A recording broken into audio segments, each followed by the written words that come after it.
It began with a glimmer beyond the trees. Nora stood with one paw on the warm curve of the hearthstone, listening to the little pot murmur over the embers, when Arlo's voice came from somewhere above the doorway.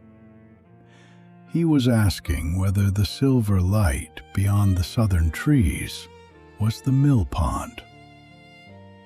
She did not answer at once. The question seemed to arrive with the evening itself, softly and at just the right hour, when Dunmore Woods had begun to loosen its daylight sounds and take up the quieter music of dusk.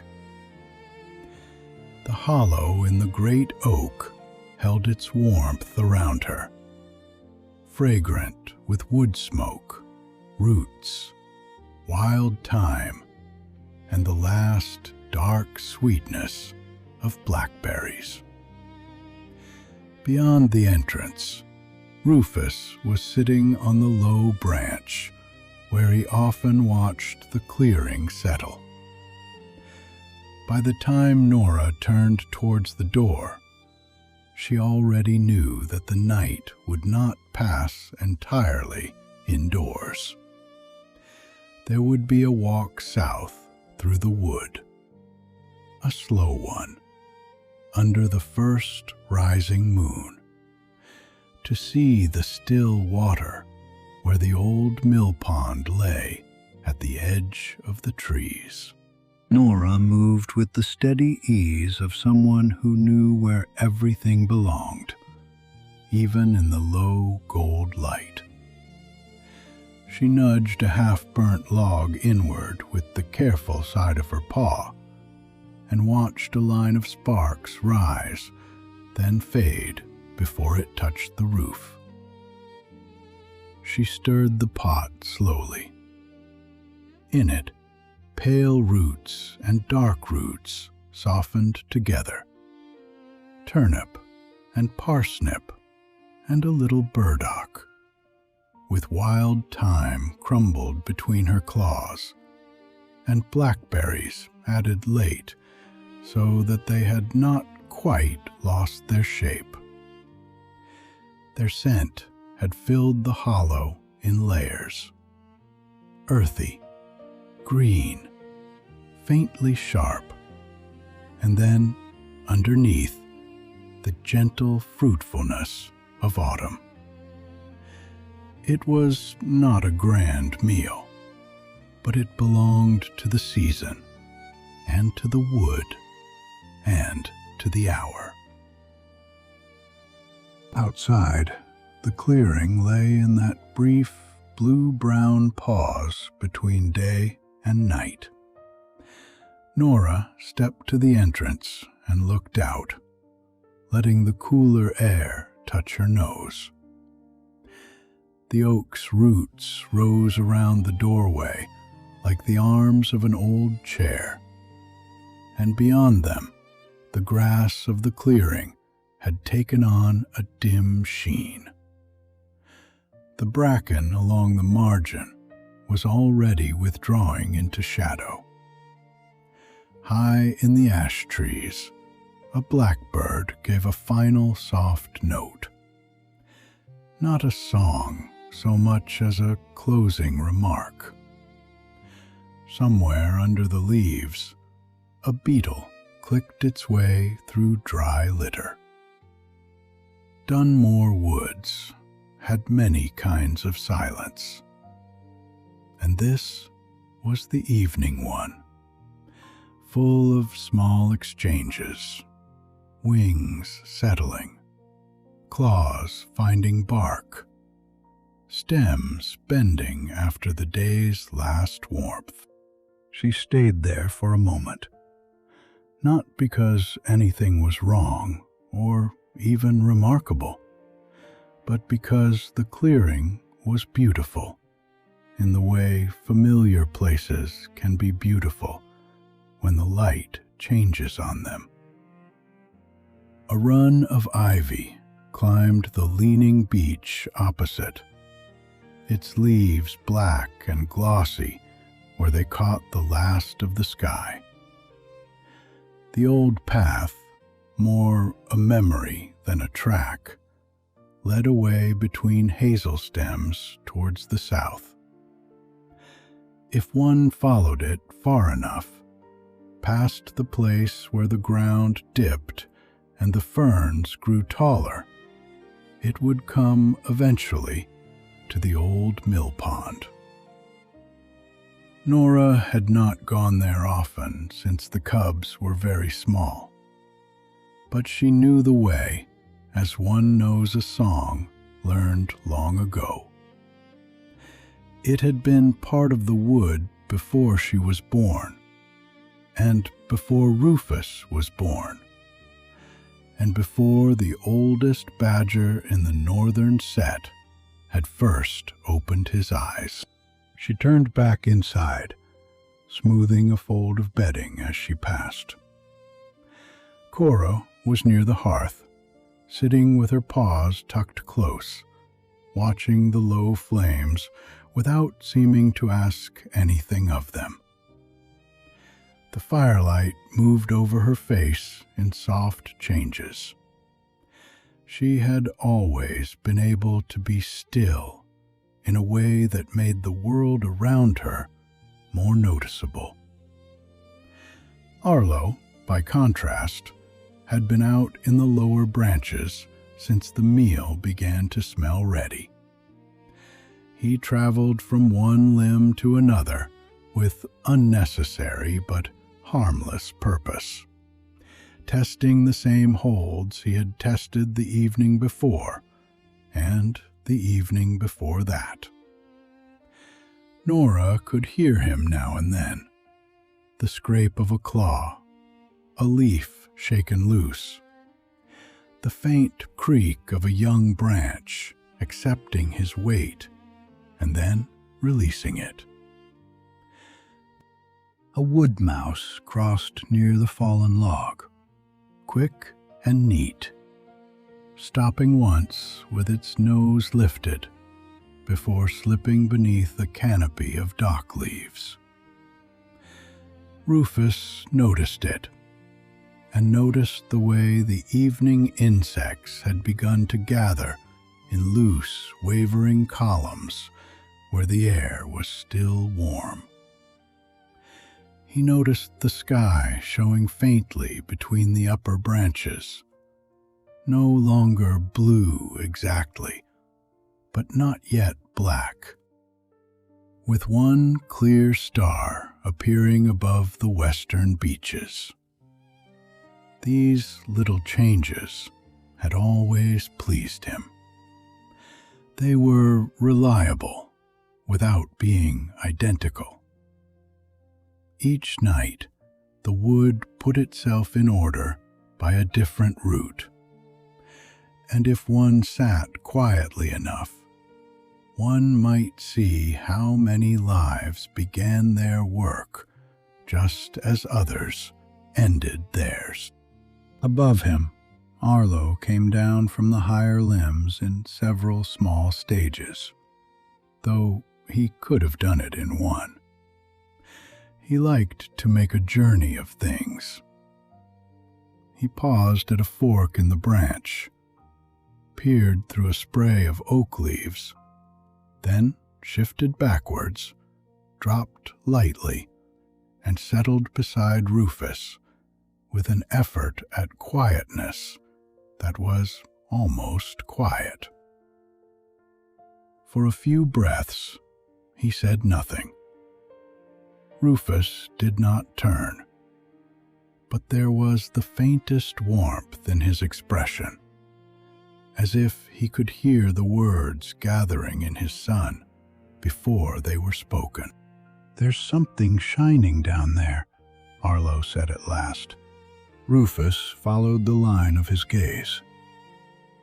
Between the trunks to the south, beyond the hazel and the darker crowd of young holly, a faint silverness trembled in the far shade. It was not bright. It did not announce itself.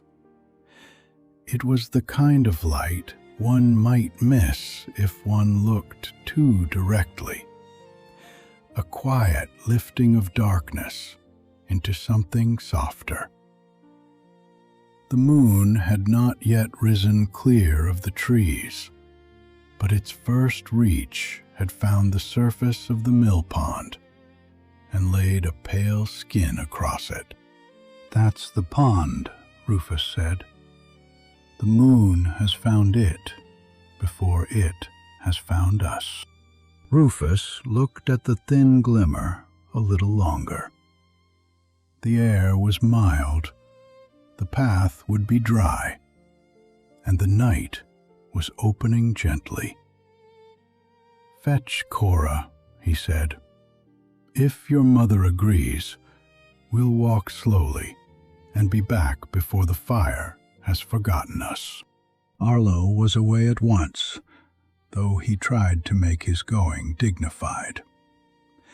He climbed down through the familiar notches in the bark, touched the root by the doorway, and slipped inside with the importance of one carrying news. The hollow received him in warmth and food scent. Cora did not turn immediately when he entered. She was looking into the hearth, where the embers had settled into deep red hollows beneath a soft cap of ash. Every now and then, a thread of flame lifted along the edge of a twig and vanished again, leaving the twig more silver than black. "We're going to the mill pond," Arlo said. "Now?" Cora asked.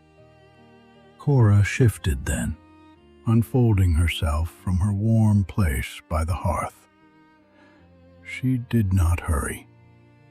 Before she moved fully away, she glanced at the pot, then towards Nora, who was lifting it from the direct heat to let it rest among the embers. "Will it be very dark on the path?" Cora asked. "Not if we let our eyes go first," Rufus answered from the doorway where he had come to stand. "And not if Arlo remembers that the path is already there, without him needing to find all of it at once." Arlo accepted this without offense, because it was true. Cora came to her father's side and looked out beneath his arm into the clearing. The silver gleam was too far away to be seen from inside, but the air itself seemed to carry the idea of it, cooler and clearer than before. Nora listened while Rufus explained, in no more words than were needed, that they would go by the south path, only as far as the pond, and sit a while if the bank was dry. He would keep to the old way past the hazels, and return before the night grew too deep. Nora asked whether the lower crossing would be muddy after the rain 2 days before. Rufus thought for a moment, and said the beech leaves would have drunk most of it by now. She asked whether the cubs had eaten enough to walk without complaining of hunger halfway there. Arlo began to answer too quickly, but Cora said, "We can take some with us," and Nora smiled, as though that had already been decided. "Go gently," she said. It was not a warning. It was the way she sent them into the world, whether that world was the far edge of the clearing or the mill pond under the rising moon. Rufus touched his nose lightly to hers. Arlo was already at the threshold, though he held himself back with visible effort. Cora stepped out after him, pausing once to let her eyes adjust to the blue dimness beneath the trees. Rufus followed last, carrying the dock-leaf parcel and the calm of someone who knew the path well enough not to hurry it. Together, they crossed the clearing. Their shapes moved over the grass in 3 shades of dusk. Rufus, broad and unhurried. Cora, close enough to feel the measure of his pace. Arlo, a little ahead, and then, remembering, a little behind, and then forgetting. The grass brushed softly against their legs. Overhead, the first leaves, loosened by autumn, shifted against one another, making a dry, papery sound, like distant pages being turned. Near the fallen log, the wood mouse waited unseen beneath its dock leaves until they had passed. At the southern edge, the trees received them gradually. The clearing did not end so much as gather itself into trunks and stems. Hazel leaves held the last dull green of the day. A young holly showed points of dark shine. The path was narrow, but known, pressed by paws, hooves, claws, and the season's fall of leaves. Rufus lowered his head as he entered the shade, not from caution, but from habit, and the cubs followed him into the first reach of the evening wood. The hollow behind her breathed out its warmth. The pot settled with a soft sound as the roots cooled in their broth. A thread of smoke moved towards the doorway and thinned into the evening. Nora listened for a little while longer, not to hear them exactly, but to hear the wood after them. It closed without closing, keeping their passage, and then smoothing it gently into all its other sounds. Somewhere, a tawny owl called once, low and rounded, from the far side of the clearing. The call did not disturb the quiet. It deepened it. When she could no longer tell where they were by sight or sound, Nora turned back inside. The hollow seemed larger for their absence, but not empty. Their places remained in it. Arlo's scuffed patch near the root where he always entered too quickly. Cora's warm hollow beside the hearth. Rufus's faint mark on the wall where his shoulder brushed when he ducked through the doorway.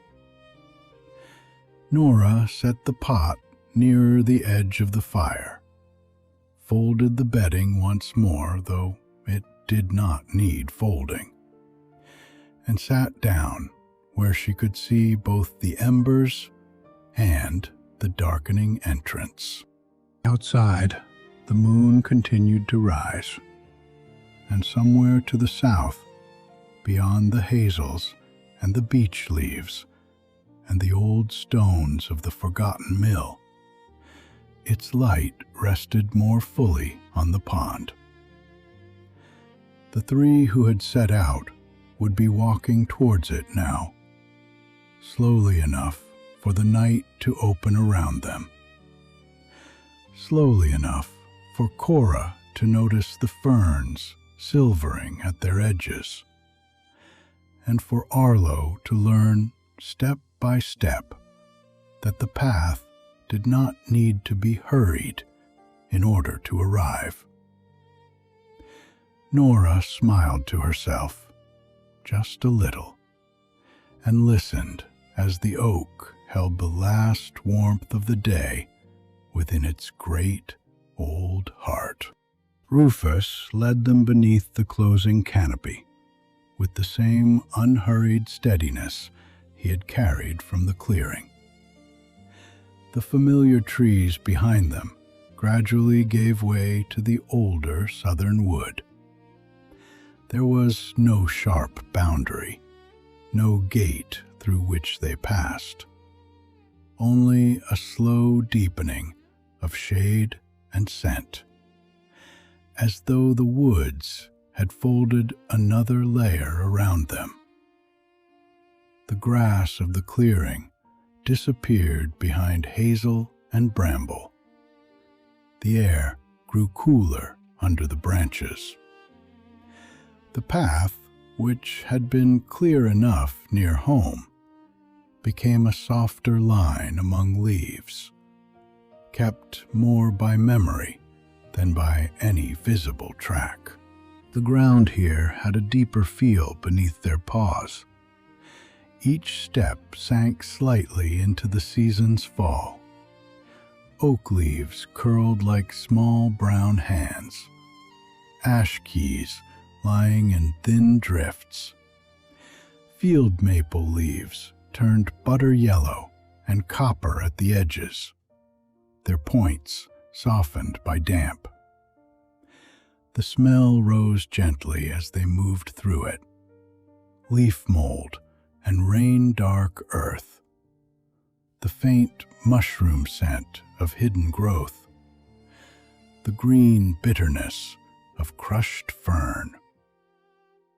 When Rufus placed a paw, the leaves answered with a dry whisper. When Cora followed, her smaller steps made a lighter sound, almost a sift. Arlo, moving a little to the side where he could look between trunks, added the occasional brighter crackle of a twig, then paused as if the twig had spoken too loudly for him. The trees stood closer together than they did near the oak hollow. Sessile oaks rose from the slope with long, clean trunks before dividing high above, their leaves held in dark masses against the dimming sky. Their acorns, smaller and clustered close to the twigs, lay here and there among the litter, already visited by mice and jays. Ash trees stood pale between them, their bark catching what little light remained, and the field maples, not so tall but full of quiet color, leaned over the path as though they had come nearer to listen. In places, the canopy met so thickly overhead that the last of the evening seemed caught above it, and beneath it the wood had its own time, slower and more hidden. Rufus did not look back often, because he did not need to. He could hear both cubs clearly, Cora's careful passage just behind him, and Arlo's shifting curiosity on his right, now among the stems of young hazel, now beside the path again, never far enough away to trouble anyone. Rufus knew this part of Dunmore well, though he came here less often than he once had. The southern wood was older, not merely because some of its trees were ancient, but because it seemed to remember itself more deeply. The earth lay uneven where roots had lifted it over years. Small hollows held old leaves from more than one autumn. Fallen branches were not tidied away by weather quickly here. They settled, softened, grew moss, and became part of the floor they had once shaded. Every so often, between the trunks ahead, the silver light appeared and vanished. It did not shine like a lantern, nor even like moonlight on open ground. It trembled faintly, a pale breath among the dark vertical lines of trees, then disappeared as the path curved, or as a branch crossed their view. Each glimpse drew them onward without hurry. Arlo would lift his head whenever it showed itself, and Cora would look too, not with Arlo's eager reach, but with a quiet attention that seemed to gather the light and put it away inside her. They passed a place where the ground dipped and held the coolness of the day. Heart's tongue fern grew there in dark, smooth tongues, glossy in the low light, and a line of moss ran along a fallen branch like a green thought, continuing after the tree itself had stopped growing upward. Somewhere nearby, water moved underground or beneath stones, not loudly enough to be a stream, only enough to give the air a damp, mineral clearness. Rufus slowed without announcing it, and the cubs slowed with him. The wood did not ask them to be silent, but silence came naturally there. After a while, the path bent slightly eastward, though still keeping south by feel, and Rufus led them towards a landmark he had known since he was hardly larger than Arlo. At first, it seemed only that the darkness ahead had gathered low to the ground. Then, the shape lengthened into view. A great fallen elm, lying across a hollow of the wood, like a sleeping creature, too old and rooted in place to be disturbed. It had come down many years before in a winter gale, so the older ones used to say, though the storm itself had long since passed out of living memory. The elm remained, changed, but not gone. Its trunk broad as a bank, its limbs softened into ridges under moss and lichen. Here the smell of the wood deepened. It was not decay in any harsh sense, but the rich, damp sweetness of things returning. Old bark, wet earth, fungi and leaf mold mingled so closely that each seemed part of the other. Bracket fungi stepped out from the elm's side in pale shelves, some cream-colored, some the muted brown of tea left to cool, their edges smooth and quietly luminous in the moon dimness. Wood sorrel grew in patches near the base, its delicate leaves folded for evening, and moss covered the upper curve in thick cushions that held tiny beads of water. If the clearing by the oak was a room, this was another kind of dwelling altogether. low, sheltered, full of small lives going about their work under the cover of the fallen tree. Cora stopped beside Rufus without being told. Arlo, after one more step, stopped too. The elm seemed to ask for that. Its bark had split in places, and within the splits the wood had darkened, softened, and opened itself to beetles, woodlice, centipedes, and the thin, pale threads of fungi that traveled unseen through the timber. A wren might nest in the tangle of roots in spring. A toad might sit beneath the damp side in summer. In autumn, small creatures came for shelter and food, for the soft insects that lived there, for the warmth held close to the earth. The old tree, no longer standing, had become a slow feast and a refuge, and there was no hurry in its giving.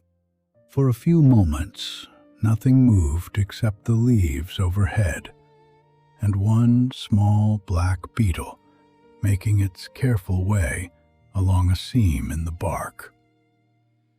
Then, from the shadow at the base of the elm, a round, prickled shape shifted among the leaves. It moved so slowly that it seemed at first to be part of the forest floor rearranging itself. A dry leaf lifted, turned, and was drawn backwards. A little tuft of moss followed. Then a pointed nose appeared, dark and neat, testing the air with great deliberation. "Evening, Bramble," Rufus said. The hedgehog paused, with the moss still caught under one forefoot. He looked up, though not very far, as looking far had never been part of his way with the world. Bramble's eyes were small and bright, set in a face that seemed to have known every root and hollow within a comfortable evening's travel. His spines, brown and cream and gray in the low light, rose from his back like a little thicket.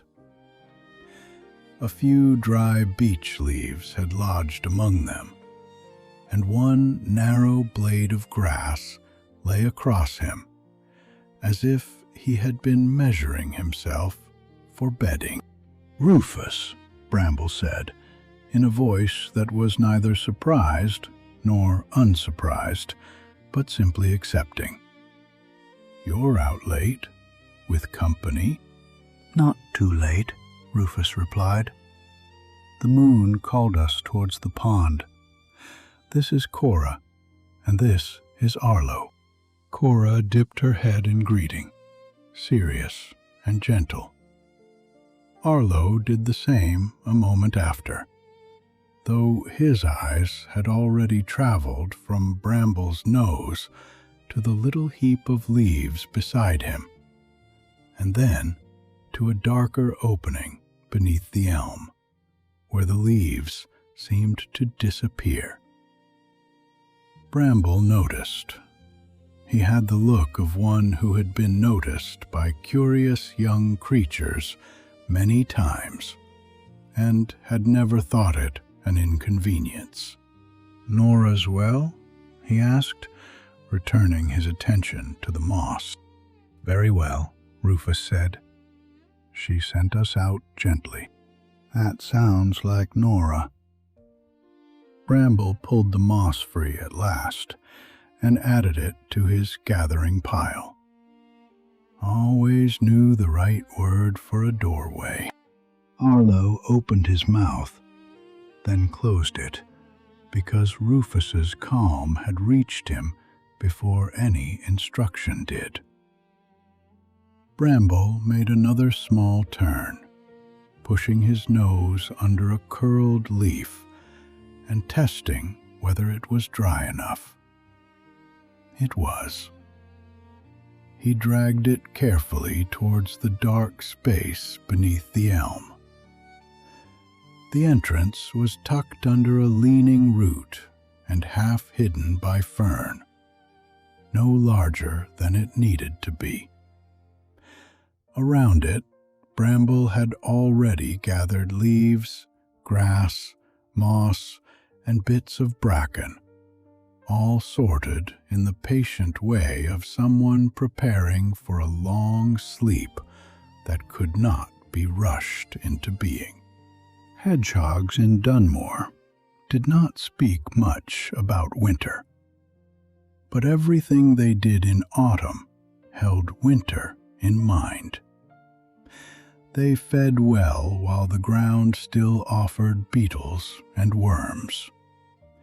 They chose places low and sheltered, where frost came slowly and the wind passed overhead rather than through. They carried bedding a piece at a time, dry when they could find it, tucking it into hollows until the nest became thick enough to hold warmth around a curled body. Bramble had done this for many years. His movements were slow now, slower than the cubs expected, but there was no weakness in them. Each one had purpose. Each leaf was considered. Each pause belonged to the work. "Are you making it for the whole winter?" Arlo asked at last, unable to hold the question any longer. "For as much of winter as I need," Bramble said. "Winter and I have an arrangement. I sleep. It gets on with being cold." Arlo considered this with deep respect. Cora's gaze rested on the little doorway and the careful layering of leaves. She seemed to understand, without needing to say so, that Bramble's nest was not merely a place to hide from weather, but a small, deliberate answer to the season. The woods changed, and each creature changed with them in its own way. The bears would thicken their bedding in the oak hollow and eat heartily from the late roots and fruits. Squirrels were already making hurried decisions about acorns. Birds shifted through the canopy, some staying, some leaving. Bramble, with his leaves and moss, was following a pattern older than the fallen elm itself.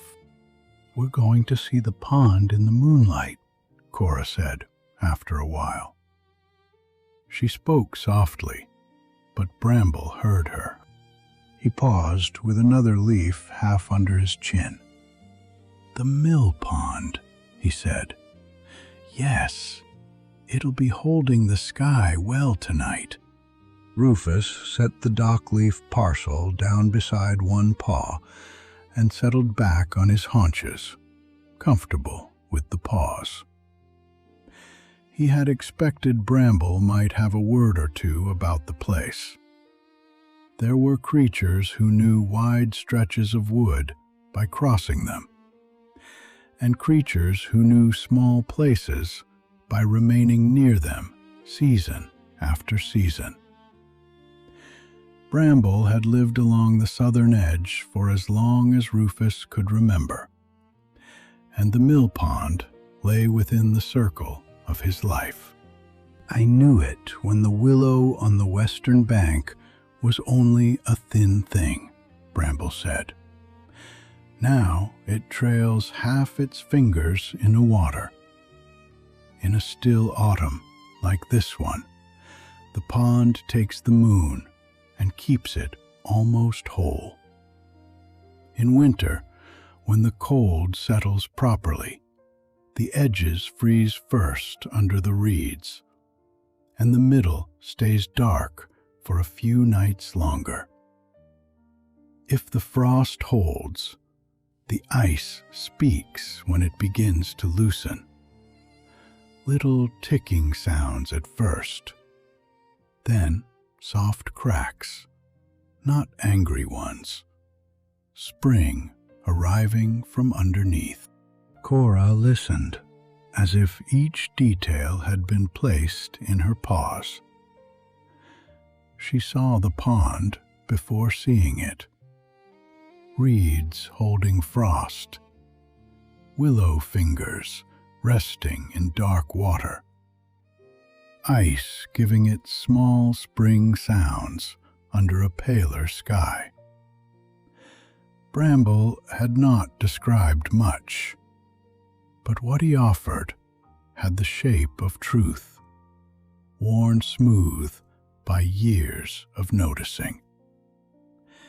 It was different from being told a tale. It was like being shown where to look when they arrived. "Does it ever keep the sun as well?" Arlo asked. Bramble looked at him for a moment. "Briefly," he said. "The sun has more places to be." Rufus made a low sound that was almost a laugh, and Arlo appeared entirely satisfied with the answer. Cora's mouth curved faintly, though she kept her eyes on Bramble's work. The hedgehog had already returned to his gathering. He nosed aside 2 damp leaves and chose the dry one beneath them, tugging it free with care. A small woodlouse, disturbed by the movement, hurried over the dark bark and vanished into a crease. Bramble waited for it to pass before pulling the leaf away. "We should let you finish," Rufus said. "The cold won't wait for conversation," Bramble agreed, without any displeasure. "Though it has been pleasant conversation." Rufus lifted the dock-leaf parcel again. Cora dipped her head once more. Arlo did the same, then added, "I hope winter keeps its arrangement." "It always has so far," Bramble said, and pushed his chosen leaf towards the hollow. There was no need for a longer farewell. In the wood, meetings often ended as naturally as they began, with one creature turning back to its work and another continuing along its way. Rufus stepped around a cushion of moss and returned to the faint southward line of the path. Cora followed close behind him, carrying Bramble's words in her thoughtful silence. Arlo came last for a few steps, and before the fallen elm slipped behind the young holly, he looked back. Bramble had not watched them go. He was already half turned under the root, drawing leaves inward one by one, his prickled back rising and dipping in the dimness. That pleased Arlo more than if the hedgehog had waved or called after them. It meant Bramble belonged exactly where they had found him, busy in his own small evening, making ready in the patient way of the wood. They walked on. Behind them, the fallen elm settled back into its own quiet abundance, into moss and beetle paths, into the slow work of fungi and damp earth. Ahead, the trees began almost imperceptibly to loosen. The great sessile oaks still stood on either side, but there was more space between their crowns, and through those spaces the sky showed more clearly, not black, but a deep washed blue, carrying the first calm brightness of night. The air altered too. It seemed to move more freely, and with it came the faintest scent of open water, cool and mineral, threaded with reed and willow. The silver light ahead no longer trembled only in glimpses. It widened between the trunks, steady now, unmistakably water receiving the moon. Rufus did not quicken his pace, but Arlo came level with Cora, and for once neither of them moved ahead. They walked together through the thinning southern wood, their paws quiet in the leaves, while the old mill pond gathered the rising moon and waited just beyond the last dark fringe of trees. The wood opened by degrees, as if it were drawing back a curtain no wider than a leaf at a time. One moment, Rufus, Cora, and Arlo were still beneath the old southern trees, with branches above them and the soft clutter of autumn underfoot. The next, there was a little more sky between the crowns, then a widening of air, then the gentlest easing of shadow from the ground ahead. The path lost itself among reeds and low grass, not because it ended, but because there was no longer any need for a path to say where it was going. The land leveled beneath their paws. The roots that had crossed their way grew fewer. The leaf litter thinned, giving way to darker soil, softer mud, and the springy stems of waterside plants flattened here and there by deer, foxes, and the quiet, nightly errands of smaller creatures. The air changed first. It came towards them, cool and damp, carrying the stillness of water held in one place for a long while. There was the faint green scent of reed stems, the mineral breath of soft mud, and beneath both, the darker, settled smell of leaves that had fallen into water and were slowly giving themselves back. It was different from the old woodland smell behind them. The wood had been layered, close, full of hidden motion. This was wider, clearer, and more open, though not empty.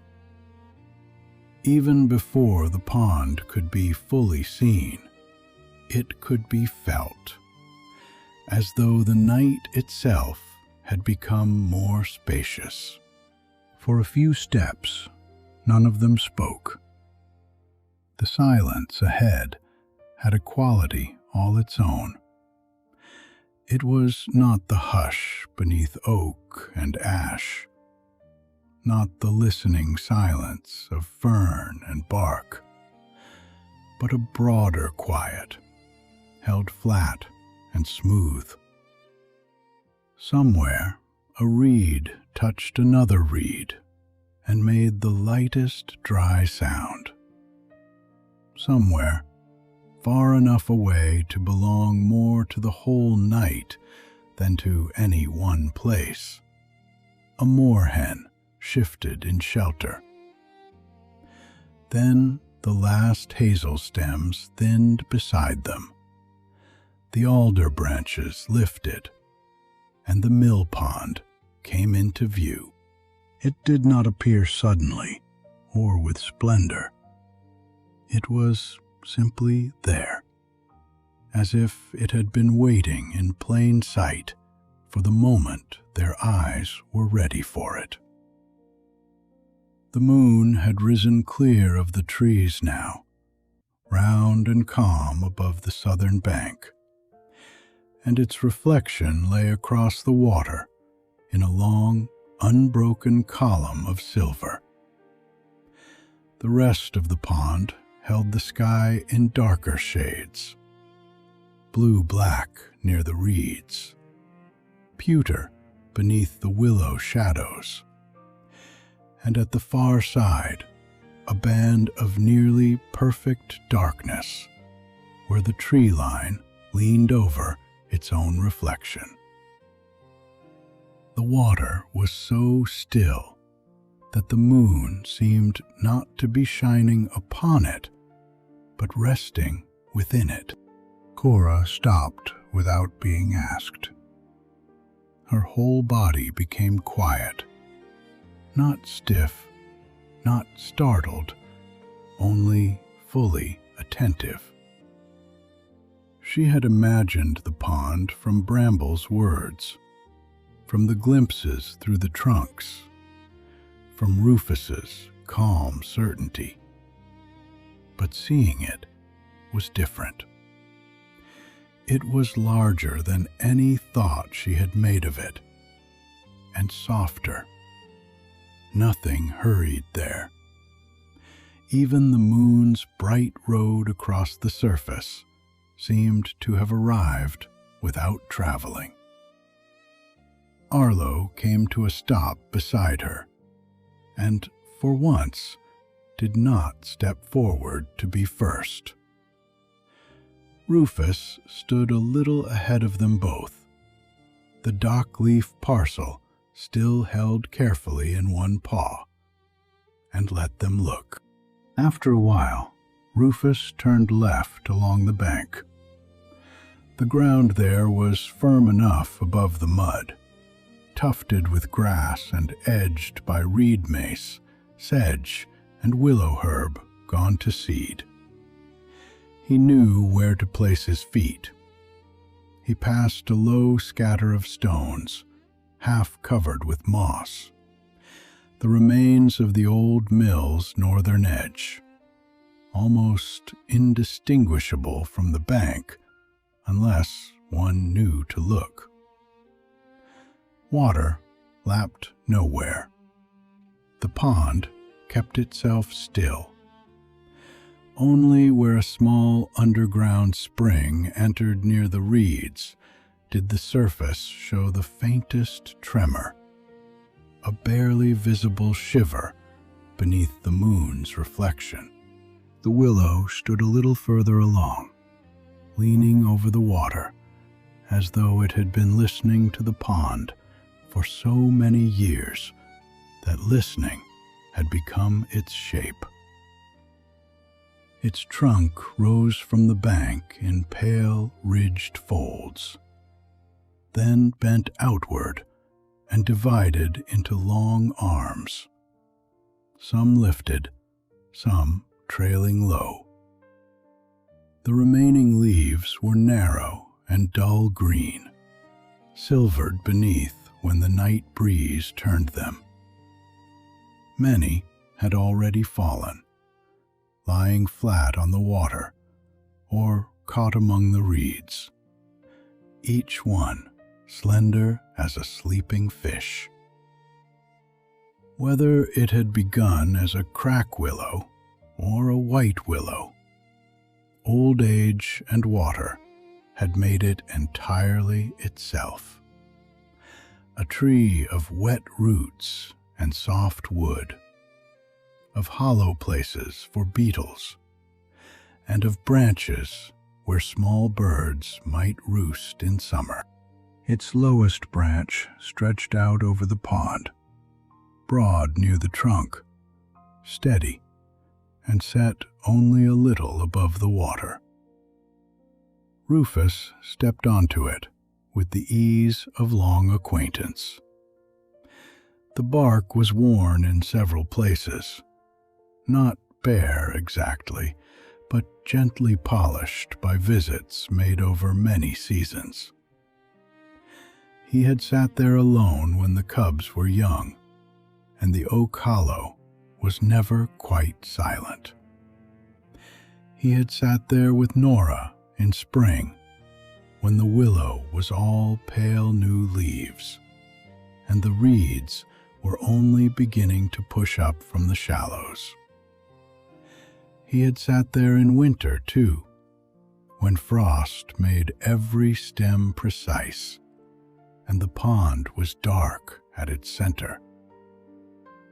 Now he settled where the branch was widest, lowering himself slowly until his weight belonged to it. Cora followed carefully, testing the branch once with a paw before stepping out. Arlo came after her, quieter than he had been all evening. The branch held them without complaint. Cora chose a place close enough to Rufus that her shoulder nearly touched his. Arlo sat on the other side, first looking down at the water beneath his paws, then out across the silvered surface. From there, the pond seemed both wider and more intimate. The far bank curved in a dark, soft line. Alder and willow leaned over themselves. Reeds made a low fringe along the shallow edges, and beyond them, the open middle of the water kept the moon entire. They sat without speaking. The branch made a faint creak once, then accepted them. A small night breeze moved across the pond and touched the willow leaves, turning a few to their pale undersides before passing on. The moon's path trembled at its edges and then became smooth again. Behind them, the wood stood close and dark, familiar in its depth. Before them, the water opened into quiet. It was a place where there seemed to be nothing to do, and because of that, nothing was missing. Rufus let the silence remain for a long time. When he spoke at last, his voice was low, not because he feared disturbing anything, but because the pond itself seemed to have chosen that measure. "The water is deeper near the middle," he said. "That is where the pike lie most days, very still. You could look straight at one and not know it was there until it moved." Arlo peered into the dark water as though a pike might rise politely to be introduced. Nothing showed beneath the silver but shadow and a few floating leaves. Rufus did not tell him not to look. Looking was how most questions began. "Along that bank," Rufus continued, nodding towards the far side where the reeds made a denser line. "Water voles make their runs. You see them more at dusk in summer, when the stems are thick and everything is green. They leave little bitten pieces of reed, neat as if cut with tiny tools. Moorhens nest there in spring, hidden so well that you notice the chicks before you notice the nest. And some years, a great crested grebe comes for a few days. Not every year, only when the pond suits it. It carries its head as though it remembers a more open lake. He spoke without hurry. Each thing set down lightly and then left in the quiet. He did not gather facts in order to possess them. He had simply visited often enough for the pond's lives to have crossed his own. He knew where the dragonflies hunted in summer. Emperor dragonflies, with blue bodies that caught the sun even from far across the water, turning and holding the air above the surface as though the air itself were a clear stream. He knew where the first frog spawn appeared in the shallows when the days softened. He knew the reed beds where warblers sometimes threaded their songs in May, and the place near the old stones where newts moved among drowned leaves. In January, he said, if the cold comes properly, the edges freeze before the middle. The reeds hold the ice in thin plates. Sometimes it reaches out a little further each night, but the pond rarely closes over altogether. It keeps one dark eye open. Cora looked towards the reeds, imagining them stiff with frost, each stem caught in its own rim of ice. "Is that because the spring feeds it from below?" she asked. Rufus turned his head to her, pleased not by the cleverness of the question, but by the care in it. "Partly," he said, "and partly because the deeper water keeps its warmth longer than the shallows. The pond is slow to change. That is one of the things I like about it." Cora nodded and returned her gaze to the water. The old mill was no more than a name now, and a few stones tucked into moss at the northern end. But the name had stayed, because places do that. They keep what has touched them, not always in shape, sometimes only in sound. The pond had once turned a wheel, perhaps loudly, perhaps all day, taking the little stream's patience and making work of it. Now it turned nothing. It held the moon, the reeds, the seasons, the lives along its banks. The change did not seem a loss as Rufus spoke of it. It seemed only another way the place had learned to be itself. Another silence settled, deeper than the first. Arlo had stopped looking for pike. His attention had come to rest on the willow branch beside him, where a single narrow leaf still clung by the smallest dry thread. It was pale on one side, dull green on the other, already loosened by the season, and only waiting for a little persuasion. He touched it gently. It came away into his paw without resistance.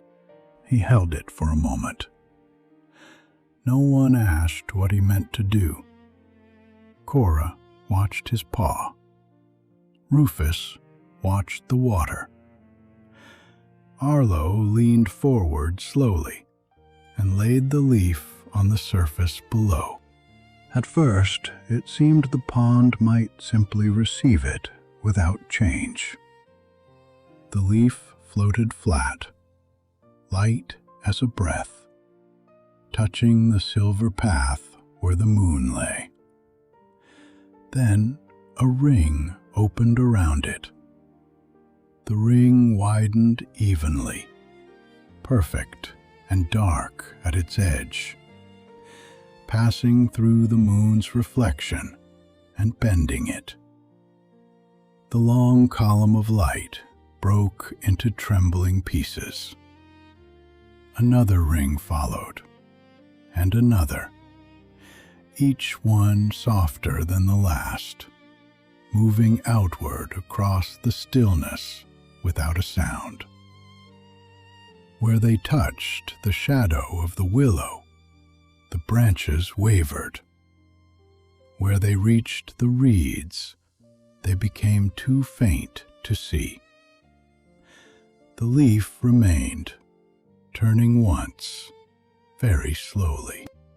The three bears watched. The ripples traveled further than seemed possible for so small a thing. They crossed the open water, opened the moon, loosened the far bank from its reflection, and then began to disappear. Their edges grew wider and gentler until they were no longer rings, only a faint memory of movement on the surface. The broken silver drew itself together, first in little pieces, then in longer lines, then as one smooth column again. The moon returned to the water, whole and unhurried, as though nothing had been disturbed after all. And yet, everything had been seen. No one spoke. The silence that followed did not feel empty. It held the leaf, the widening rings, the reassembled moon, the weight of Rufus beside them, the still attention of Cora, the quiet wonder of Arlo. It held Nora's warm hollow far behind them, Bramble under the fallen elm, the old trees, the path through the leaves, and the pond itself lying calmly within its banks. For a long while, the family remained in that single shared moment, present together above the water. At last, Rufus shifted, not enough to break the quiet, only enough to bring the dock leaf parcel forward from where he had kept it safe. The grass tie had loosened slightly on the walk, but the folds still held. He set it on the branch between them and worked it open with slow care. Steam no longer rose in a visible curl, yet warmth remained inside, faint and homely. The scent came out softly, sweet blackberry, root and thyme, a trace of smoke from the hearthstone. The willow branch, the pond, the night air, all received it, and with it, Nora seemed briefly present among them, not as a thought that needed naming, but as the care folded into the parcel itself. They ate quietly. Rufus divided the softened roots with his paw, giving Cora a piece of parsnip, and Arlo one of the blackberries that had kept its shape, dark and shining against the dock leaf. The food tasted of the hollow and the journey at once. It was warm enough to comfort without demanding attention, simple enough to belong entirely to the moment. Cora ate slowly, looking out between mouthfuls at the moon path on the water. Arlo held the blackberry for a heartbeat before eating it, as though it too were something worth observing. Rufus took his portion last. A small shape moved along the far bank, low and rounded, slipping between reed stems with quiet assurance. It paused, rose slightly, then vanished into the dark line where water met earth. Rufus glanced towards it, but said nothing. A water vole, perhaps, taking its own supper along the margin. From somewhere deep in the reeds came the low, settling sound of the moorhen again.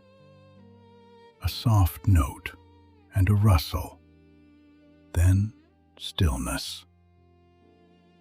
The willow creaked once above them, a small wooden sound, and a leaf released itself from a higher twig, falling without haste until it came to rest in the water beyond the moon's bright path. The parcel grew lighter. The dock leaf lay open and shining with a little warmth where the food had been. Cora tucked her paws close beneath her. Arlo leaned against Rufus without seeming to decide to do so.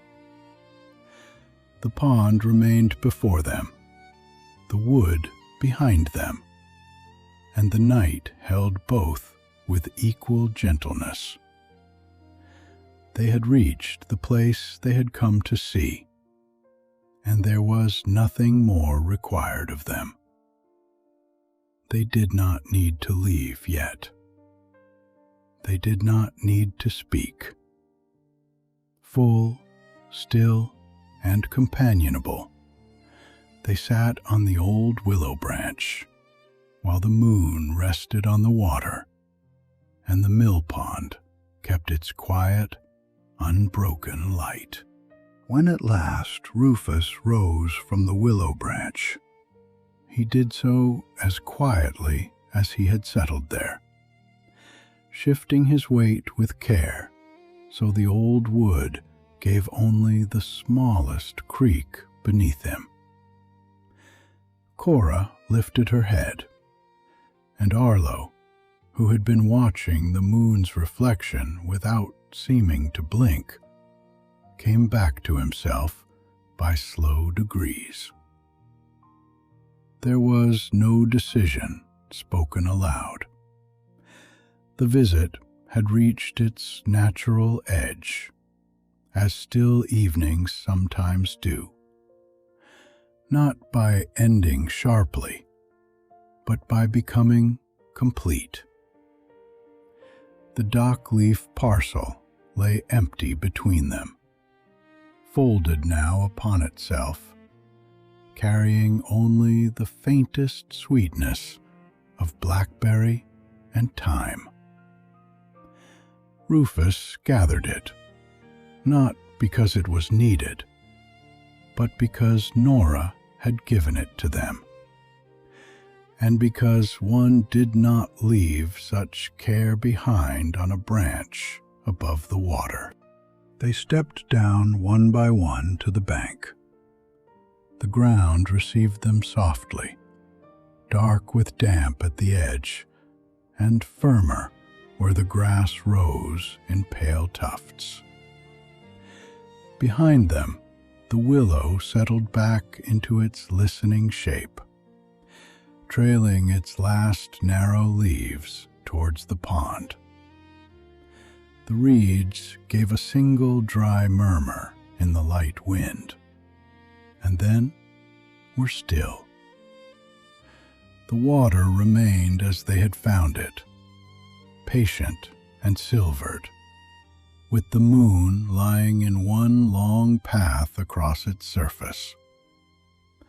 Where Arlo's leaf had drifted, the brightness was whole again, and the leaf itself had become almost indistinguishable from the other small autumn things the pond held without hurry. Rufus turned north along the bank. Cora followed close behind him, and Arlo came last for the first few steps. Before the alders and hazels hid the water, he looked back once. There was nothing wistful in it, and nothing reluctant. It was simply the instinct to look once more at something that had mattered, to let the sight rest properly before carrying it away. The pond lay open and calm beneath the moon. The willow branch reached out over it in darkness. A reed stem bent, released, and became still again. Then the trees closed gently between Arlo and the water, and the mill pond was gone from sight. The enclosed air of the wood gathered around them once more. After the openness of the pond, the trees felt near, but not confining. They were familiar walls, familiar pillars, familiar arms lifting overhead. The path that had been hard to see on the way out now returned beneath Rufus's paws by memory and touch. Moonlight entered in broken pieces, catching on an ash trunk, then on the pale underside of a field maple leaf, before disappearing into the deeper shade between the oaks. The leaf litter had taken on the dampness of the later night. It no longer whispered quite so dryly, but answered their steps with a softer, lower sound, a gentle settling rather than a crackle. Dunmore Woods was further into its night now. The first busy shift of dusk had passed. The beetles and small mice, the moths and hunting bats, the owls at the edge of their rounds, had all found their places within the dark. Sounds came less often, and when they came, they seemed to travel farther. A tawny owl called once from somewhere beyond the northern rise, its note softened by distance. In the leaves to their left, a shrew moved invisibly, with quick, tiny purpose, and then stopped. High above, a branch gave the faintest adjustment as the night breeze moved through the canopy. The silence after each sound was not empty.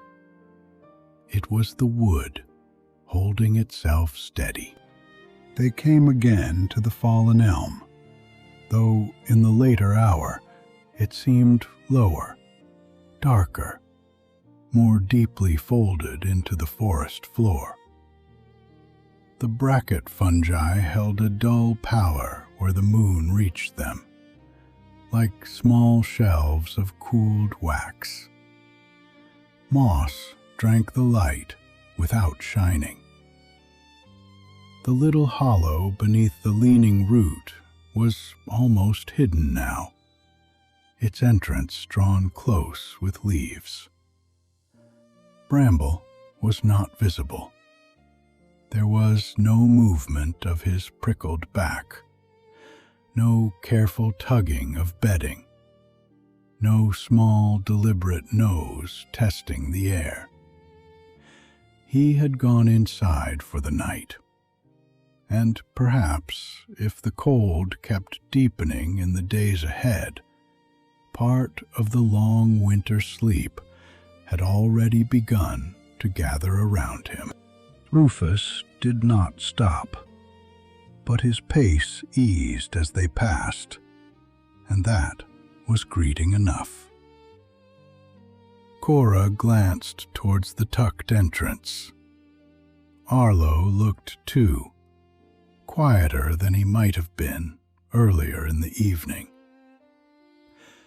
On the outward walk, he would have wanted to know whether Bramble was asleep already, whether hedgehogs dreamed of beetles, whether a nest could ever have too many leaves.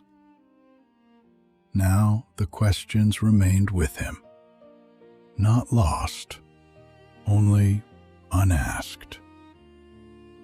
He was not tired in the way that made paws drag or shoulders droop. He was full. The pond, the leaf, Bramble's winter arrangement, the moon, broken and made whole again. All of it seemed to have filled the spaces where his words usually hurried. They went on northward through the older trees. The southern wood slowly loosened its hold, giving back the landmarks of home one by one.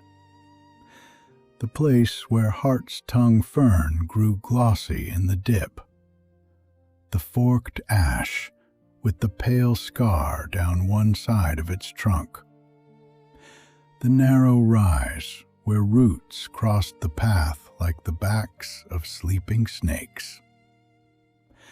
Rufus needed no light to find them, but the moon gave each a faint outline, as if reminding the cubs that they had passed this way before and would know it again. Cora walked at his shoulder now. Arlo walked close behind them, his steps steady and soft. For a long stretch, they said nothing. The silence was companionable, made of 3 breaths, 3 sets of paws, and the great breathing presence of the trees around them.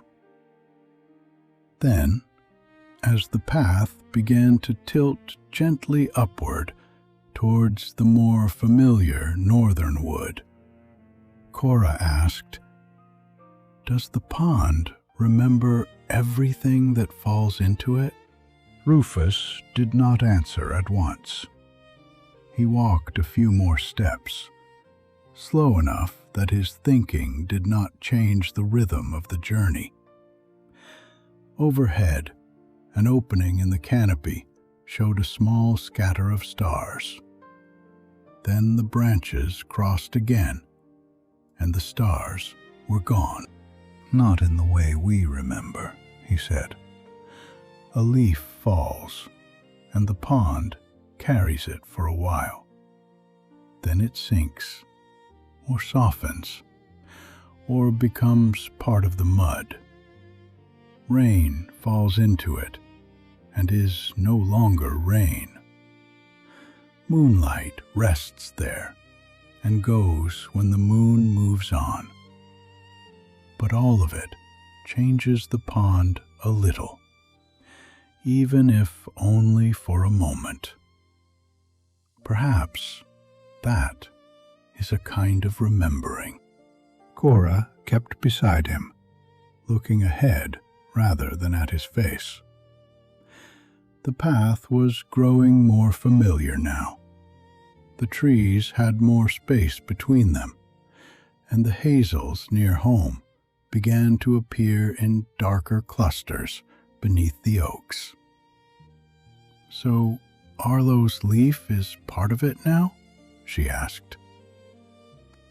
"For tonight," Rufus said, "and after tonight, in some other way." Cora accepted this. She did not press it into an explanation. It was enough to have asked, and enough to have been answered carefully. Beside them, Arlo had heard. He said nothing, but his steps became even quieter for a little while, as if he were listening for the part of the pond that had come with them under the trees. Rufus walked on, and the question settled into the night around them without needing any conclusion. The northern wood opened gradually. The path grew broader. The shapes of the nearest trees became known not by kind alone, but by the particular habits of their trunks and branches. The beech with roots like folded knees, the young holly that held the moon in its leaves, the leaning ash that always appeared just before the clearing. The air, warmed by the smallest measure, less with temperature than with recognition. Home was close enough now that the journey began to fold itself inward. Then the trees thinned, and the clearing appeared before them. It lay silver and still under the moon, larger after the narrow path, yet held by the wood on every side.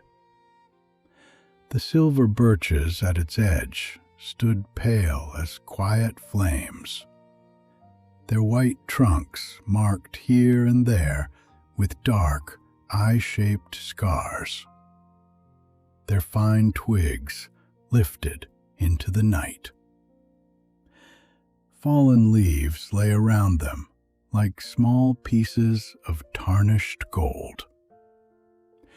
Across the grass, at the far side, the great oak waited, broad and dark and deeply rooted. And low in its base, the entrance to the hollow held a faint amber glow. The sight of it changed nothing in their pace, but it changed the feeling of their steps. The grass was cold and damp beneath their paws, each blade jeweled with the first gathering of night moisture. Above them, the sky opened wide again, carrying the moon they had left on the pond and a few patient stars. The clearing felt different from the water's edge, and different from the wood. Open, but sheltered. Quiet, but known.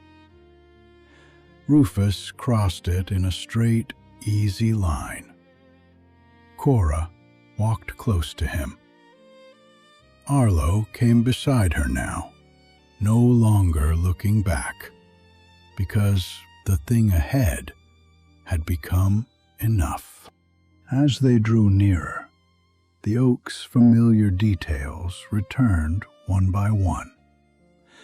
The great root that rose like a low wall before the doorway, the notch where Arlo often placed one paw before climbing, the smooth stretch of bark where Rufus's shoulder had brushed over many years, the small curl of smoke darkening the air above the entrance.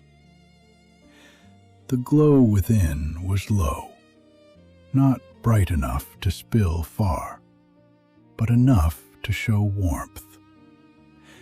It trembled once as an ember settled, and the hollow seemed to breathe them in before they had quite reached it. They entered softly. The change from night air to hearth air was immediate and gentle. Warmth touched their faces, their shoulders, the pads of their paws. The hollow smelled of banked embers, oak wood, dried moss, bracken bedding, and the last savory trace of roots left cooling near the fire. The walls curved around them, amber where the embers lit them, brown where shadow gathered. Their places were ready. Nothing had been rearranged, except in the small ways Nora made comfort more complete. Bedding drawn close, the pot set aside, a few dry leaves shaken out near the entrance. The hearth banked low, so it would hold through the dark hours without needing attention. Nora was awake, sitting where she could see the doorway and the fire at once. She did not rise quickly, because there was no need. Her welcome was in the way her eyes softened, in the small lift of her head, in the space she had left for them to come in. Rufus set the folded dock leaf beside the hearthstone. Cora went to her warm hollow near the fire. Arlo paused just inside the entrance, as though some part of him were still stepping out of the moonlit wood. "Was it beautiful?" Nora asked.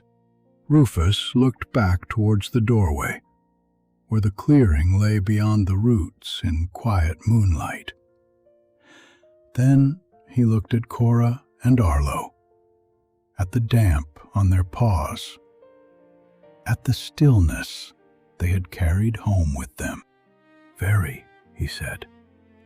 That was enough. Nora asked nothing more. The evening did not need to be unpacked all at once. It had come back with them in the softened quiet of their movements, in Arlo's unusual stillness, in Cora's careful gaze, in the faint smell of water and willow on Rufus's fur. She drew the bedding nearer with one paw, and the family settled into it as naturally as leaves settling into a hollow after wind. The hearth was low now, its flames gone, its embers deep and red beneath a powder of ash. Every so often, a soft glow moved through them from within, then dimmed again. The warmth remained steady. Rufus lay where he could feel the curve of the wall at his back. Cora tucked herself near Nora, close enough that their fur touched. Arlo turned once, then again, then found the place that had been waiting for him all along, and became still. Outside, the clearing held its moonlight. The silver birches stood pale at the edge. The path to the south lay quiet beneath leaves. Within the oak hollow, breath slowed. The walls held the day's last warmth and the fire's last kindness. The folded dock leaf rested beside the hearthstone, empty and green dark, a small sign of the journey completed. No one spoke now. There was no need to gather the evening into words.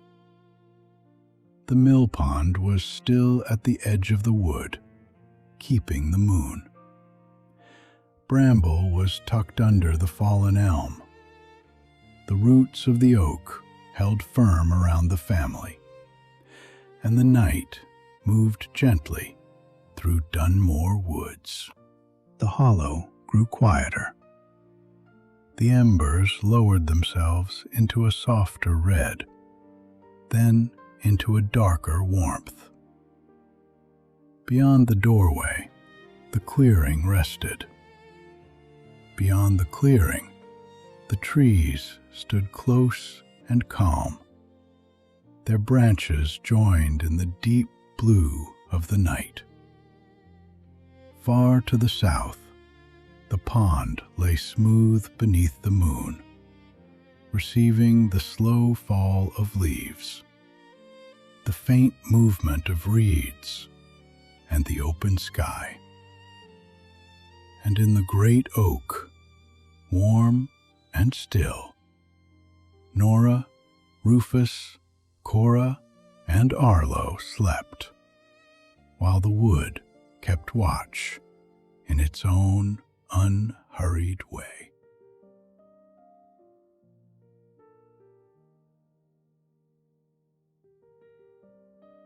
This is the story of the girl who stitched the sky. Maren had just drawn the last thread through the hem of the winter cloak when the first bells of evening moved softly through the village.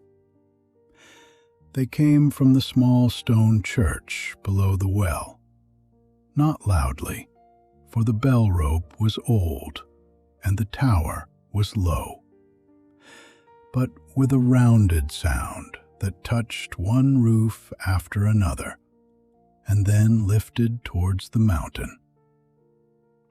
In her workroom, where the lamp had already been lit, and the day's final blue still rested at the window, she held the cloth between both hands and examined the stitches she had made. Each one lay where it ought to lie. None pulled, none puckered, none called attention to itself.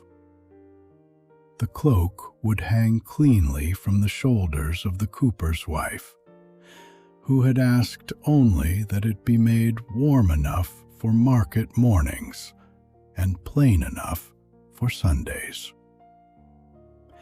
Maren smoothed the wool with the side of her palm and felt the quiet satisfaction of work reaching its proper end.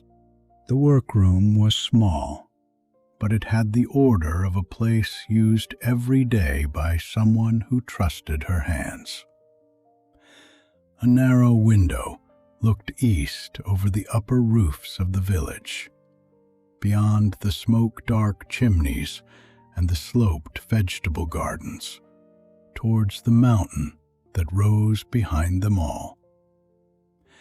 Shelves ran along the whitewashed wall, holding folded linen, rolls of homespun, scraps of velvet kept for collars and cuffs, and skeins of thread wound around cards in colors that seemed brighter in lamplight than they ever did by noon. There was the soft, dry smell of wool and old wood, and beneath it, the honeyed scent of beeswax from the little cake she used to smooth her thread before passing it through cloth. Needles rested in a square of felt. Scissors lay closed, their handles worn smooth by years of use. On the table, close to her left hand, a thimble caught the light and held it like a drop of rain. Outside, the village was folding itself into evening by familiar degrees. A goat bell gave a hollow note as the animals were led through the lane behind the bakery. Somewhere below, A door was bolted, then opened again, for the sake of one last armful of firewood. The mill stream, which ran under the bridge and away through the lower meadows, kept its own conversation with stone. In warmer months, traders came over the pass with salt, buttons, dyed ribbon, sometimes news from towns whose names sounded as though they belonged to another world. But most evenings here settled in the same way. Smoke loosened into the air. Supper fires were coaxed into steadiness. Lamps appeared in windows, one by one, small amber squares against the coming dark. Maren folded the cloak once lengthways, then again, laying tissue between the seams so that the wool would not crease before morning. She tied it with a length of undyed cord, wrote the cooper's name on a scrap of paper, and tucked the paper beneath the knot. These were the little rituals by which a day was closed. She trimmed the loose threads into the chipped blue bowl kept for that purpose, brushed wool dust from the table, and ran her fingertips over the surface to find any stray pins before the lamplight shifted and made them harder to see. She did not hurry. Hurrying had never improved a seam, nor shortened a winter, nor brought the bread more quickly from the oven. Her grandmother had said that often enough, and though Maren had not always answered, she had remembered. The mountain beyond the window had lost most of its color. By day, it showed ledges of gray stone, patches of pine, and upper shelves where snow lingered even in late spring. At dusk, it became simpler, a dark shape with a clean ridge against the sky. It had always been there. It stood above weddings and funerals, above planting and washing days, above the yearly mending of roofs after heavy snow. Children learned its paths by listening to older brothers boast of them. Shepherds knew where the wind turned coldest. The old people watched its color for signs of weather. Maren had grown used to its presence in the way one grows used to a large piece of furniture in a room, so constant that it seemed part of the mind's own arrangement. When the cloak was set aside and the table cleared, she carried the blue bowl to the hearth and tipped the thread ends into the small, careful fire. They curled at once and vanished. Then she washed her hands in the basin near the door, drying them on a towel stiff from many launderings, and returned to the window to close the shutters. Her hand was already on the iron latch when she paused. At first, she could not have said what had stopped her. Nothing had changed in any ordinary sense. The village lay below, with its uneven roofs and pale smoke. The mountain stood in its accustomed place. The sky above the ridge held the last light of evening, a clear, cooling blue, deepening by the breath. Yet some small part of what she saw refused to settle with the rest. Maren leaned closer. her reflection faintly overlapping the glass, and looked not at the mountain, but just above it. There, running straight across the sky, a little higher than the mountain's highest tooth of stone, was a line so thin she might have mistaken it for a scratch on the window. She lifted the latch and opened the casement. Cold air moved into the room, bringing with it the smell of damp earth and wood smoke. The line remained. It was not on the glass. It was not a cloud, for clouds had softness at their edges and belonged to the wind. It was not the shadow of a branch or a flight of birds or the distant track of smoke. It held itself with a precision no weather ever used.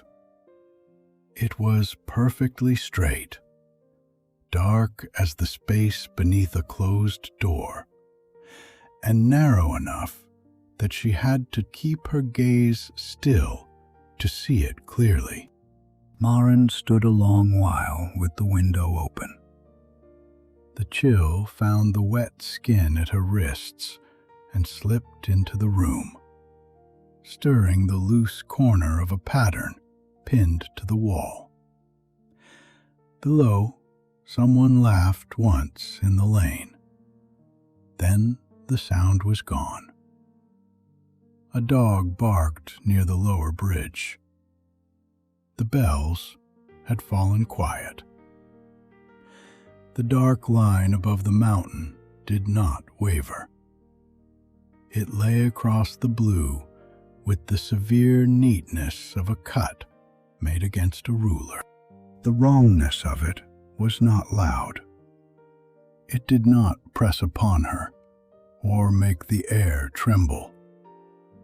It was quieter than that, and therefore more exact.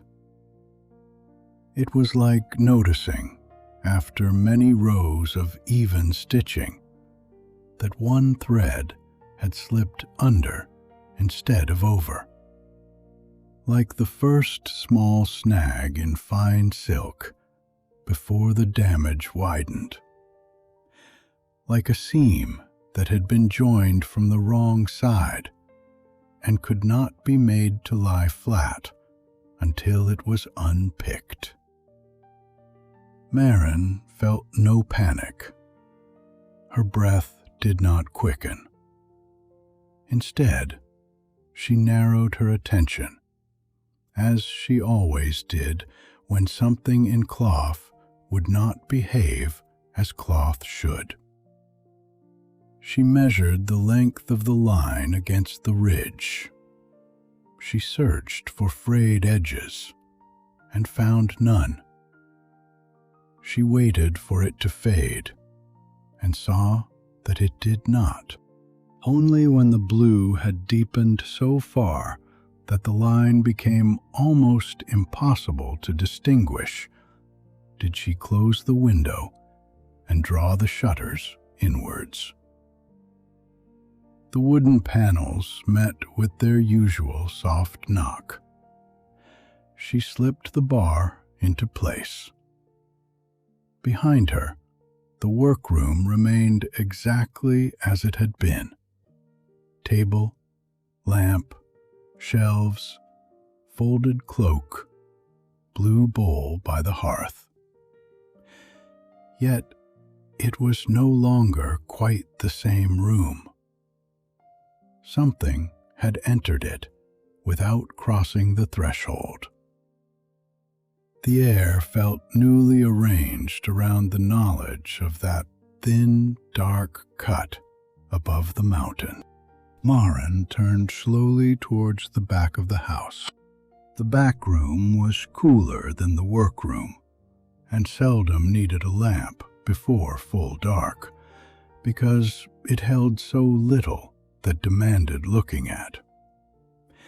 It was a narrow space with a sloped ceiling, used for storing winter blankets, baskets of dried herbs, empty jars, bundles of linen too worn for customers but too useful to discard, and the few things that had belonged to her grandmother and had never found another place. They were not hidden. They had simply stayed.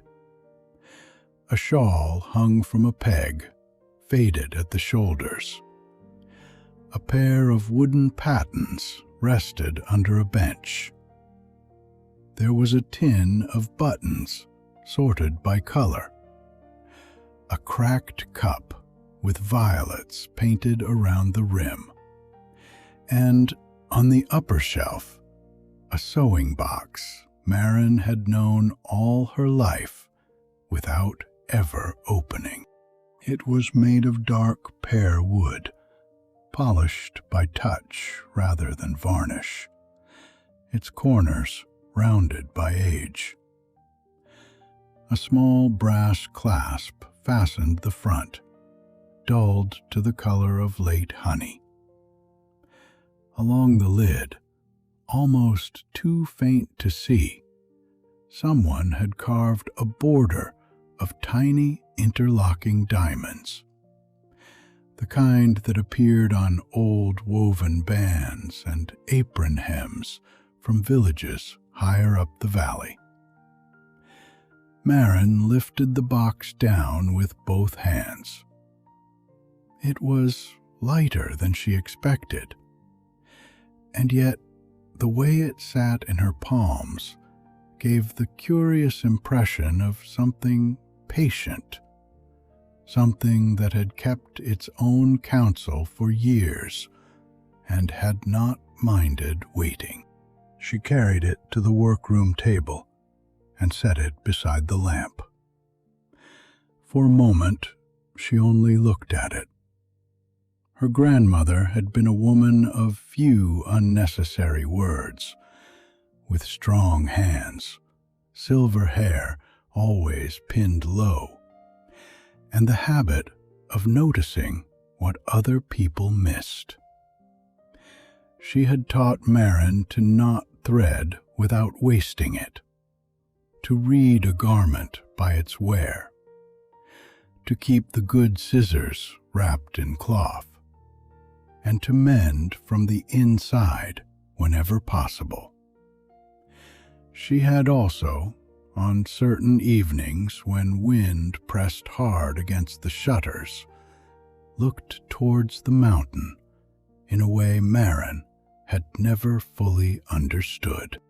The clasp opened with a small, dry click. Inside, the box was lined with blue cloth, worn thin at the folds, but still bright where the lid had protected it from light.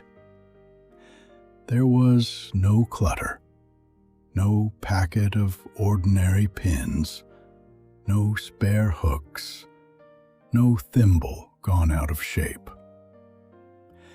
The first thing Maren saw was a needle lying in a shallow groove made for it. It was longer than any needle she owned, and finer, tapering to a point so delicate it seemed less made than drawn out of brightness. Its surface was not quite silver, and not quite bone. When she lifted it, she expected cold metal, but it warmed at once between her fingers, as though it had been resting near the skin of a living hand. Beneath the needle lay a spool no larger than a walnut. Around it was wound thread of a color she could not name. It was blue at first glance, but not the blue of dyed flax or summer cornflowers, or the glazed tiles on the apothecary's stove. It was the color of the sky just before full dark, when light has not gone, but has withdrawn into itself. The thread seemed almost weightless when she lifted the spool. It loosened a fraction under her thumb and gave off the faintest glimmer, not enough to light the table, only enough to make the beeswax cake beside it appear more solid and ordinary. Maren examined both as she would any unfamiliar material brought to her by a traveler from beyond the pass. She held the thread against the lamp, then against the shadow under her hand. She tested its strength with a careful pull and felt it yield in a way that was not weakness, but suppleness, like water accepting the shape of a cup. She passed the end over the wax and found it needed none. The fibers did not fray. They did not catch on her skin. When she threaded the needle, the eye received the strand without resistance, and the thread settled there, as if needle and spool had been separated only briefly and were relieved to be useful again. Under the groove that had held them both was a folded piece of paper, tucked so flat against the lining that she might have missed it had the lamplight not found the pale edge. Maren placed the needle and spool on the cloth beside the box. Then she lifted the paper and unfolded it carefully, easing apart the corners where age had pressed them together. The handwriting was her grandmother's. There was no mistaking the steady lean of it, the firm downstrokes, the practical spaces between words. It was the hand that had labeled jars of elderflower cordial, marked measurements on pattern paper, and written short lists that never included what could be remembered. The note was brief, as Maren somehow knew it would be. Her grandmother had not been a woman to decorate an instruction merely because it was strange. "The sky is fabric," it began. "It wears thin where wind and years pull hardest. It must be tended before the tear widens. The women of our family have always kept the seam. If you are reading this, Maren, then the work has come to you. Take the old goat path before dawn. At the first cairn above the pines, wait for the light to show you where to place your foot." Maren read it once quickly. Then she read it again, slowly enough that each line seemed to settle into the room. Outside the shutters, the village continued its evening without alteration. Bowls would be set on tables. Children would be told to come in from steps and doorways. The baker would rake ash forward for the morning loaves. Somewhere in the darkness above all of this, the sky held a straight, dark wound. She did not think at first of whether she believed the note. Belief was a word used for things at a distance.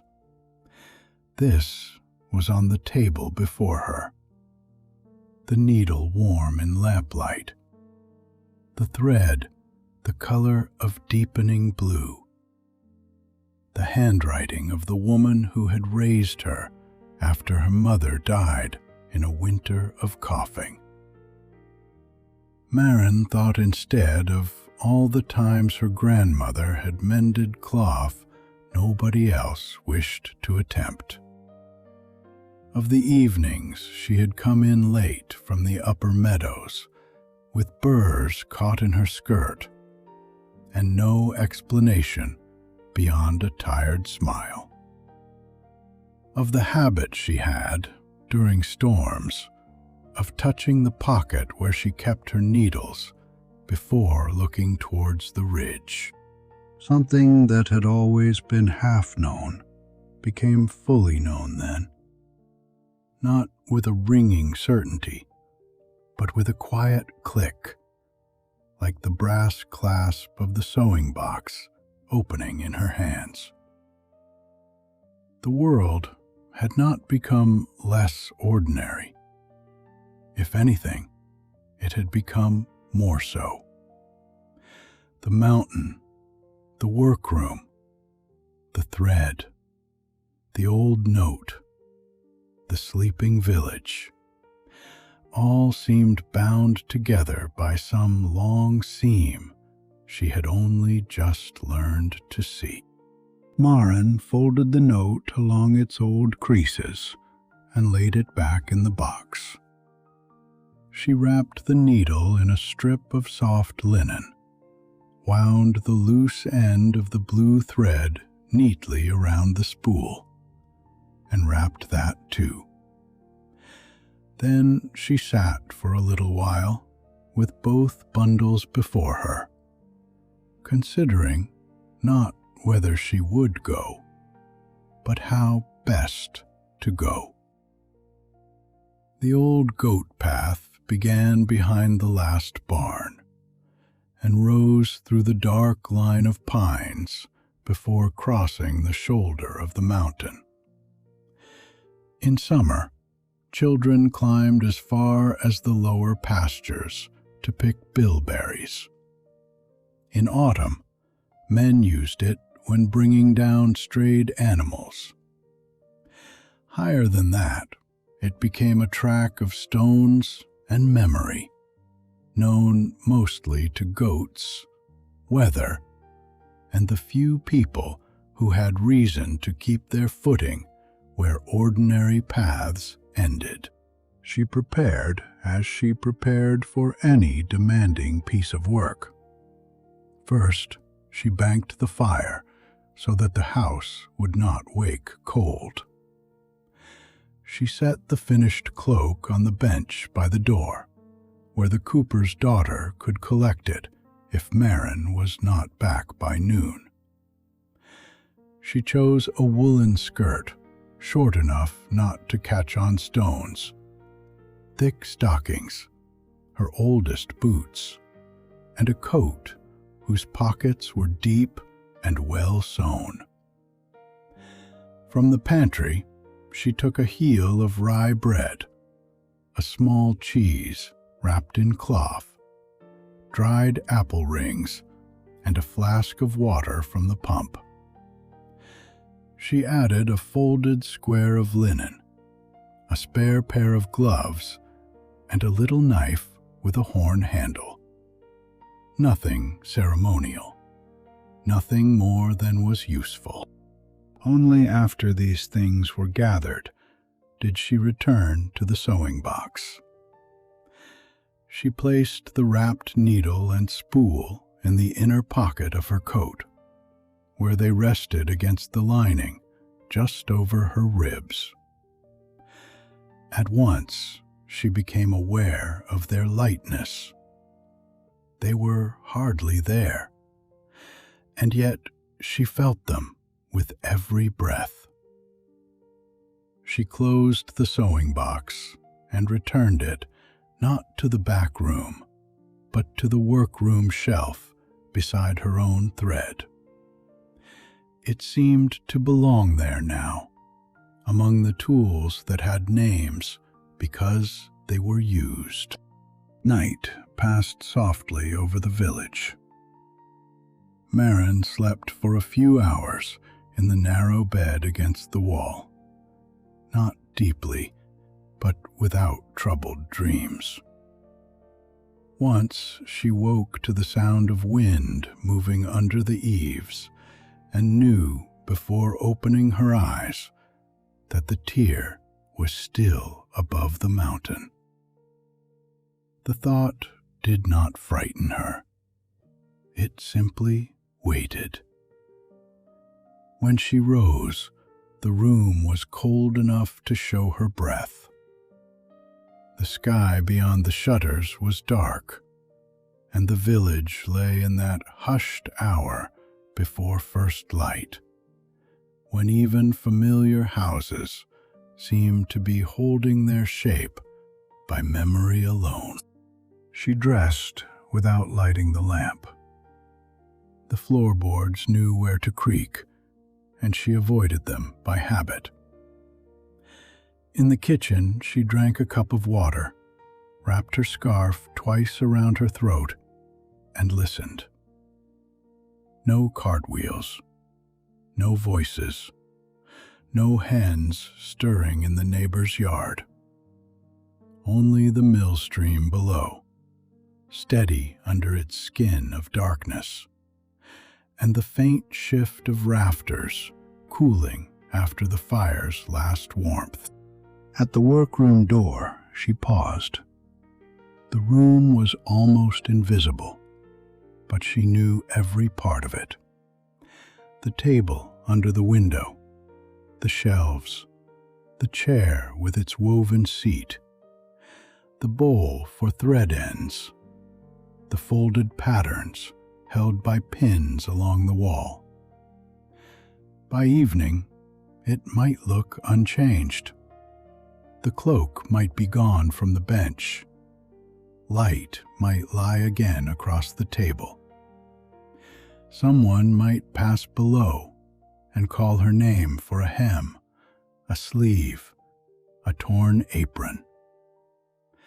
Yet for a moment, she understood that leaving a familiar place can make it newly dear, as though every quiet object had turned towards her without asking to be kept.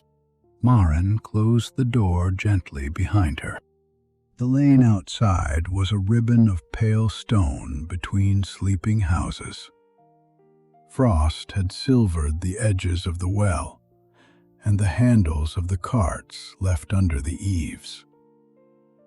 High on one roof, a cat watched her pass with round, unblinking eyes.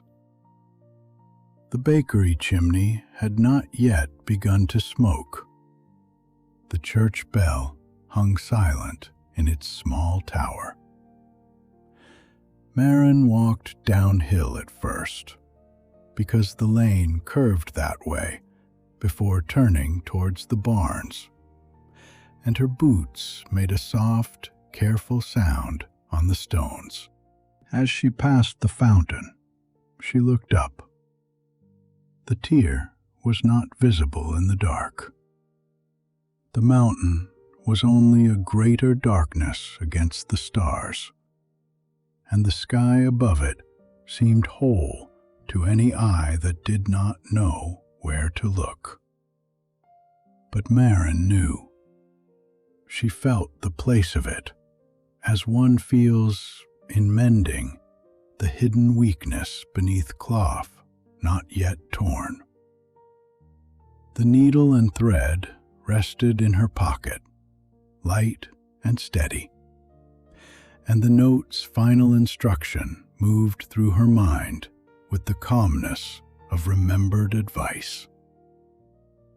At the first cairn above the pines, wait for the light. Beyond the last houses, the village gave way to gardens, then to damp fields divided by low stone walls. The old goat path began where it always had, behind the leaning barn with the split lintel, climbing between hazel and thorn before disappearing into the pines. Maren stepped onto it as the first grayness gathered low in the east. Behind her, the village remained asleep, roof tucked against roof, smoke waiting in cold chimneys, windows dark and still. Before her, the mountain rose without haste into the thinning night. Above it, unseen but certain, the sky held itself together for a little longer. She began to climb, not by flooding the valley all at once, but by touching one edge after another. The eastern sky thinned from black to slate, then to a clear, cold pearl. High patches of rock took the first color and held it in small plains of pale gold, while the hollows remained blue and quiet. The shadows of stones stretched long across the path, fine as drawn thread. A blackbird called from somewhere below the pines. Then another answered, the notes bright and ordinary in the morning air. Maren climbed with her scarf drawn over her mouth, feeling the rhythm come into her body. Step, breath, step. The slight forward lean, the settling of the pack against her shoulder blades, the steady lift of the path beneath her. For a while, she looked back often. Each time, the village had grown smaller and more complete, as though distance were stitching its scattered parts together. The lanes lost their separateness. The bakery, the well, the cooper's yard, the gardens with their bean poles and winter cabbages, all settled into one small arrangement of roofs and smoke and pale walls. Nothing there appeared to know she had left it. The first chimney threads rose straight into the morning before the wind found them. A woman crossed the square with 2 pails and seemed, from this height, no larger than a moving pinhead. Maren watched until the bend of the path hid the roofs behind a shoulder of stone. The needle and spool rested in the inner pocket of her coat. They made no sound, and added no weight she could measure. Yet she was aware of them, in the same way she was aware of a customer's best cloth when carrying it through rain, or of a letter placed safely against the heart until it could be delivered. Now and then, when the path steepened and her breathing deepened with it, the wrapped bundles touched the lining and seemed to answer with a faint, contained warmth. She did not take them out. There was nothing to examine yet. Tools had their proper time, and the time for climbing had not finished. Above the fields, the path entered the pines. Their trunks stood close and dark, and the air changed at once, taking on the resinous coolness of needles and shaded earth. Frost lingered here in the shallow pockets where the sun had not yet reached, white along exposed roots and gathered in the cups of old hoofprints. Maren placed her hand once against a trunk to steady herself, and felt the rough plates of bark beneath her glove. A squirrel moved somewhere overhead, shaking a brief powder of frost from a branch. Otherwise, the wood held stillness.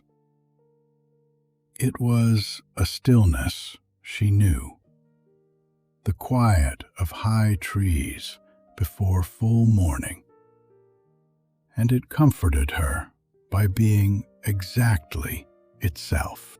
When she reached the first cairn above the pines, the sun had not yet risen fully, but the light had strengthened enough to make each stone distinct.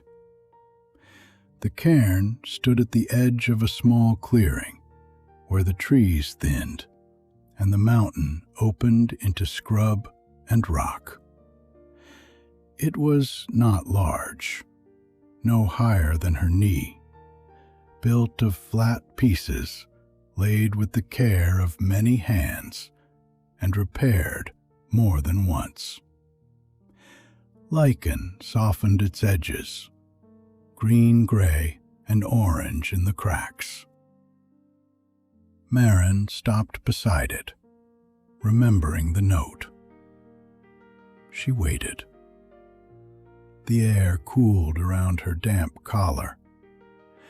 A small wind crossed the clearing and moved the dry grasses all in one direction. Then let them go. At first, nothing appeared to change. Then, a slant of sunlight came over the ridge behind her and touched the cairn not on its upper stones, as it should have done, but low along its eastern side, where a narrow gap had been left between two pieces of slate. The light passed through that gap and laid a thin, bright mark across the ground. It pointed not along the visible path, which turned left around a patch of dwarf juniper, but towards a scatter of stones Marin would have taken for a dry wash. She bent to look.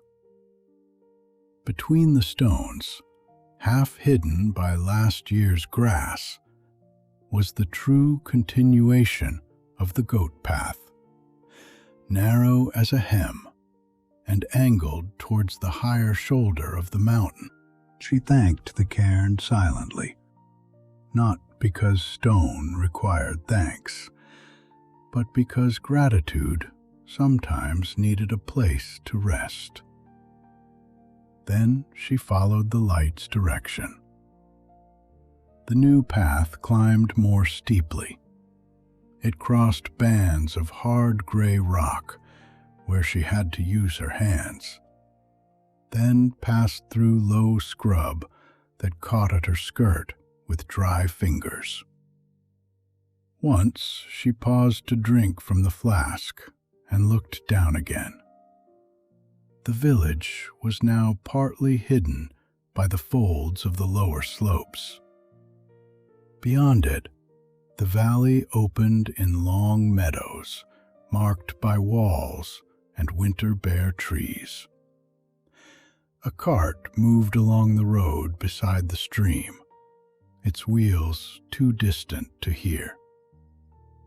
The whole world below seemed perfectly arranged for ordinary living, and the ordinariness of it mattered to her.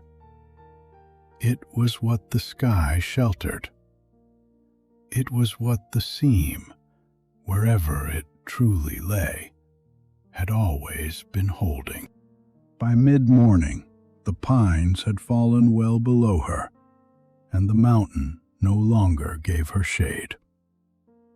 The sun stood clear, but the air remained sharp.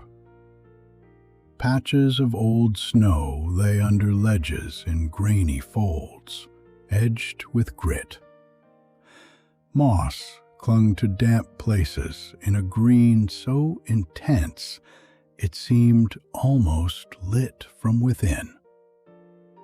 The path, although narrow, was still a path, a line worn by passage, visible in the crushed grasses, the rubbed stone, the occasional dark pellet left by goats. Marin climbed steadily, stopping when her breath asked her to stop, continuing when her legs had found themselves again. Her hands grew dusty from rock. The bread in her pack thumped lightly against the cheese with each step. This was the labor of a real mountain under a real morning, and for some hours nothing contradicted it. Then, somewhere above the height where sheep were sometimes brought in summer, Marin noticed that the rock beneath her boots had changed. It did not crumble. It did not sink. It bore her weight as stone should. Yet its certainty had altered.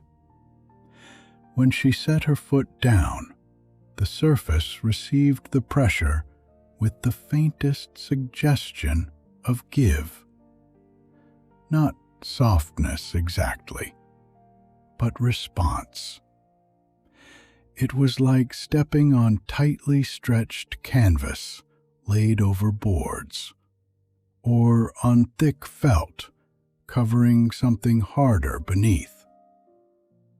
She crouched and pressed her palm to it. The rock was cool, rough, and veined with quartz. And still, under the heel of her hand, it seemed to remember being something else. She did not try to explain this.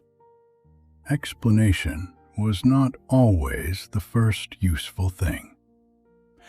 When a cloth arrived whose weave she did not recognize, she first watched how it behaved under the needle. She stretched it a little, felt its weight, examined the way light crossed it.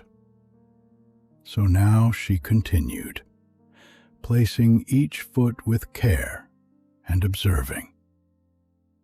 The path still wound upwards, but its edges had become less plain. Grass no longer marked it clearly.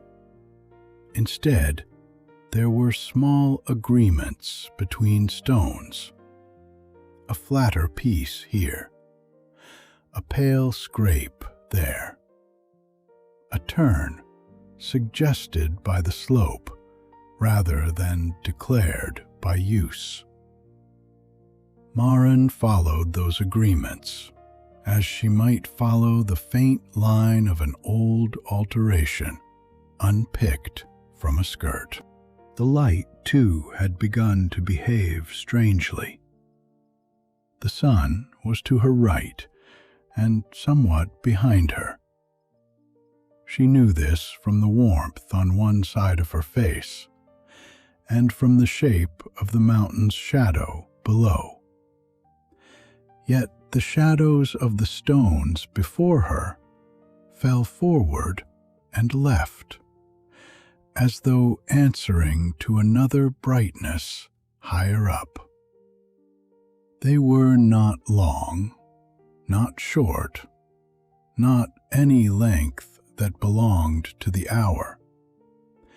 They lay thin and precise, bluish at the edges, and when the wind moved over them, they seemed to hold still, while the grasses trembled through them.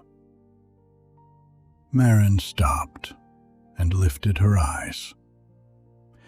The sky above the ridge was pale and empty.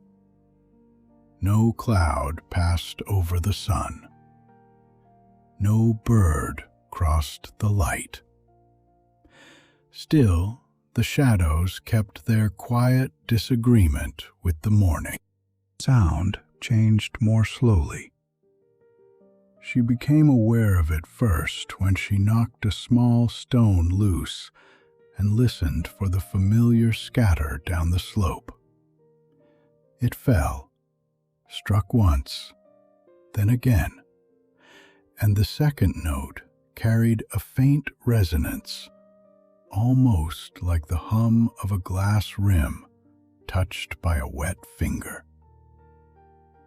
Her own footsteps had deepened.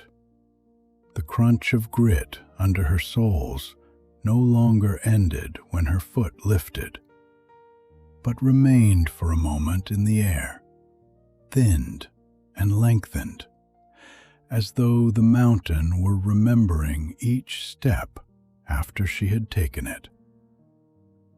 The wind, which had been only wind below, now contained a thread of tone. It was not music. It was too slight for that, and too continuous. It was the sound of distance being drawn through a narrow space. Maren kept climbing. The strangeness did not ask anything from her except attention. It neither hurried nor hindered her. Once she touched the inner pocket of her coat, and the needle and spool answered with the same faint warmth, steady as a covered ember. She thought of her grandmother's hands folding the note, choosing those few words and no others. How many times had she come this way? Had she found the rock responsive beneath her own boots, the shadows angled in their patient wrongness, the wind carrying its thin, held note? The thought made the path feel less empty. Solitude remained, but it was no longer the solitude of being first. The first remnant appeared at a turn where the path narrowed around a rib of stone. Maren might have missed it had she been looking only at her feet. A small dark gleam lay in a crevice at eye height, placed between two flakes of rock as deliberately as a pin in a cushion. She stopped with one hand braced against the slope and leaned close.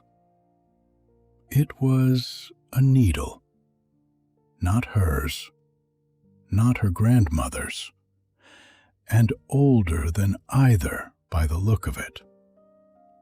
The metal had darkened to a deep bluish gray, like iron held too long in smoke, yet the shaft remained straight and flawless. Its point, visible where it emerged from shadow, was still keen enough to catch a single grain of light. She did not reach for it. Her hand had risen a little, almost by habit. But before her fingers came near, she understood that the needle had not been lost. It had been set there with purpose. A woman had stood on this same narrow turn, with the same valley dropping away behind her, and the same higher air moving around her, and had pressed the needle into the rock for someone else to find. Perhaps that woman had been young, perhaps old. Perhaps she had come from Maren's village, or from another beyond the ridge, whose name had worn away from maps and speech alike. Nothing of her remained here but the careful placement of a tool and the trust that another hand one day would read it correctly. Maren stood before it for a quiet moment. The wind moved her skirt against her boots. Far below, the village was no longer visible, hidden by the mountain's lower folds. But she could imagine it precisely. Smoke, bell, water, the narrow window of her workroom dark from outside.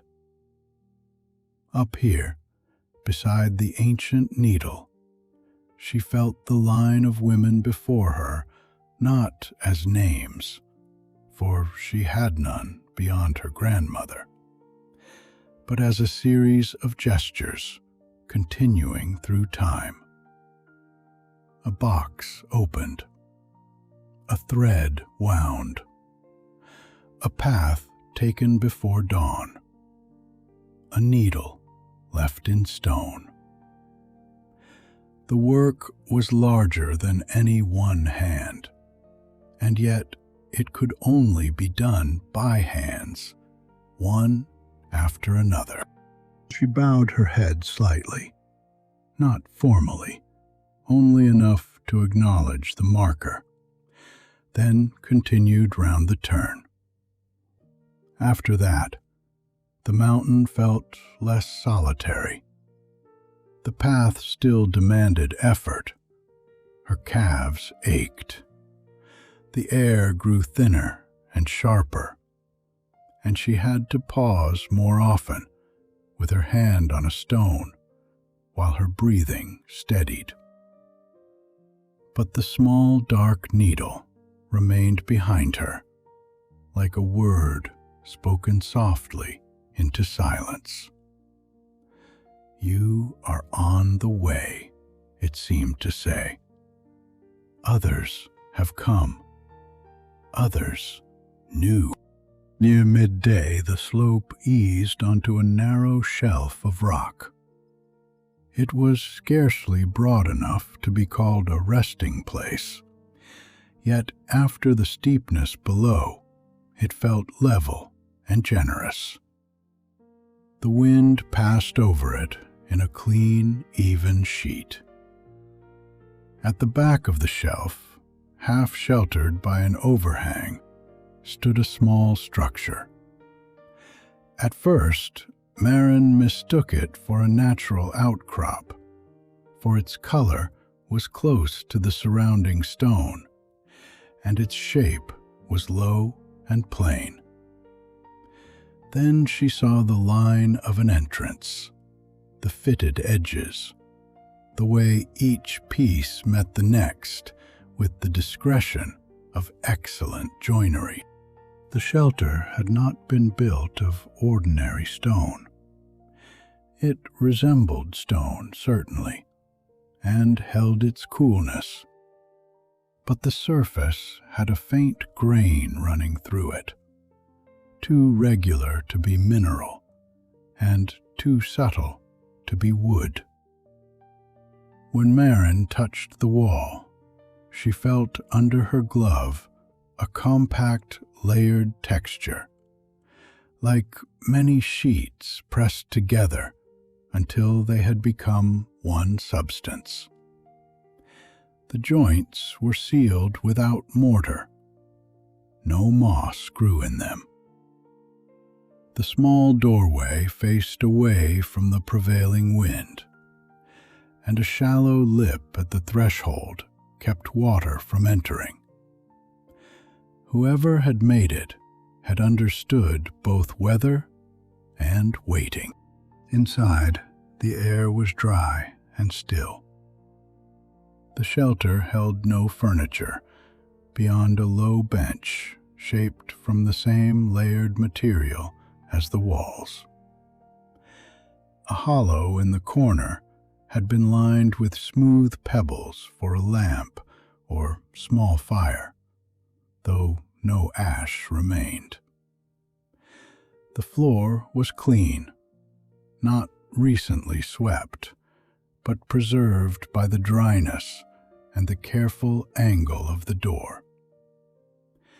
Marin sat on the bench and felt the relief of weight leaving her legs. The silence inside was different from the silence outside. It had been kept. It was the silence of a room closed after use, left ready for whoever might need it next. On the wall opposite the doorway, a stone had been placed in a shallow niche.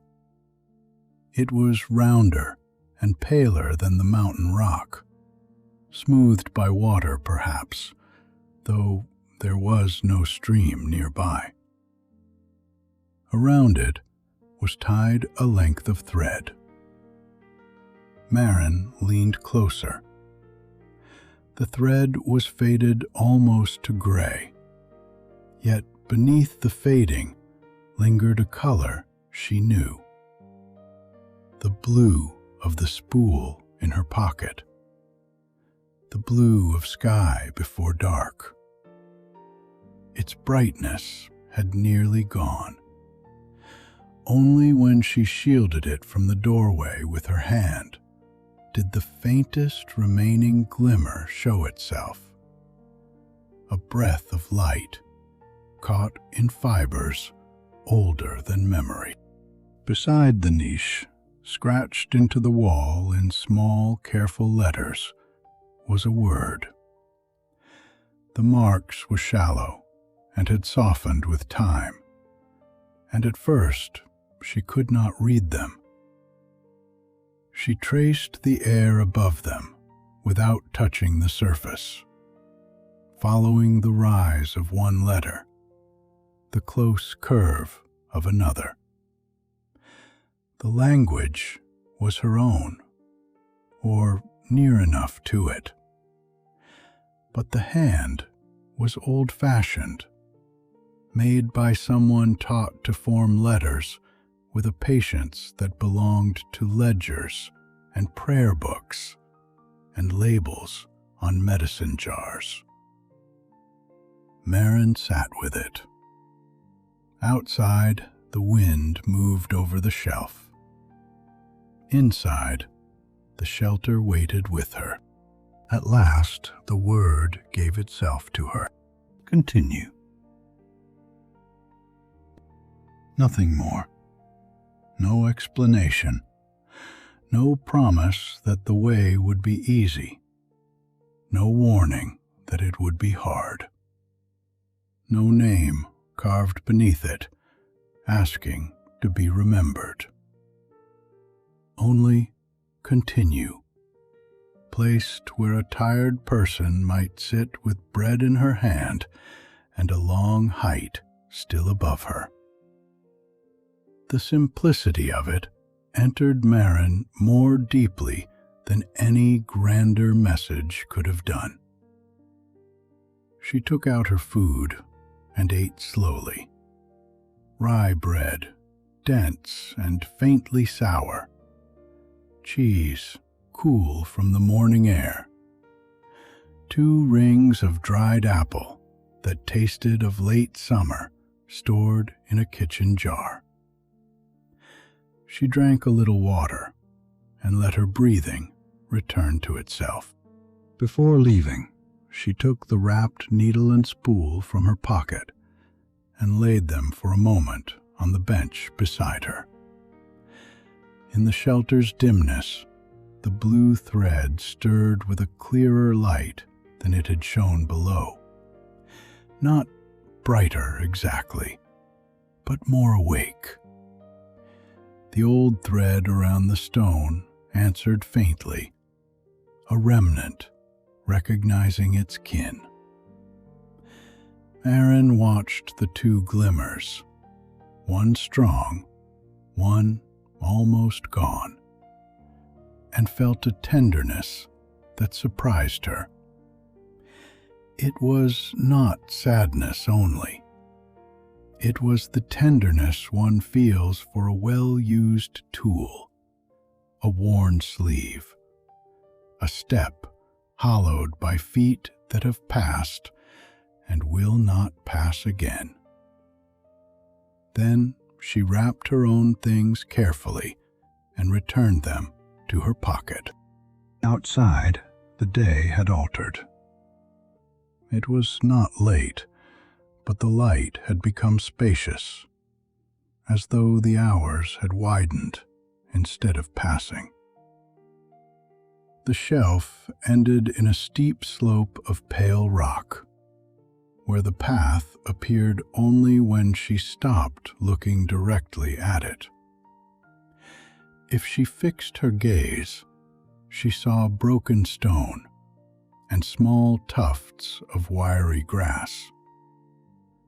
If she softened her attention, a root revealed itself by the faintest differences of texture. A smoother plane here, a shallow dip there, a sequence of places that invited a foot. Marin followed them upwards. The mountain changed more openly after the shelter, though still without abruptness. Rock faces took on a weave when seen from the corner of the eye, threads of gray and silver crossing under the surface. Lichens arranged themselves in patterns that recalled old embroidery borders, branching and returning, never quite repeating. The wind no longer came from one direction. It moved around her, as water moves around a stone in a stream, parting and meeting again with a low, sustained murmur. When she rested her hand on the slope, she sometimes felt a vibration too fine to be called trembling, like a loom at work in a distant room. There were fewer ordinary signs of the mountain now.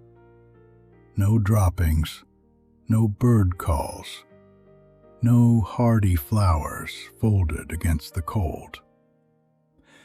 The world below had not vanished, but it had become a memory held at the lower edge of her mind. In its place came a clarity so complete it felt almost transparent. She could see each ridge of skin across her knuckles when she removed a glove to tighten a strap. She could see dust on the toe of her boot, individual grains of mica flashing like pinpoints. The air tasted faintly of snow and metal, and something clean that had no name. At times, she thought she saw movement ahead. Not a person, not an animal, but a quick adjustment in the fabric of sight itself, as when heat above a hearth makes the room beyond it tremble. Each time she reached the place, there was only stone, though stone now seemed an insufficient word for what rose around her. The mountain was still there. She could feel its weight, its height, its ancient patience. Yet it was also becoming the underside of something else, the hem or selvage of a greater material stretched above the world. Marin continued. The word from the shelter stayed with her, not as command, but as company. Continue. It fitted the rhythm of her steps. Continue over the pale ridge. Continue past the shadow that fell the wrong way. Continue where the path narrowed to a line of roughness along a sloping wall. She moved carefully, sometimes with both hands on the rock, sometimes upright where the ground allowed. Her body had grown tired in the plain manner of bodies, but beneath the tiredness lay a steadiness she trusted. She had known long days at the table when candlelight blurred and stitches still had to be even. She knew how to give herself to the next small action. In the later light, though later was only a guess now, the slope began to flatten. The path climbed towards a ridge that seemed, from below, to be the mountain's upper edge. Maren expected the ground beyond it to fall away or rise again, as mountains did. Instead, when she came within a few paces of the crest, she saw that the rock ended. It did not crumble into a cliff or break into scree.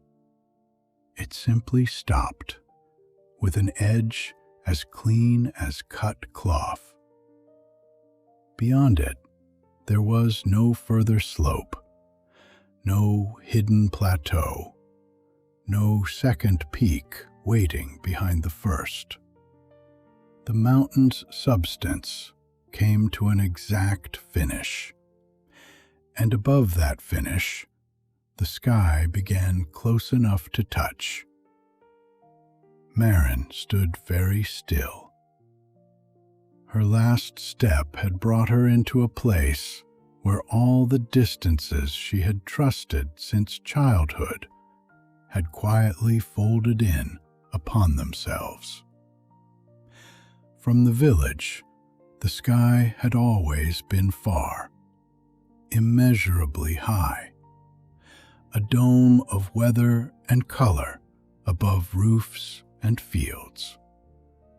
Here, it rose directly before her, not above, but ahead, vast and present, and textured by light. For a long while, she did not look for the tear. She looked first at the sky itself, because it was not what distance had taught her to imagine. It was blue, yes, but blue was only the color it offered to those below. Up close, it held layers within layers, fine as gauze in some places, dense as fulled wool in others. There were threads of silver running through it, at angles too subtle to follow, and deeper strands of indigo drawn tight beneath the surface. The light did not shine upon it. The light moved through it, caught in the weave, and released again with a softness that had no glare. In places, she could see tiny variations, knots perhaps, or old repairs, faint lines where hands before hers had worked so neatly that only another seamstress would notice. Then she saw the tear. From below, it had been a hairline, a dark mark held just above the mountain. Here it was wide enough that Maren might have put both arms through without touching either side. It ran horizontally across the sky's fabric, the edges clean and precise, as though some immense blade had passed silently through and gone on into distance. There was no raggedness, no fray, no fluttering loose end. That made it stranger, and, in a way, more beautiful. The fabric on either side remained taut, yet along the cut she could see its thickness, not a flat surface at all, but layer upon layer of luminous material, each one finer than silk and stronger, she felt, than any sailcloth ever stretched against weather. Maren approached slowly until the toes of her boots came near the mountain's final edge. The drop below did not call to her. It was as if ordinary height had been left behind lower down. All her attention moved towards the opening. The air at the tear was cool, but not windy. It carried the faint scent of rain before it falls, and of linen dried outdoors, and of stone warmed by a sun no valley had seen. She heard, very softly, the tone that had been in the wind during the climb, now resolved into many tones woven together. They did not form a tune. They formed an order, patient and immense. Through the tear, she saw what lay behind the sky. It was not darkness. It was not emptiness. It was a vast inner architecture of light and structure, so far-reaching that her eyes could not take it in all at once. Great ribs curved away into distances without weather, pale as moonlit bone and delicate as the inside of a shell. Between them moved slow fields of brightness, turning with the measured grace of mill wheels seen through water. Threads broader than roads and finer than thought crossed from one shining spar to another, carrying color in pulses too gentle to startle. Here and there, knots of golden mechanism opened and closed like flowers at evening, drawing light through themselves and sending it onward into the fabric that covered the world.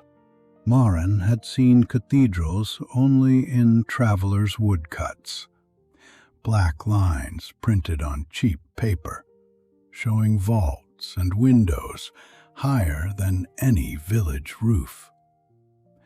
She had imagined their interiors cool and echoing, built to make a person feel both small and safely held. What she saw beyond the tier gave her that same feeling, though it belonged to no human building. It was too large for awe to arrive sharply. Instead, awe spread through her by degrees, like warmth returning to cold fingers. She saw the workings of dawn and dusk, not as pictures, but as labor. Light gathered, sifted, thinned to morning, shadow drawn smooth for evening, stars held somewhere beyond sight, like beads waiting to be sewn into place. She stood before it without moving. The climb had led her here, but arrival was not an ending. It was a threshold. The needle and spool in her pocket seemed suddenly very small, almost comically small, against the breadth of what needed tending. Yet she did not doubt them. A single needle could close a rent in a cloak large enough to cover a sleeping child. A fine thread, placed truly, could outlast a season of weather. Work was not measured by the size of the hand that did it, but by the faithfulness of each stitch. At last, Maren lifted her hand to the inner pocket of her coat. She did not yet take anything out. Her fingers rested there, over the wrapped tools, feeling their quiet warmth through wool and linen. Before her, the tear held open its clean, dark line. Beyond it, the hidden machinery of the sky continued its calm revolutions, vast and luminous, indifferent perhaps to being seen, yet not unwelcoming. She breathed once, slowly, and let her attention gather, as it always did before the first stitch in difficult cloth. Maren took the wrapped needle and spool from her pocket and held them in both hands before opening the linen. The cloth had kept the warmth of her body, but the tools themselves held another warmth beneath it, steadier and finer, as though they had been waiting, not in wool, but in some quiet place between light and metal. She set the spool on the last stone of the mountain, where the edge was flat enough to receive it, and laid the needle across her palm. Up here, close to the sky, it seemed longer than it had in the workroom, not by measurement, but by intention. Its point turned a little in her hand, gently, almost politely, until it faced the tear. She unwound a length of thread. It did not fall slack as ordinary thread would have done, nor coil in loops at her wrist. It lifted with the faintest curve towards the fabric before her, finding its own line through the air. When she pinched it between finger and thumb, it resisted, not stiffly, but with the composure of something that knew the strain it was meant to bear. Maren drew out a little more and felt it settle into a tension that seemed exactly right without her measuring it. Then, with the care she would have given to the finest silk, she brought the end to the eye of the needle. The thread did not pass through at once.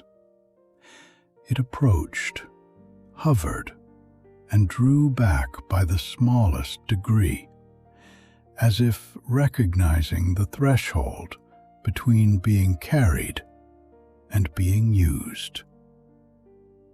Maren waited. She had learned long ago not to force a difficult thread. Pressure made fibers snarl. Impatience bent a point or split a strand. She breathed into her hands, warming the air around them, and tried again. This time, the thread narrowed itself almost beyond sight, slipped through the eye, and widened on the other side with a tiny sound like frost releasing from a branch in sunlight. The needle became heavier for one breath, then perfectly balanced. Maren stepped closer to the tier. The edges were at the height of her shoulders, though height itself behaved strangely here. And when she lifted her hands, The sky seemed to meet them rather than require her to reach. She chose the leftmost end of the wound, where the cut began in a narrow point, and the layers of blue were drawn tight around it. The first stitch mattered, as first stitches always did. It set the angle for all that followed. She placed the needle against the lower edge, found where the fabric would receive it, and pressed. There was resistance, not hardness, not refusal, but the deep, living resistance of dense cloth that had borne weather for centuries. The needle paused against it, and Maren felt through her fingers the thickness of the sky.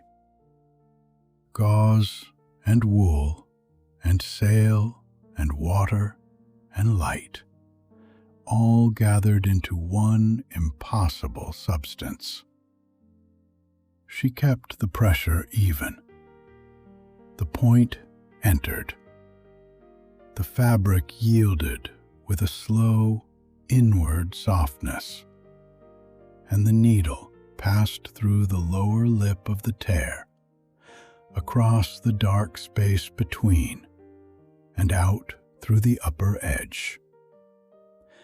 When she drew the thread after it, the blue strand shone briefly, then sank into the weave and held. The sound was very small. It was not the scratch of metal through cloth, nor the whisper of linen on linen. It was nearer to the note made when a drop of water falls into a full basin in a quiet room. Round and complete, gone almost before it could be heard. Beyond the tear, the great inner architecture continued its slow turning. A pale rib shifted light along its length. Somewhere far within, a golden mechanism opened and closed. Maren drew the stitch snug, not tight. A mended seam should hold without strain. The two edges moved towards one another by no more than the width of a breath. So the work began.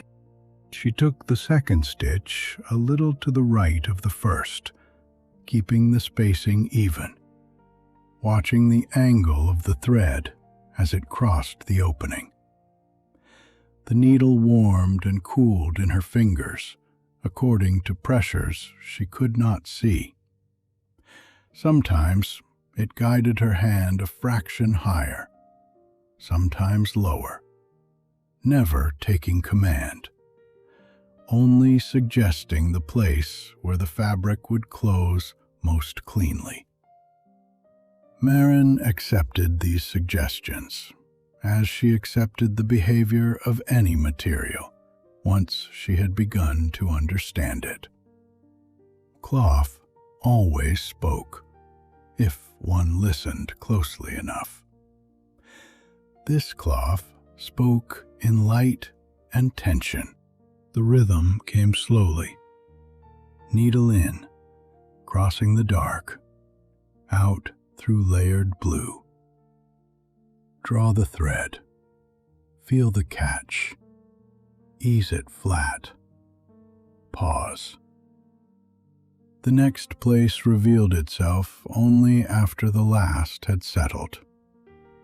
If she hurried, the thread brightened sharply beneath her fingers, a silent warning, and the fabric around the tear held itself apart. When she slowed, it yielded. The work asked to be done at the pace of sky, not of hands alone. Maren let her breathing follow it. In time, the space before her narrowed until there was only the edge of the tear, the line of thread, the glow within the needle's eye, and the next small opening awaiting repair. Time changed around the stitching. It did not stop, for the light beyond the tear continued to move, and the sky's colors deepened by degrees. But it no longer passed in the ordinary manner. Minutes became wide enough to enter. Hours folded themselves into a single, repeated gesture. Her arms grew accustomed to being lifted. Her shoulders found a place of effort and rested there. The soles of her boots knew the stone beneath them so thoroughly that she ceased to think of standing. There was the needle, the thread, the fabric, the crossing, the drawing through. Again, again, again. As she worked, she saw more of the sky's substance. The outermost blue, which from below appeared smooth and simple, was only the visible face of many hidden layers. Beneath it lay a paler blue, nearly white, threaded with quick silver lines that moved when she was not looking directly at them. Beneath that was a dusk-colored layer, soft and strong, whose fibers seemed to hold the memory of rain clouds, smoke from winter chimneys, breath on cold mornings, and the last light of fields after harvest. In some places, the needle passed easily, with a sigh of yielding. In others, it met old repairs, almost invisible, where another hand had crossed the fabric, with thread now settled so deeply into the weave that it had become part of the sky itself. The thread carried something too. At first, Maren felt only its lightness and its strength. But after many stitches, another quality came through her fingers. It was not voice or memory, as people ordinarily used those words. It was closer to the feeling left in a tool by long use. The shaped handle of scissors, the hollow in a step, the smoothness of a thimble worn by one thumb and then another. The thread seemed to remember being held. It held the warmth of hands that had drawn it tight before hers. Hands with broader knuckles, narrower wrists, old scars, young steadiness, patience learned in kitchens and by sickbeds, and beside lamps burning late into winter. Maren did not see the women, but she felt the traces of their attention. One had worked with quick, decisive movements, trusting the needle at once. Another had paused often, as Maren herself did, testing the pull after every stitch. One had been frightened at first, and had continued anyway, until fear thinned into concentration. One had sung under her breath, though no tune reached Maren, only the knowledge of breath shaping sound. One had come in great age, her hands slow but exact. None of them spoke. None needed to. The thread made a quiet companionship of their work, and Maren's own stitches joined it, not as an ending, but as one more length wound through the same long task. The gap narrowed. At first, it had seemed too wide for such small motions to affect it. Yet, stitch by stitch, the edges drew closer. The dark space between them thinned from the width of her forearm to the width of her hand, then to less. Through it, she saw once not the inner machinery, but a downward opening where the world below appeared. The view came suddenly between two drawn layers of blue, the mountain falling away into night, the pines like black brushstrokes, the valley cupped beneath them, and the village, small and dark, entirely asleep. No lamp showed in her workroom window. No smoke rose.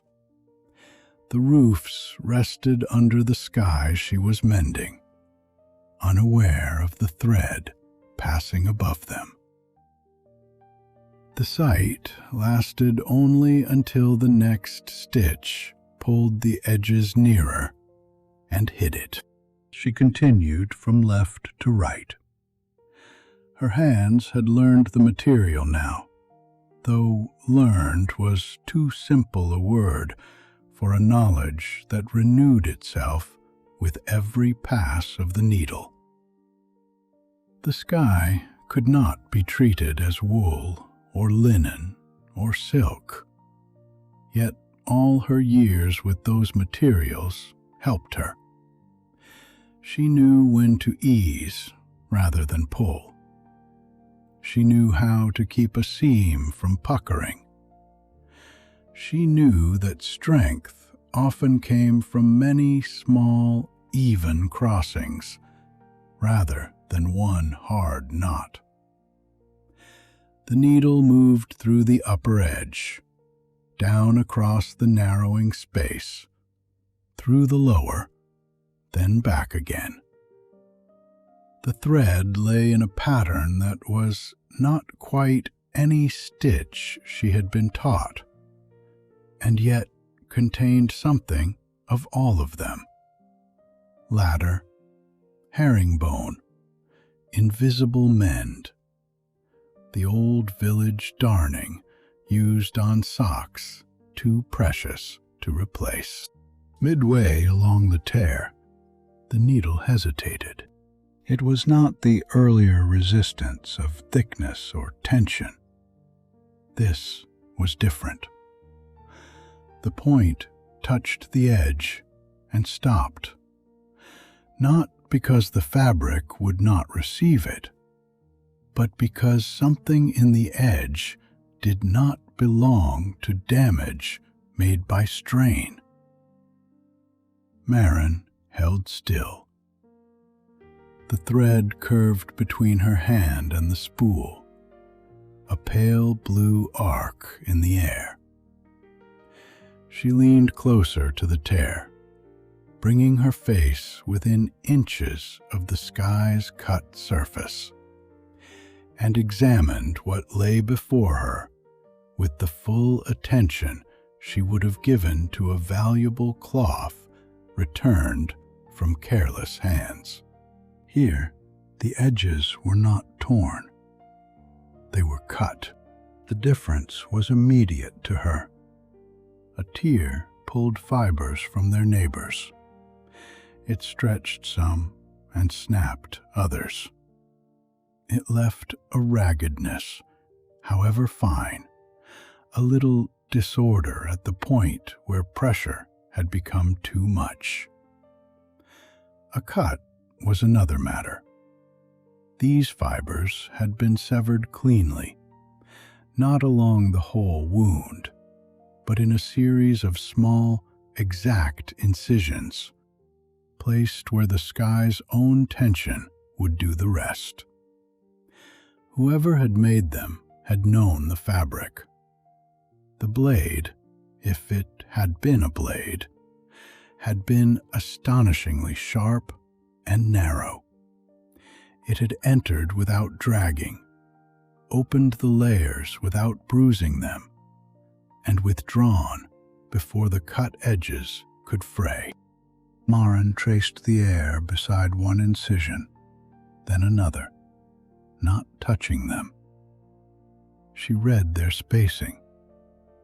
She saw how one had been angled into a silver support thread, another through the dusk blue layer below, a third placed just where an old repair crossed beneath the surface. This was not ignorance. It was not storm, not age, not the slow wearing thin her grandmother's note had prepared her to mend. Someone had come with knowledge enough to harm what knowledge had long protected. The feeling that moved through her was quiet and complex. It had no room in it for fear, and anger, if it came at all, came only as a distant warmth beneath the ribs.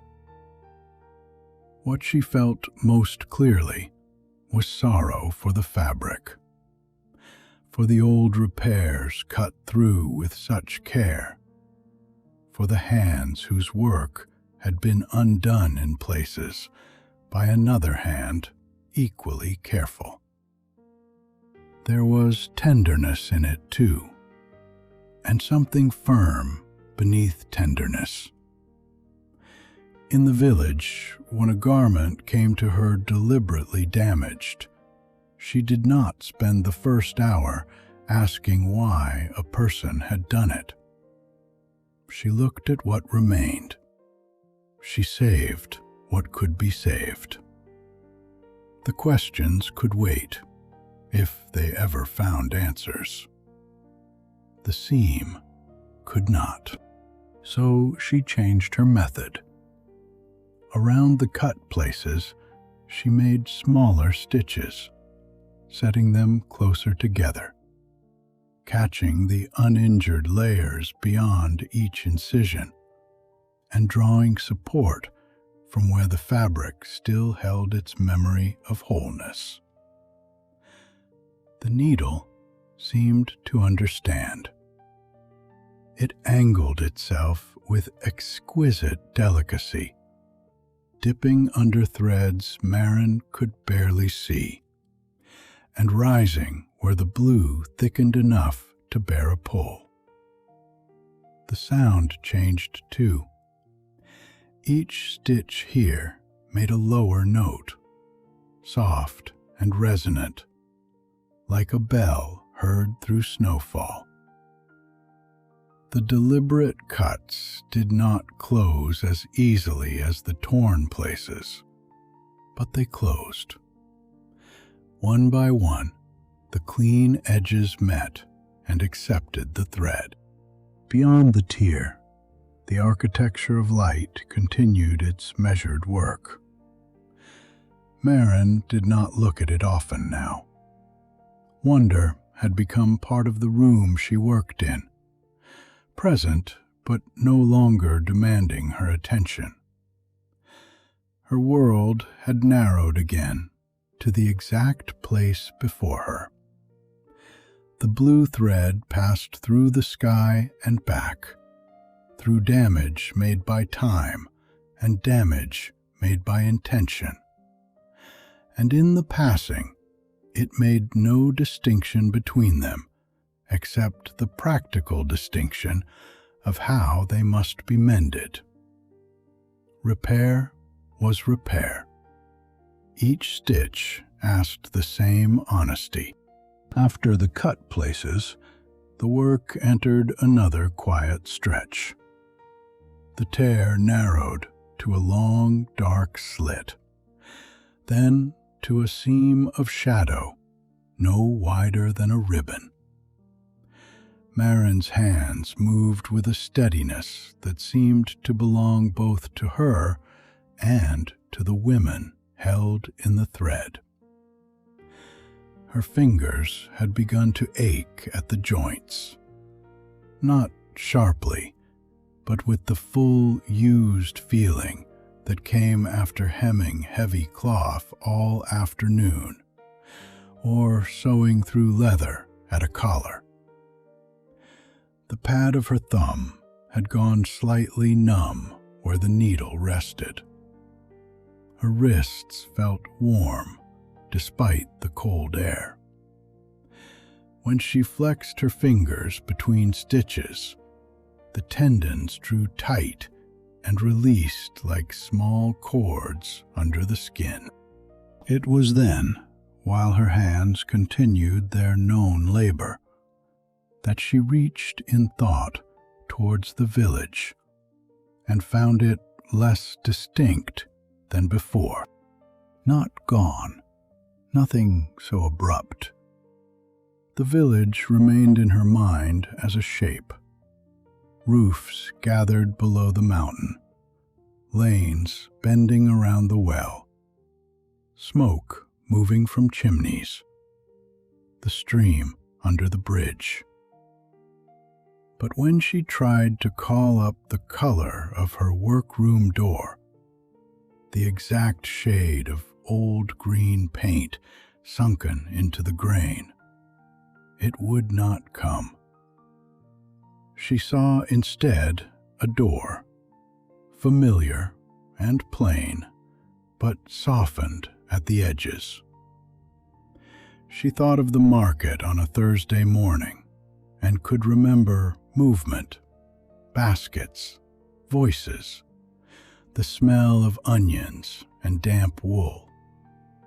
Yet the particular call of the woman who sold eggs seemed to have drifted just beyond hearing. The needle went in. The thread drew through. The stitch settled. She reached for her nearest neighbor's face and found kindness without features. She reached for the crack in the blue bowl where she dropped thread ends and found the bowl, but not the path of the crack.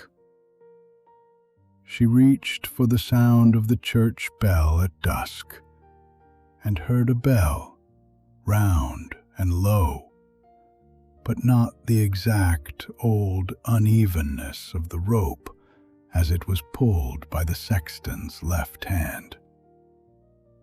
These were small things. They were also the things from which a life was made. Their fading did not wound her sharply. It moved through her with the ache of folding away a garment that had belonged to someone loved, smoothing it once more before closing the chest. Marin understood. She did not know how she understood, only that the understanding had been approaching for some time. The note had not named a cost, but the thread had carried enough for her to feel one. The women before her had known this soft surrender at the edges of memory. They had climbed with villages and rooms and ordinary voices bright within them, and they had worked until those brightnesses dimmed a little, giving something of nearness back to the sky they repaired. Perhaps memory was a kind of thread too, Perhaps close to the place where all light was woven, some strands loosened and were taken into the mend. She kept stitching.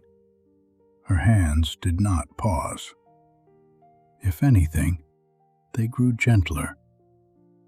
Each time a detail failed to come, she let it go without grasping after it. And in letting go, she placed another careful stitch. Workroom door, stitch. Market voice, stitch. Neighbor's face, stitch. Blue bowl, stitch. The losses were not taken violently. They drifted from sharpness into softness, becoming part of a larger tenderness that included the village, the mountain, the old needle in the rock, the shelter with its single word, the women who had come before, and the sky itself, patient above every forgetting and every remembered thing. Night deepened around her. She could not have said when evening had ended. The fabric of the sky had darkened near the repaired seam, not to black, but to a blue so profound it seemed to contain every blue she had ever known, and some no valley could hold. Stars appeared close by, though appeared was not the right word. Up here, she saw that they were not simply lights scattered across distance. They were lights held within and beyond the fabric, each one shining through its own minute opening, warmed and shaped by the weave around it. Some were white as milk poured into a cup. Some held a gold like wheat before harvest. Some glimmered with the faint red of banked embers under ash. Their nearness did not lessen them. It made each one more particular. A star beside her left shoulder trembled whenever she pulled the thread too firmly, then steadied when she eased the stitch. Another, higher and faintly green at its rim, seemed to pulse in time with the great hidden mechanisms behind the seam. Marin worked in their company. Their light rested on her fingers, making the small lines of her skin silver. It caught in the thread as it unwound from the spool, so that each remaining length carried a bead of starlight along it before passing into the repair. The spool was almost empty. When she had begun, the thread had seemed impossible to measure, wound so neatly upon itself that its length belonged to faith rather than sight. Now the small wooden core showed through the final turns. The thread there was brighter, perhaps because it had been held longest in darkness, perhaps because it was the oldest part, wound by her grandmother, or by a hand before her grandmother's, waiting through seasons of workrooms and winters and closed boxes for this final use. Marin drew it out with particular care. She would not waste even a finger's breadth. The tier was almost closed.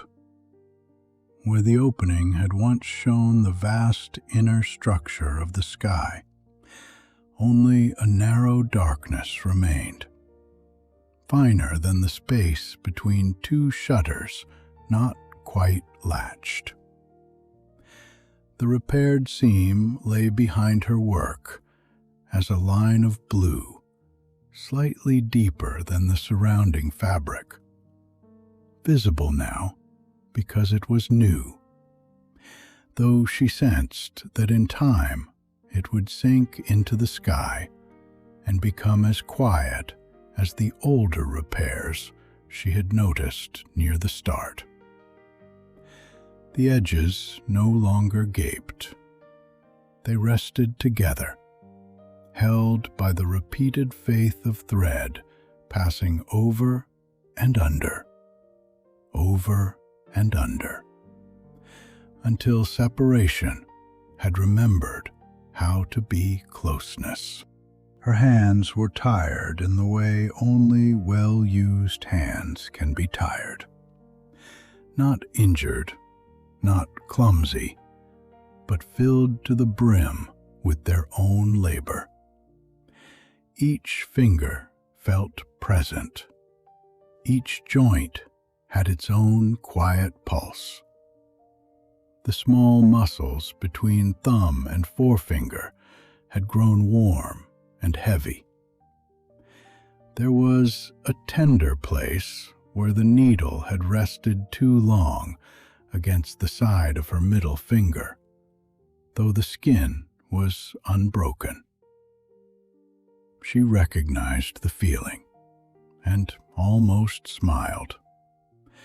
It was the same honest weariness that came after finishing a bridal bodice with 20 hooks, or setting a sleeve properly after 3 patient attempts, or mending a coat so that the owner would never know where it had been torn. She gave the last stitches all the time they asked for. There were 3, then 2. The first of the final 3 crossed a place where the fabric still remembered the deliberate cut. She set it deep, catching the strong layer beneath and drawing the thread through until the note of the stitch rang low and settled. The next passed through a region of pale blue so fine she could see starlight moving behind it, like breath behind a curtain.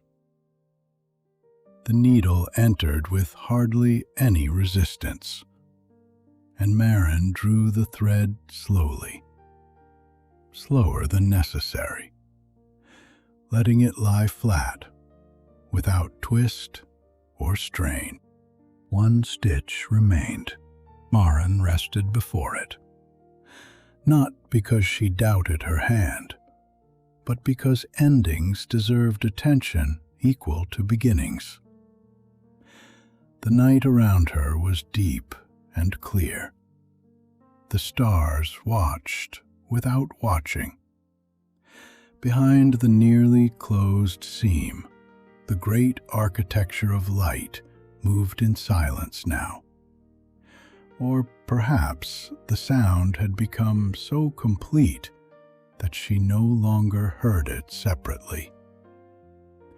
She thought of the word in the shelter, continue. She thought of her grandmother's handwriting, still sharp in memory where other things had softened. She thought of the village, not in detail now, but with love enough to contain every detail, even if the mind no longer held each one. Then she placed the final stitch. The needle passed through the lower edge, carrying the last blue thread across the last visible darkness. It entered the upper edge with a softness that felt almost like welcome. Marin drew the thread through until only the smallest loop remained, then guided that loop flat with the pad of her thumb. the tear closed. There was no flash, no clap of sound, no sudden wind. The sky simply became whole under her hands. The seam held, faint and deep and beautiful, and the last note of the last stitch moved outward through the fabric, quiet as a bell heard in sleep. For a while after the final stitch, Maren did nothing at all. Her hands remained lifted before the place where the tear had been, palms turned slightly towards the sky, fingers curved as though still holding the work between them. The seam lay beneath her touch, whole and quiet. If she had not known exactly where the wound had opened, she might not have found it. The blue had drawn itself over the repair with a patience deeper than cloth, layer meeting layer, light settling through light, until the mended place belonged once more to the larger fabric. There was no sign from below, no mark a shepherd or child or old woman at a window would notice. The sky was simply sky again. The needle rested in her right hand. It had changed.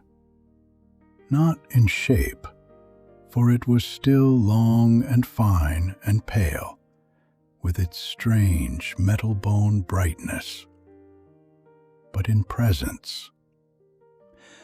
All through the work, it had leaned towards the tear with purpose, warming and cooling according to the needs of the fabric. Now, it was entirely still.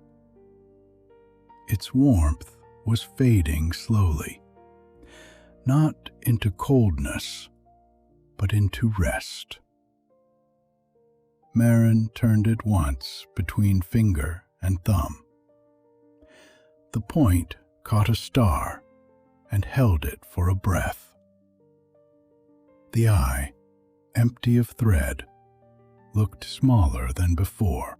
She looked along the edge of the mountain, a little below the repaired place, where the final stone of the ridge gave way to a narrow crease. She found a crevice no wider than the blade of her small knife. It was dark, clean, and angled upwards towards the sky. Maren knelt carefully. Her legs were stiff from standing so long, and the movement lowered her into an ordinary ache that seemed almost welcome. With both hands, she set the needle into the crevice. It did not slide in loosely. The rock received it with a slight, exact resistance. She pressed until half its length was held fast, and the point faced outward, catching the first suggestion of coming dawn. Then she let go. The needle held. It did not tremble, though a high wind moved somewhere above the repaired fabric. It became at once both less hers and more meaningful than anything kept could have been. Far below on the path, another needle waited in its turn of stone, darkened by years and weather. Others, perhaps, lay higher or lower than she had noticed. Markers in a quiet line, each one left by a woman who had come to the same edge and had turned back when her work was done. Marin's needle joined them now. It did not announce itself. It did not need to. It was a small, bright truth in the mountain, set there for a hand that might come long after hers. She stood again and looked once more at the sky. The repair had vanished into wholeness. Where there had been darkness wide enough for both arms, there was only the deep blue of the last hour before dawn, threaded with stars and soft at the horizon's hidden edge.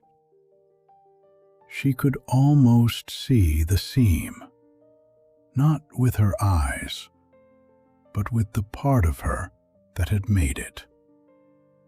A line of care lying under color, each stitch resting beside the next, unseen and steady.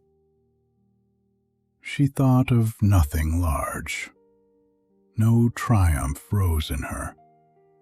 No need came to tell the village or prove what had happened.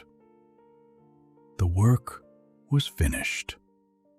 That was enough. After a little while, Marin turned away from the edge and began to descend. The first steps downward were slow. Her knees felt the slope differently from the way her lungs had felt the climb.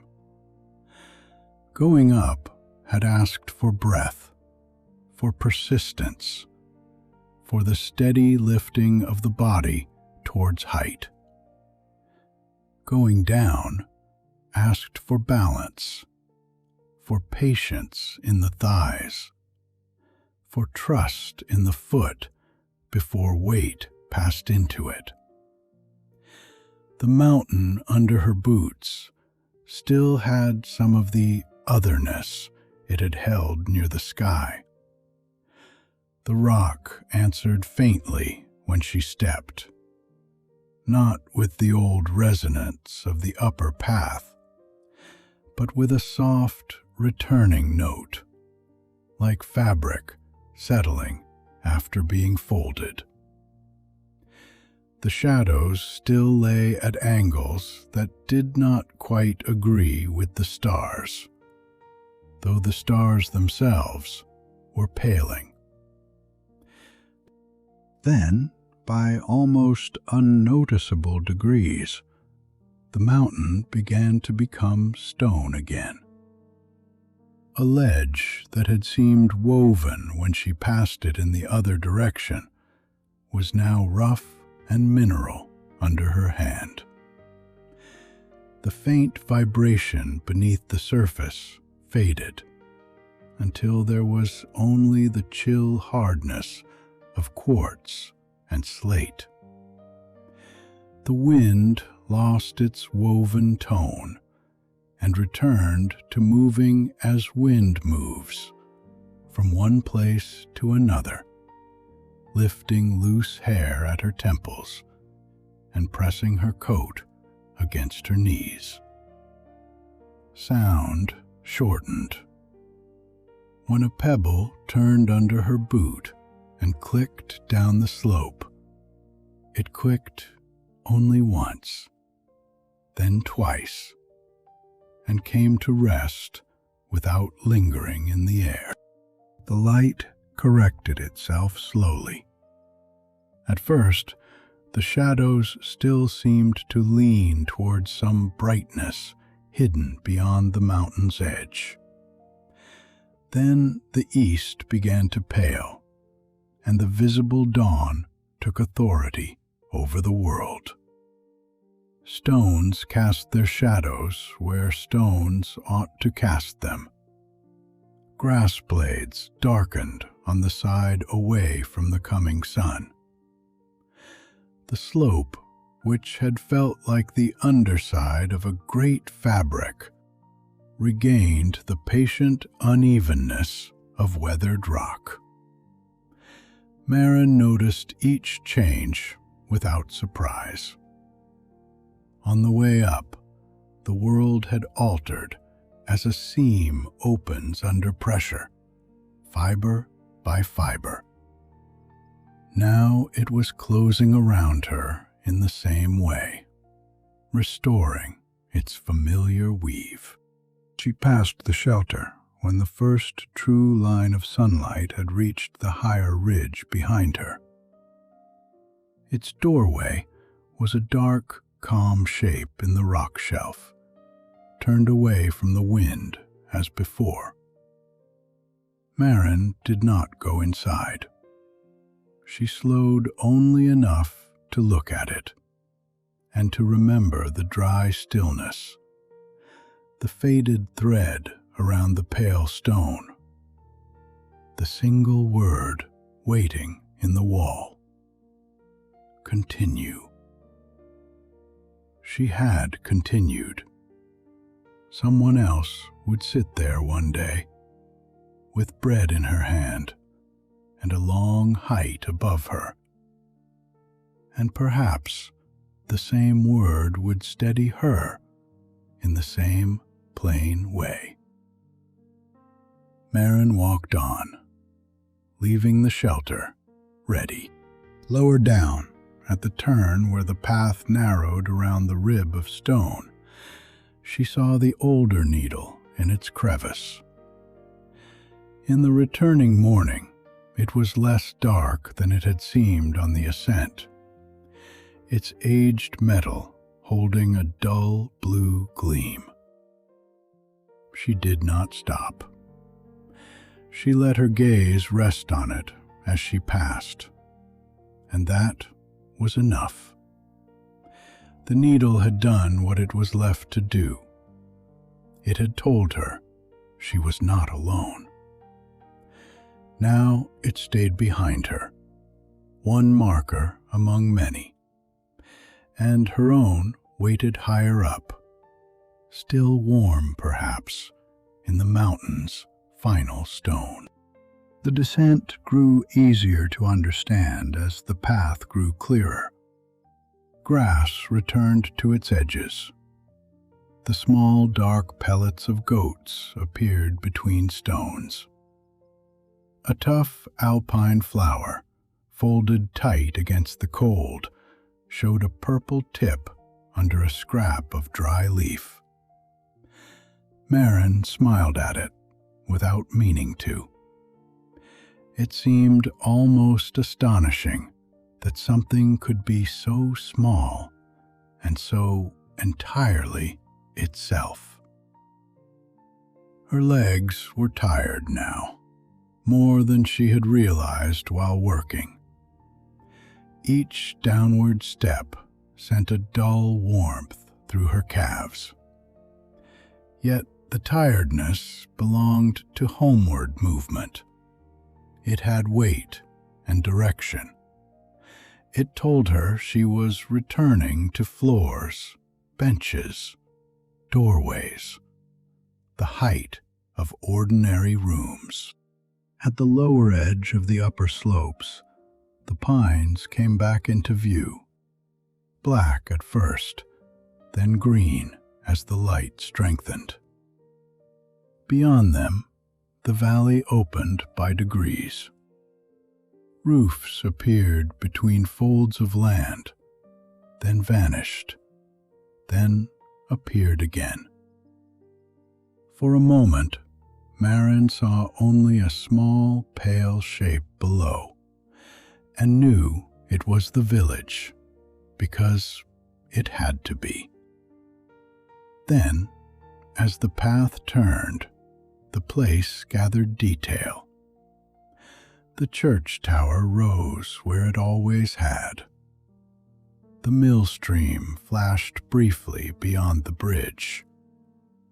The bakery roof, broader than the houses beside it, held a faint wash of smoke at one chimney. The world below was waking into a day it did not know had been held together through the night. With the village's shape came the first returning detail. The color of her workroom door arrived as though someone had lifted a cloth from it. Not simply green, but a weathered, blue-leaning green, darker where rain had sunk into the grain near the lower panels, paler along the edge, rubbed by her hand each time she opened it. Maren saw the iron latch with its bright spot where fingers had polished it, the small split near the hinge that had never widened, the way the paint gathered thickly in the corner molding. The memory settled back into place quietly, asking for no notice beyond recognition. A few bends lower, the market came back. Thursday morning, beneath a low sky, baskets set on damp boards, cabbages beaded with water, the onion smell sharp and earthy, woolen shawls steaming faintly indoors after rain, and the egg seller's call, which had drifted beyond reach while Maren worked, returned with its familiar upward tilt on the last word, half invitation and half complaint. Maren heard it so clearly that she almost turned towards the sound, though the market square below was only beginning to wake, and it was not market day at all. Then came her nearest neighbor's face. Not a general kindness now, but the whole arrangement of it. The fine lines at the corners of the eyes, the small scar near the chin from a childhood fall, the way one eyebrow lifted before a question was spoken. Maren received it with a tenderness so quiet it was almost indistinguishable from breath. The crack in the blue bowl returned too, beginning near the rim, wandering down in a line like a river on a map, stopping before it reached the base. The church bell returned with its old unevenness, the rope's slight hesitation on the second pull, the bell's low note leaning a little to one side. Nothing rushed back. Each thing arrived in its own time, found its place, and rested there. Maren did not try to gather them faster. She let the village rebuild itself within her as the village itself became clearer below. Wall, roof, lane, well, smoke, bridge. The cost of the work had not vanished. Perhaps some part of it remained, as every true labor leaves a change in the person who has done it. But the ordinary world returned to her, particular and beloved, and she walked down into it with gratitude too simple to need words. At the foot of the mountain, where the old goat path left the scrub and met the lane behind the leaning barn, Maren stopped. The dawn had fully arrived. The sky above the ridge was pale and seamless, washed with the first gold of morning. No line marked it. No shadow crossed it where no shadow ought to be. Behind her, the mountain stood as it had always stood, gray and pine dark, its upper edge clear against the light. Before her, The village lay close enough for sound to reach her again. A cock crowed. A shutter opened with a wooden knock. Somewhere, a bucket rang against stone. She stood there for one long breath. Mountain behind, village before, sky above, and felt the world held in its familiar order. Then she walked home. The village received her without ceremony, which was exactly as it should have done. The baker had opened the upper half of his shutters and was leaning out to knock flour from a cloth into the yard, sending a soft, pale dust into the morning. A cart stood near the well, its horse stamping once and lowering its head towards a bucket. Across a low wall, two neighbors exchanged a few words about the sharpness of the night and whether the thaw would hold. Their voices moved easily through the air. Someone laughed under her breath. Somewhere behind a door, a child protested being woken. No one asked Maren where she had been. A man carrying a bundle of kindling nodded to her, as he might have nodded on any morning. The cooper's daughter hurried past with her shawl crooked at one shoulder, still half asleep, and then slowed when she saw the wrapped cloak waiting on Maren's bench by the door. A hen scratched at the damp edge of the lane. Smoke rose from the bakery chimney, no longer straight, but loosened by a light wind. Maren moved through all of it quietly, not hidden, not marked, simply a woman returning home early with dust on her boots and tired hands inside her gloves. The smells of morning settled around her. Rye dough warming, wet stone, wood smoke, milk just carried from a cowshed, the faint sourness of cabbage leaves in the garden beds, cold iron from the pump handle. Light lay across the fronts of the houses in narrow bands, catching uneven plaster, nail heads, a row of jars left on a sill to dry. The sky above all of it was clear. Maren glanced up only once. From below, there was nothing to see except the ordinary blue of morning beginning above the mountain. It was whole, seamless, entirely itself. That was the wonder of it.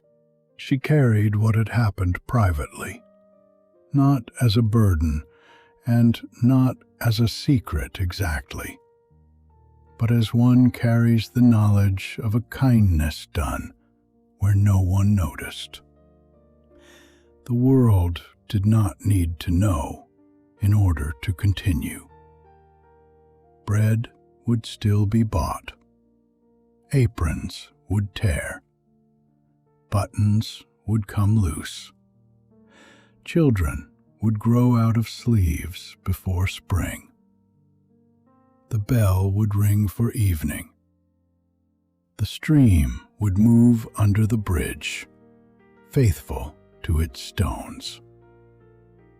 There was comfort in this unknowing. The village had slept while the sky was mended, and now it woke beneath that mending, as though waking had always been assured. At her door, Maren paused to touch the latch. The green paint was cool beneath her fingers. exactly the green that had returned to her on the path, worn smooth where her hand had known it for years, rougher near the lower panels, with one old flake lifted like a tiny page. She opened the door and stepped inside. The workroom had waited. The lamp on the table had burned out long ago, leaving a small curled edge of wick and a scent of cold oil. The chair stood where she had left it. The shelves held their folded linens, their cards of thread, their patient scraps of velvet and homespun. The blue bowl waited near the hearth, its crack running down from the rim in the exact wandering line she remembered. The shutters were closed, and thin strokes of light showed at their edges. On the bench by the door, the finished cloak lay ready for collection, its cord still tied, the cooper's name tucked beneath the knot. Maren stood in the middle of the room and let its familiar order gather around her. Nothing had moved. Nothing had needed to. The table bore the faint scratches of old cutting work. A pin she had missed lay near the far corner, gleaming harmlessly in a line of light. The beeswax cake sat beside the scissors, giving off its quiet honey scent. Here was the scale of her days. Cloth measured by the yard, thread by the arm's length, time by the bell and the kettle and the changing light at the window. After the height of the mountain and the vast workings behind the sky, the smallness of the room did not diminish it. It made it dear. She crossed to the window and lifted the bar from the shutters. They opened with their ordinary wooden sigh. Morning entered at once, pale and clean, laying itself across the table, the floorboards, the folded cloak, her hands. Beyond the upper roofs of the village, the mountain rose in its familiar place. Above it stretched the sky, washed clear by dawn, without mark or seam visible to any waking eye. Maren looked at it for a long time. She did not search anxiously. She knew where the stitching lay. She knew it held. Then she removed her coat.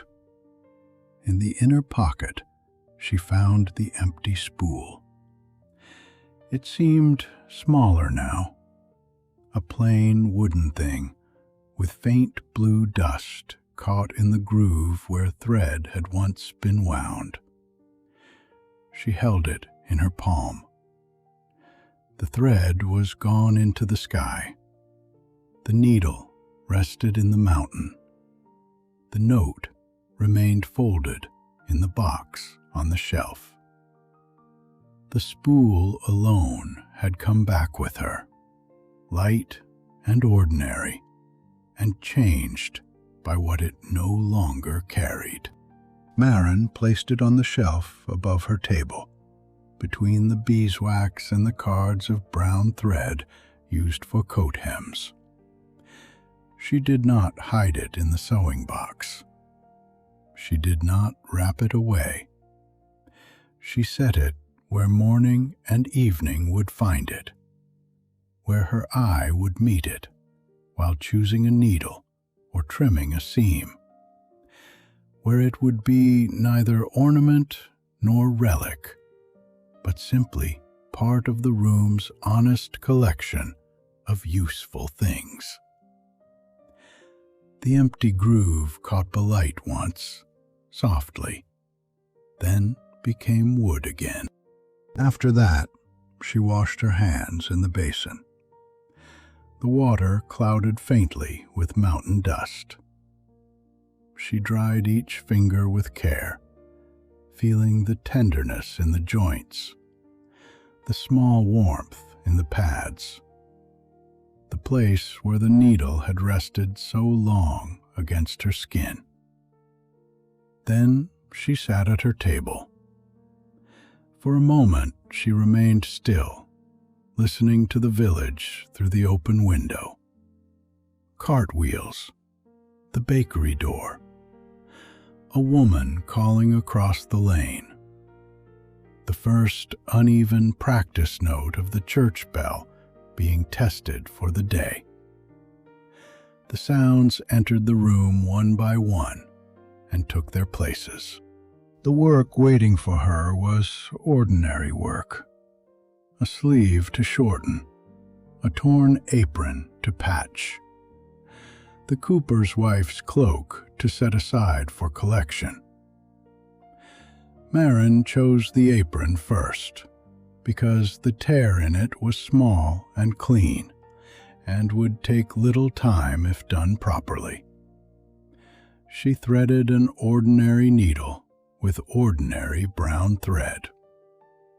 It caught once at the eye, as thread often did, and she moistened the end, narrowed it between her fingers, and tried again. The thread passed through. She smiled faintly, bent over the cloth, and began. Outside, the day widened. Light moved down the mountain, found the pines, touched the upper roofs, and settled into the lanes. People came and went with baskets, tools, folded cloth, the many small purposes by which a village continues. Marin worked as she always had, though not quite as she always had. Her stitches were still neat, her hands were still patient. She still paused to test a seam before cutting thread. Yet under each familiar movement lay the knowledge of another seam, hidden in the blue above the ridge, holding its place among stars and weather. She never spoke of the climb. There was no reason to. If anyone noticed, in the days that followed, that she sometimes looked at the mountain for a little longer than before, or that she kept an empty spool above her table, they made nothing of it. People keep old things for many reasons. A spool is only a spool until it is needed to be more. In the evenings, when the church bell moved through the village and smoke rose from the chimneys, Marin closed her shutters as she had always done. But sometimes she stood a moment first, looking towards the ridge where the sky gathered its deepest color. On most nights, there was nothing to see. Clouds crossed. Mist rose from the valley. The moon thinned and filled and thinned again. The sky did what skies do, offering rain, frost, wind, clear mornings, sudden gold at sunset. But on the clearest nights, when the air above the mountain was still, and the stars shone as if each had been newly washed, Marin could see it. Not a wound, not a scar. The finest possible line of stitching lay across the blue, visible only because she knew how to look. Each stitch no wider than a thought, each one placed by her own tired hands, and by all the hands before hers. Then she would return to her table. The window would remain open if the night was mild, and the small sounds of the village would rise gently into the room. Water under the bridge, a late step on stone, the rustle of leaves beside the wall, a door closing with care. The empty spool rested on the shelf above her, plain in daylight, dark in lamplight. Maren bent over her work, drawing thread through cloth, making small repairs in the ordinary world beneath the repaired sky. Above the mountain, the seam held quietly. In the workroom, the needle passed in and out, until the evening settled, and the room, the village, the mountain, and the whole mended sky rested together in stillness. Drift into a quiet night aboard a sleeper train bound for the Alps. By the time the night train was ready to leave, Elias Brandt had already noticed 3 small things that did not belong to an ordinary crossing. A countess traveling without her maid, a young musician who would not let his violin out of reach, and a silence beyond the station that seemed to have come down early from the mountains. He stood where he always stood, a little to one side of the first-class door, close enough to receive the passengers without blocking the brass step. He had learned long ago that a railway carriage, like a church or a household, had its own proper threshold. People liked to be met there. They liked the reassurance of a familiar cap, a gloved hand, a voice that knew the order of things. His uniform was brushed, his buttons fastened, his ticket punch resting flat inside the pocket of his coat. The station lamps, still burning low and gold, caught on the metal of his cap badge and on the carriage fittings beside him. Along the line of coaches, polished handles and numbered compartment plates began to gleam one by one, as though the train were waking in sections. There was no hurry, not yet. The engine waited somewhere ahead in a patient cloud of its own making, giving out now and then a low sigh that drifted back beneath the roof. Coal smoke mingled with the sharper scent of hot metal. Underfoot, the stone platform held the damp of the day, and with it, a faint mineral coldness that seemed already to belong to the mountains. Elias took out his pocket watch, opened the silver case beneath the lamp, and compared it with the station clock. The time was not in doubt, but the gesture belonged to departure as much as the whistle, the raised hand of the guard, or the last glance of a passenger back along the platform.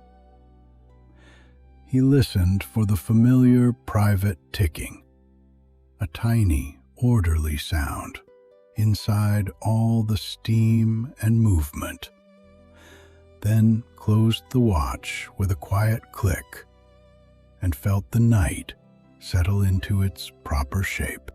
The train, for one night only, would be a narrow little world, arranged by compartments, corridors, lamps, and linen. Elias understood this better than most. Once the doors were closed, each person became part of the same movement through the dark, kept company by the same wheels and the same uncertain hush beyond the windows.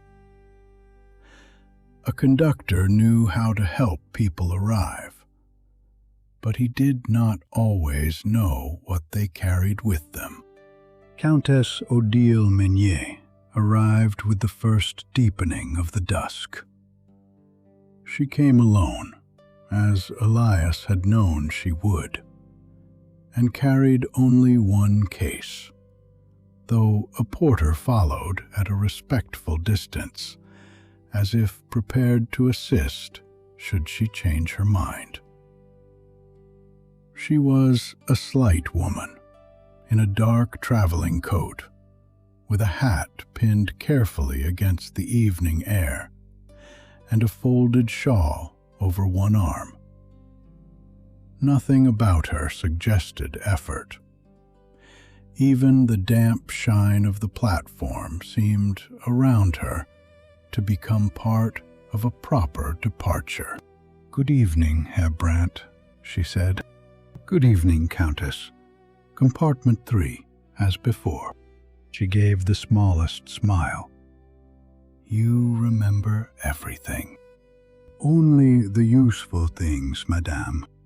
That pleased her, though she did not say so. She handed him her ticket, and Elias inspected it with the formal care that belonged to the office. She had made this journey before, always arranging herself in the same corner of the same kind of compartment. Elias opened the door, stepped aside, and watched her place one gloved hand on the rail before entering. She traveled lightly, but not carelessly. Whatever she carried seemed to be kept in her habits rather than her luggage. Other passengers followed in quiet succession. A banker from Basel, a mother traveling with a grown daughter, a man with newspapers folded beneath one arm. Elias checked the names, repeated the compartment numbers, and made certain no one was unsettled by the close timing of departure. There was comfort in being told exactly where one belonged. At last, when the platform had grown thinner and the gaslight shone more strongly against the blue of the air, Jonas Aby appeared at the far end of the train. Elias noticed him first by the way he carried his luggage. One case hung from his left hand in the usual fashion. The other, longer and narrower, he held close against his side, protected beneath his arm, as one might carry a sleeping child through a draft.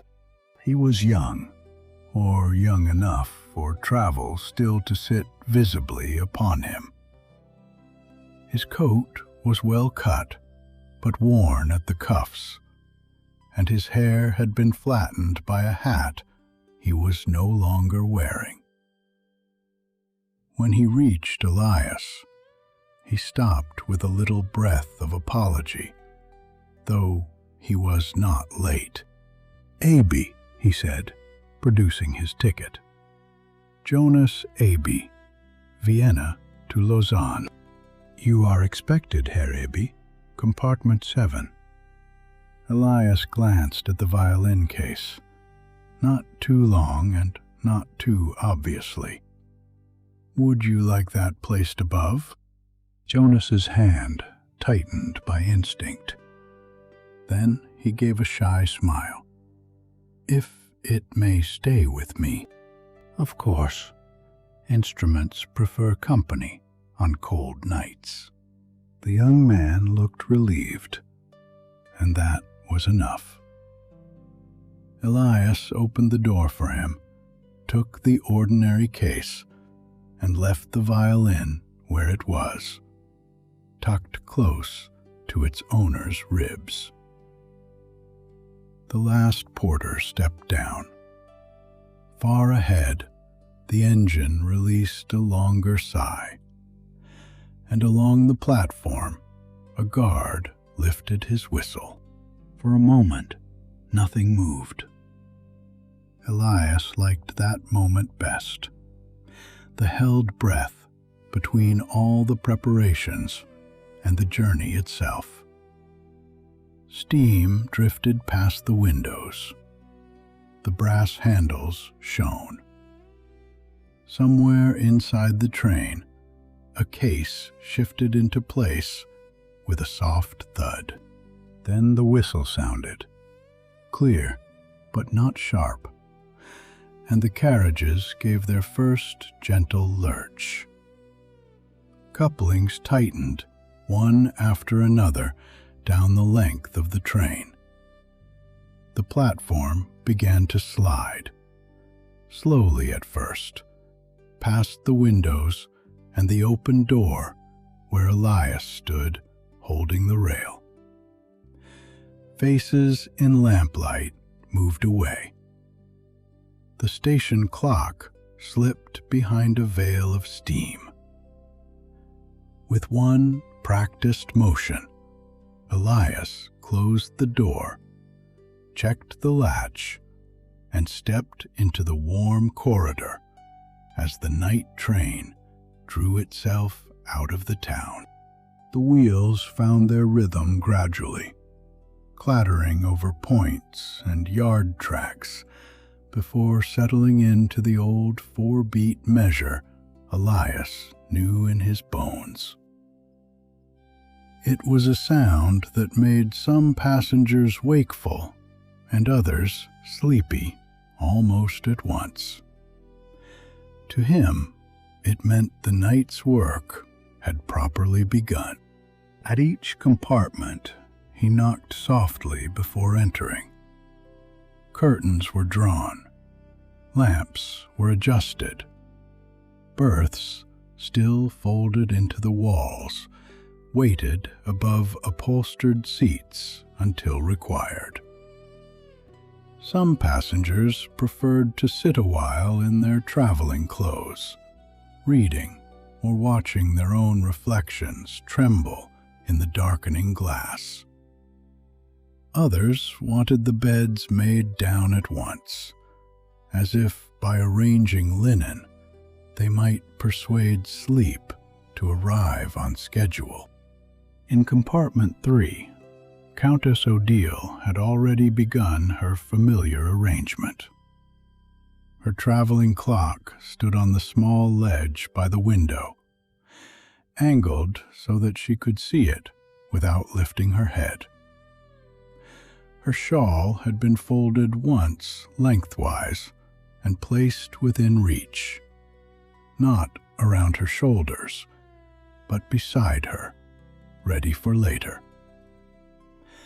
A slim book lay face down on the seat, though Elias could not remember ever seeing her read more than a page before sleep claimed her. She looked up as he entered, and for a moment neither of them spoke. Elias glanced at the clock, the shawl, the book, and then at the lamp, which was burning a little too high. He lowered the flame until the light settled amber and quiet. "Thank you," she said. He inclined his head. There was no need to ask whether the berth should be prepared later. He knew, and she knew that he knew. Such understandings belonged to the better kinds of travel, formed not by intimacy, but by repetition. He closed the door gently behind him and continued along the corridor. Compartment 7 held a different sort of quiet. Jonas Aby sat by the window with his violin case beside him on the seat, exactly as he had wished. His ordinary case had been stowed overhead, but the instrument remained close, its dark leather catching a dull gleam from the lamp. The young man had removed his gloves and was rubbing warmth into his fingers, one by one, with the absent care of someone for whom hands were not merely useful, but necessary. "From Vienna, you said?" Elias asked as he straightened the curtain cord. "Yes, only 2 months this time." Jonas looked towards the black window, where his own face floated above the faint suggestion of fields. "Lessons, mostly.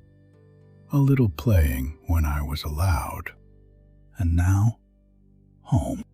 Jonas smiled, not broadly, but with relief. "For a little while. I shall come back when you are ready for the berth," he said. "Not yet, thank you." Jonas rested his palm lightly on the violin case. "I think I'll sit with it a while." The answer was tender, without intending to be. Elias left him to the dark window and the companionable box beside him. Elias went on with his work. He folded down a berth, fetched an extra blanket, closed a trembling ventilation catch, and lowered one lamp that had been left too bright. None of these acts was large enough to be remembered in the morning, and that was partly why he valued them. He thought of Countess Odile's clock, angled just so, and Jonas Aby's violin case, kept close beside him on the seat.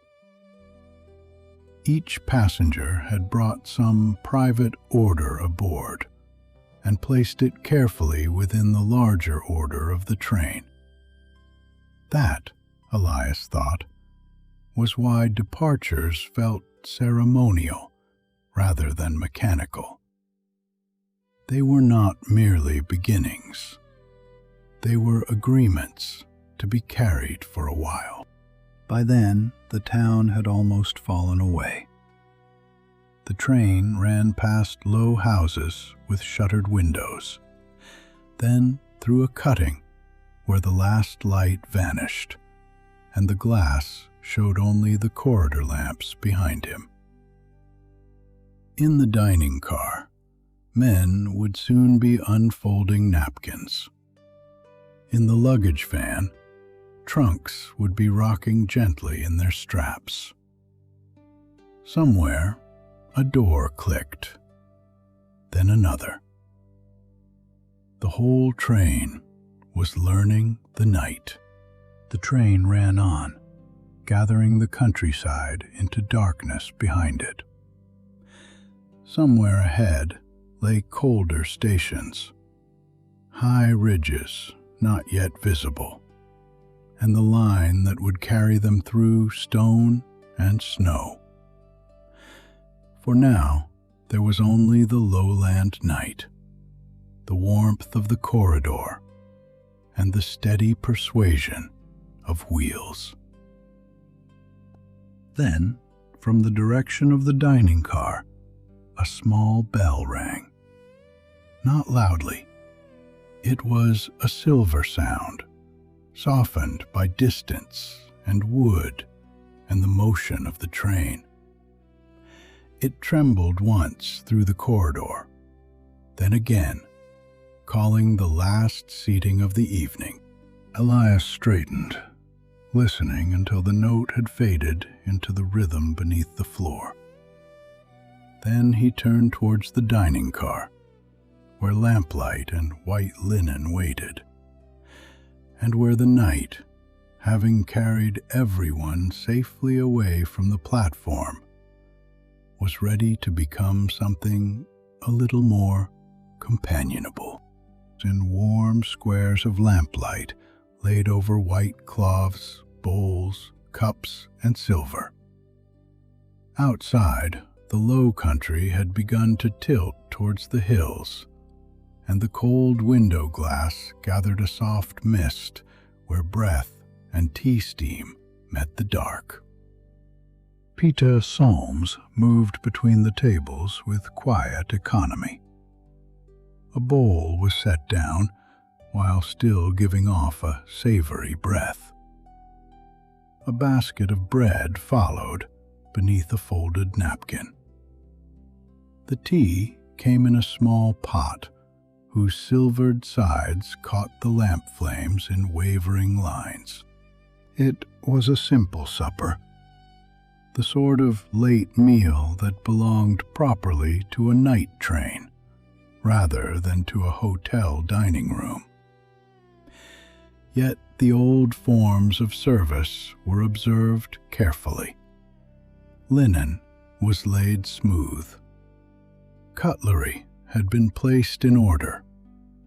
Bowls came from the warming cupboard without clatter. Even the modestness of the food seemed, in that narrow moving room, to become part of the comfort. Countess Odile Meunier sat near the middle of the car, at a table for two that was not quite hers, and not quite shared until Jonas Aby was shown to the opposite seat. Peter had judged the arrangement with tact. The other tables were already occupied, and the Countess, though accustomed to traveling alone, had the calm of someone who did not object to quiet company when it presented itself properly. Jonas placed his violin case between his feet, where one knee could rest lightly against it, and sat with the careful straightness of a young man still deciding how much space he was allowed to take. The Countess noticed this, as she noticed most things, but she did not look directly at the case. Instead, she unfolded her napkin and let the train move them into conversation at its own pace. "Herr Aby, is it?" she asked after Peter had poured the tea. "Yes, madame. I heard you say Vienna on the platform. Have you come from there today?" "From there yesterday, really. Today has been mostly stations." He smiled at the accuracy of it. "But yes, I have been studying there. Music, I think." His glance dipped briefly towards the case. "Violin." The Countess stirred her soup once, without tasting it yet. "Vienna must be a city that makes it difficult to know whether one is practicing music or merely living inside it." Jonas looked up, surprised into warmth. "That is nearly true. In some streets, if a window is open, you hear scales. In others, it is a piano being tuned, or someone singing badly with great confidence. Even silence there feels as if it has just finished a piece." "Then you must be glad to return to the country," she said. He considered this as the train rounded a gentle curve. Outside, a cluster of village lights appeared below them. Not far below, but just enough to show that the line had begun to lift. A church spire stood black against a last paleness in the west, then was gone. "Glad, yes," Jonas said, "and uncertain. Vienna felt enormous when I arrived. Then it became almost ordinary. Now home may feel strange for a day or two, as if it has continued without asking me." His hand rested against the violin case beneath the table. "I thought I was bringing music home. Now I wonder whether I am bringing back a different way of hearing it." The Countess nodded. "Places do that. People too, though we are less willing to admit it." Peter returned with the bread, setting the basket between them. "A little more tea when you are ready, madame." "Herr Aby?" "Thank you, Peter," said the Countess. Peter inclined his head and was already attending to a cup at the next table. In the dining car, he moved by quiet rhythm. Serve, remove, refill, withdraw. A passenger might remember a spill or a delay.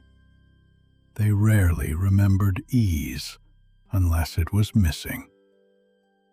So he kept to the rhythm, letting the supper pass as gently as the train itself. Elias entered while the supper was halfway through. He did not belong to the dining car in quite the same way Peter did. His territory was the sleeping compartments and corridors, the latches and berths, the list of names folded in his pocket. Still, the dining car was part of his night, and he moved through it as one checks a room in a house after dusk, not intruding, but making sure all was as it should be. "All comfortable, Countess?" he asked softly as he passed. "Very much. Herr Aby is telling me Vienna has more music than weather." "Then it is fortunate he is traveling home with both safely packed," Elias said. The Countess tore a piece of bread and buttered it with calm precision. "You asked after my destination, I think, or were about to." Jonas colored slightly. "I was curious. Herr Brandt said compartment 3 as before, so I thought perhaps you made the journey often." "Often enough to have preferences," she said. "My sister lives in a village above the lake. In summer, it is all geraniums and bells from the pastures. In winter, it becomes very small, as if the snow folds it in half." "Does she like that?" "She says she does. I believe her most of the time." The Countess looked towards the window, where the reflection of the dining car floated over a dark slope, pricked with 2 or 3 lamps. "There is a church with a gray stone roof, a fountain that runs even in frost, and old men who complain in the same place outside the post office, whatever the season. It is a very steady village." Jonas listened with the attention he might have given a quiet passage of music. He could picture the village without being told too much. A bell tower, narrow lanes, smoke held low by winter air. It seemed to him that such places must change slowly. Yet, perhaps, that was only how they appeared to those who arrived from somewhere else. Perhaps it was because the train asked so little of him. He did not have to arrive yet, or explain what Vienna had changed in him. He was between the two homes of himself, neither fully the young man who had left, nor the one who would step down in the morning. Among strangers, under lamps, with the violin at his feet and the wheels speaking below, he could simply be carried. The Countess, who had learned over many years when not to interrupt a silence, finished her tea and looked out with him. For a little while, they traveled in companionable quiet, the sort that arrives when conversation has done its work well enough to be allowed to rest. "Good night, Herr Aby," she said. "Good night, Countess."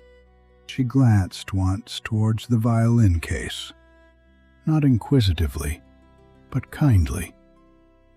"May it sleep well, too." Jonas smiled. "It usually complains less than I do." Jonas remained seated a moment longer while Peter cleared the table. Then the train altered under him. Not sharply, not even enough to disturb the cleared saucers, but unmistakably. The forward pull deepened. The wheels seemed to take a slower thought before each answer from the rails. Peter felt it too.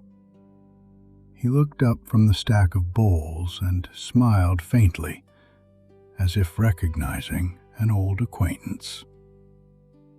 "We are climbing now, sir."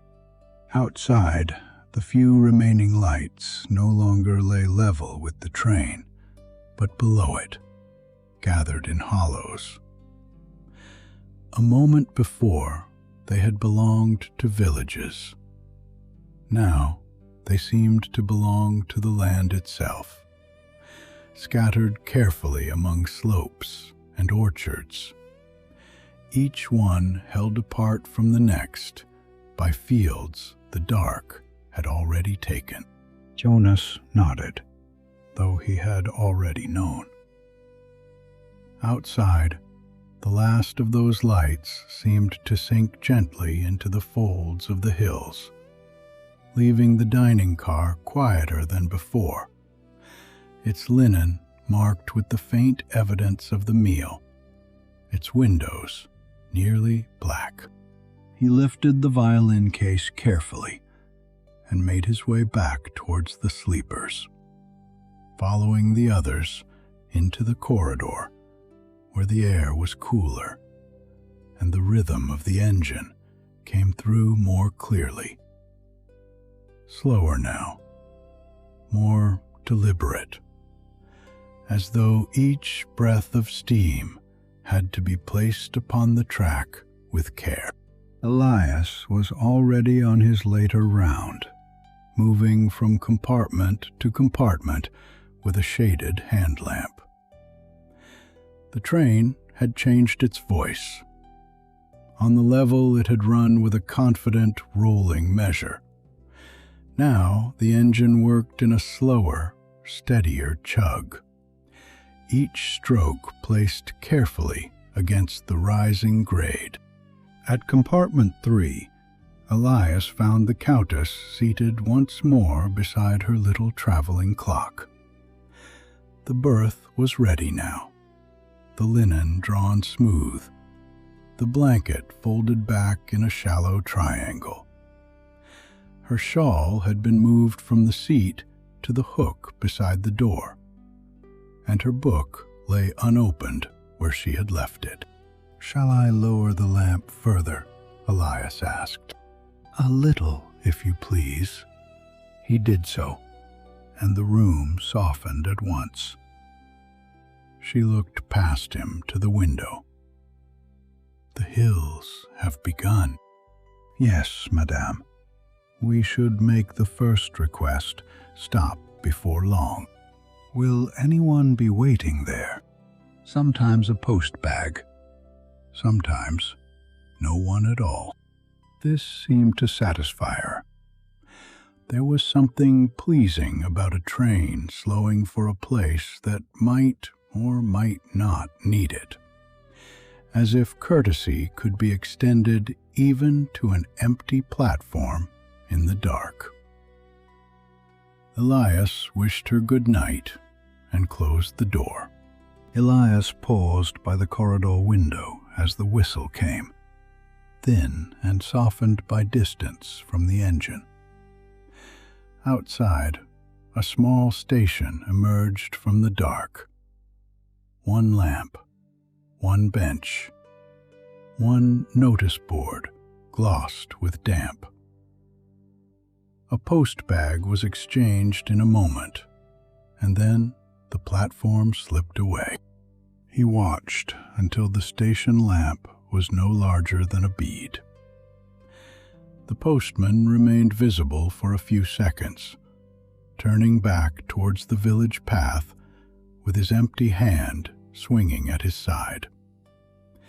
Then he too was gone, folded into the dark with the bench, the notice board, and the small kindness of a stop made properly.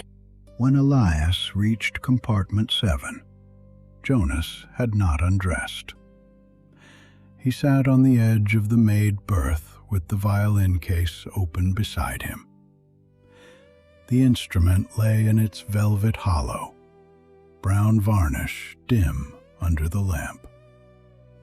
He was not playing. He had loosened the bow and laid it safely aside, and now he touched one peg, then another, coaxing the strings with barely audible turns. The notes, when they came, were no more than breaths, a low murmur, a thread of sound, a question asked too quietly to require an answer. Elias knocked with 2 fingers on the open door frame. "All well?" Jonas looked up at once. "I'm sorry, it is not too loud?"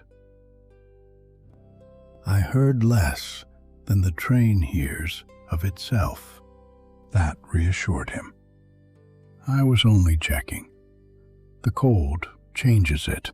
The cold changes most things on this line." Jonas smiled and rested his hand flat across the strings, silencing them completely. Elias noticed the gesture. Protective, affectionate, practiced. The young man was not tuning for performance, but for company. He was checking that what mattered had survived the first climb unchanged. "Would you like the window curtain drawn?" Elias asked. Jonas looked out. There was little to see now except his reflection, and beyond it, a suggestion of rock rising where the sky should have been. "Not yet. I like to know when the lights are gone." Elias understood. He left the curtain as it was and wished him good night. The train continued upward, its rhythm slower now and closer to the body, like a second pulse beneath the ribs. At last, there was only one lamp left, far below and far behind.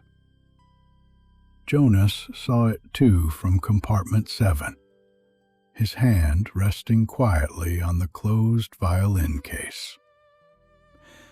Elias watched from the corridor window as the small point of light held narrowed, and finally was taken by the dark. Elias had seen passengers guard luggage, letters, and sleep.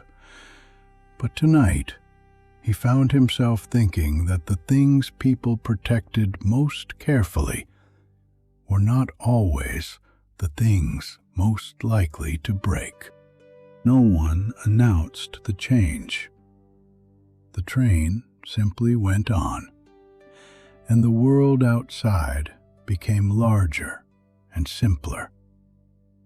Open darkness pressed close to the glass. The rising shapes of rock took over where roofs and spires had been. Above them, though not yet fully seen, the high country waited in moonlit stillness, and the night train climbed towards it with all its little rooms warm, ordered, and quietly awake. The darkness did not remain empty for long. As the train climbed higher, the night beyond the corridor windows began to clarify, not by dawn, but by an older, colder light. The moon had risen beyond the ridges, and little by little, the black glass ceased to be a mirror.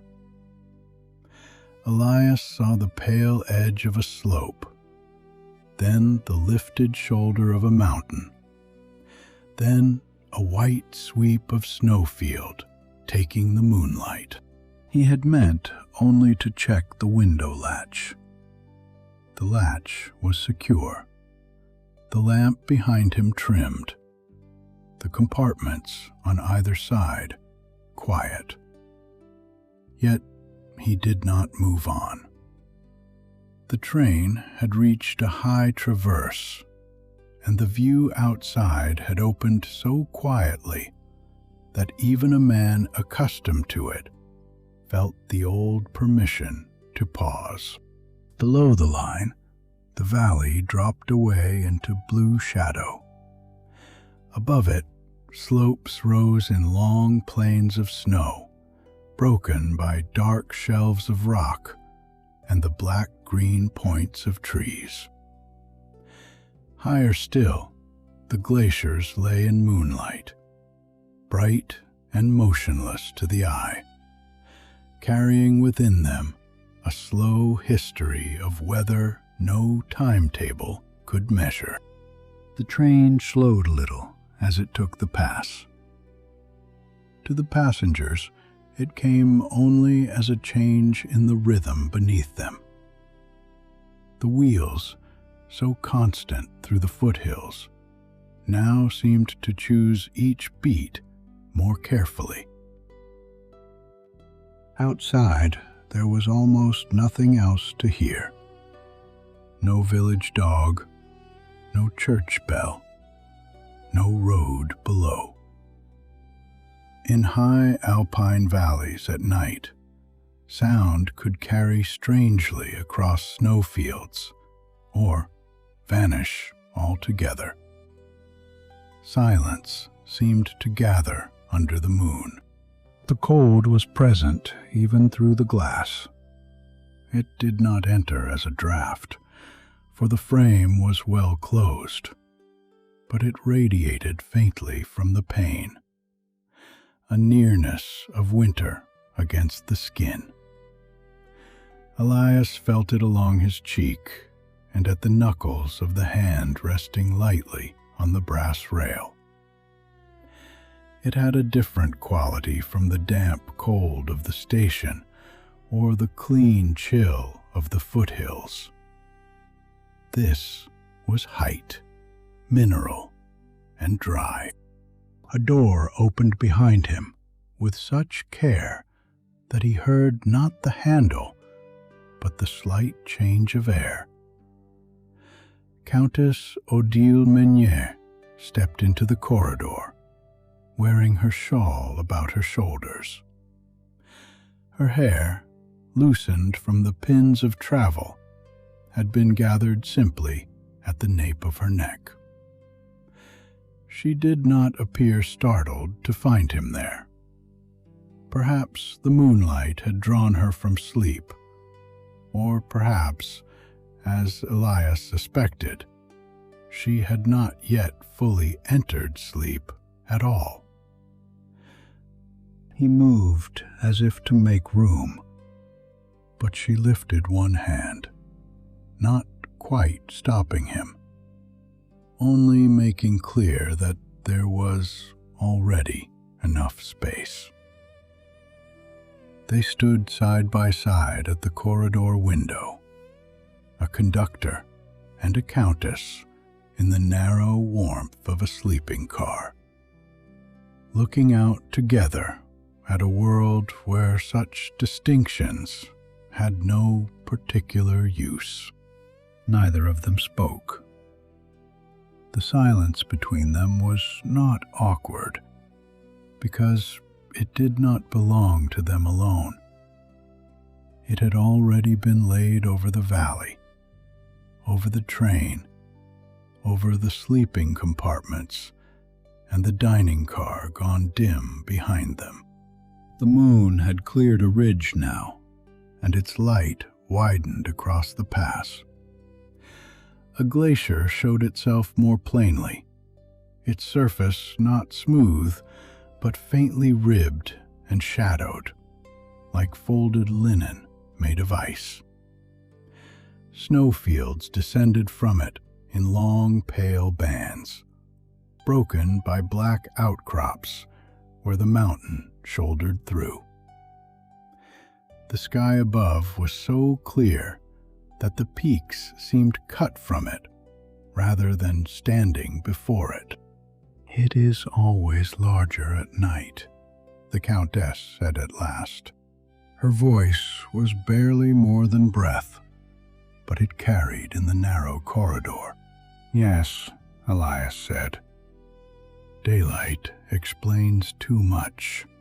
He stepped back from the window with reluctance so slight that only he would have known it. The Countess remained a moment longer.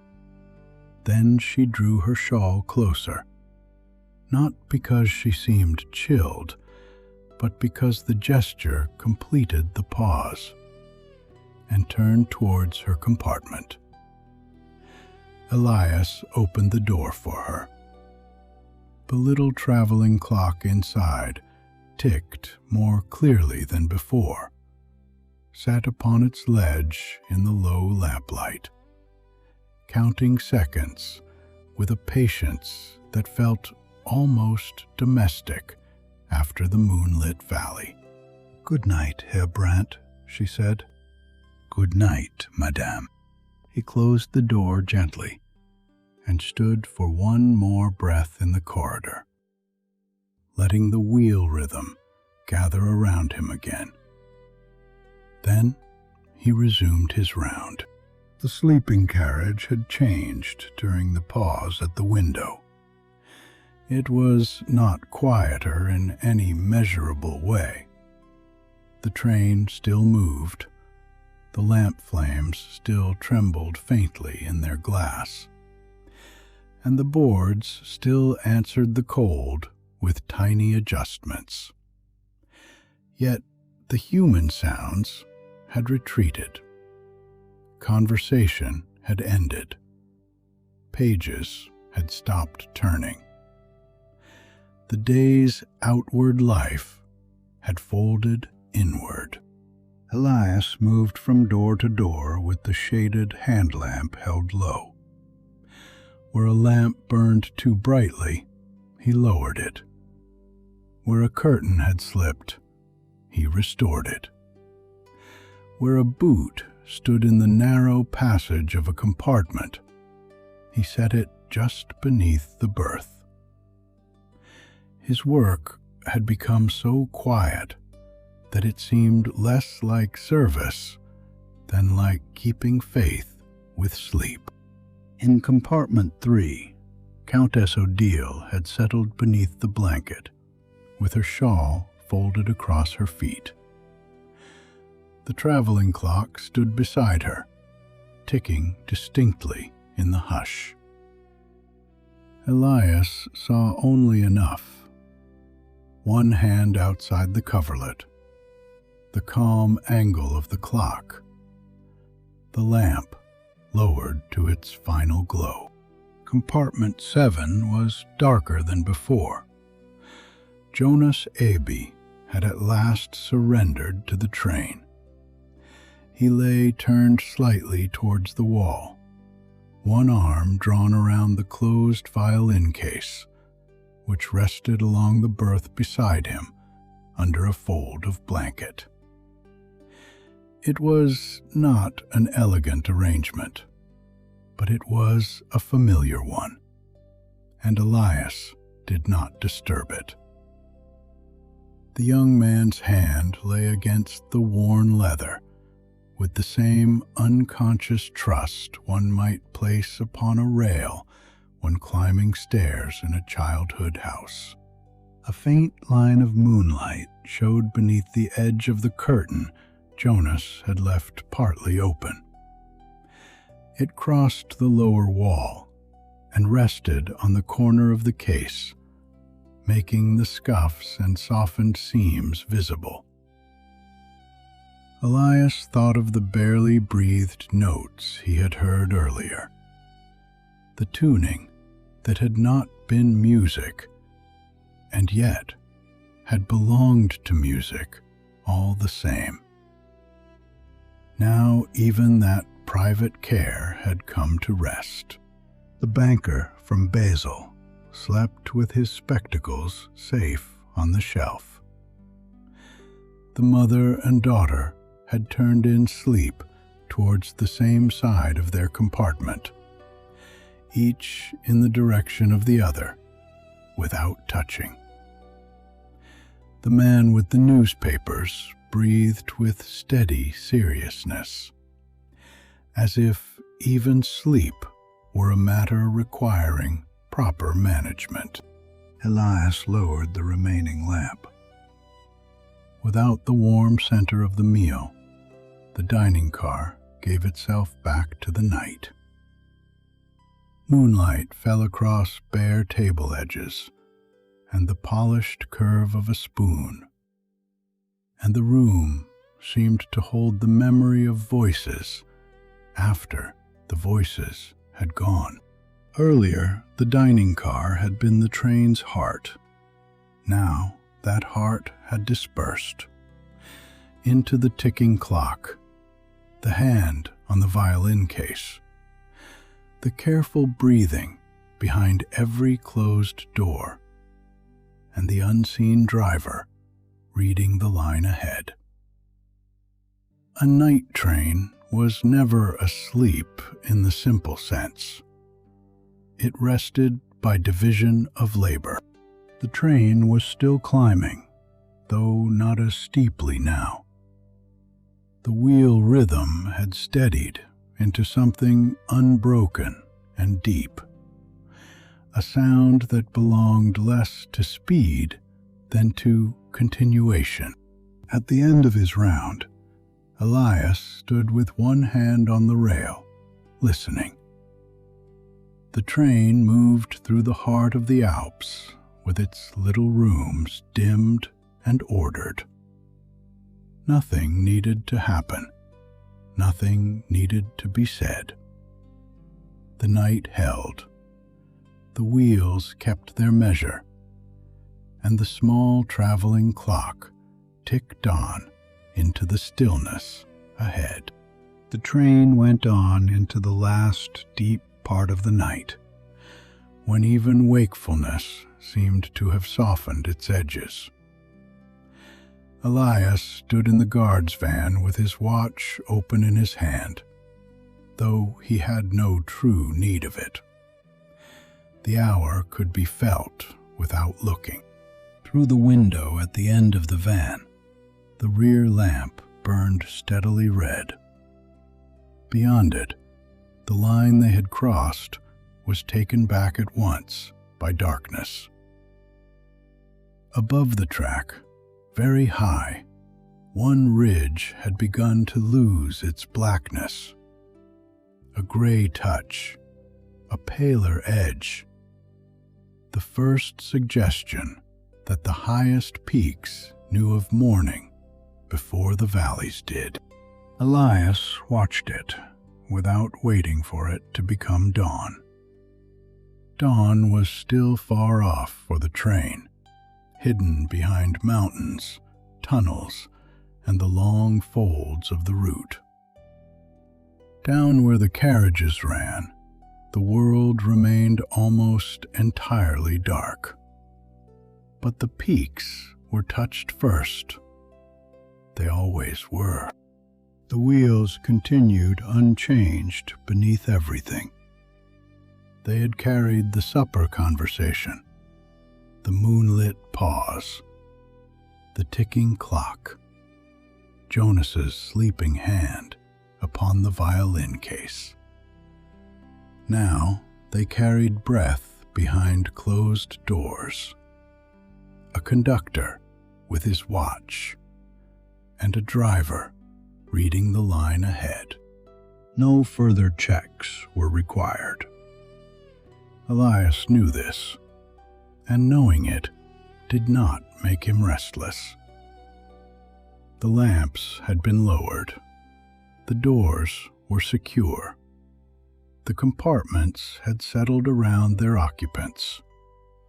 The dining car was dark. The rear lamp burned. The train had become what it was meant to become, a moving shelter, ordered and quiet, asking of him now only presence. The watch ticked.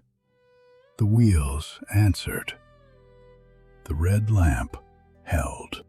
Behind him, beyond the service passage and the dark dining car, the sleeping compartments remained closed.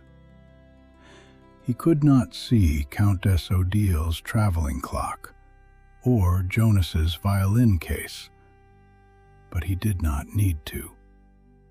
Their quiet reached him as part of the train's quiet. A held breath distributed along the length of the carriages. He closed the watch once more, and this time returned it to his pocket. The chain settled against his waistcoat. His hand remained there a moment, resting over the place where the ticking had been.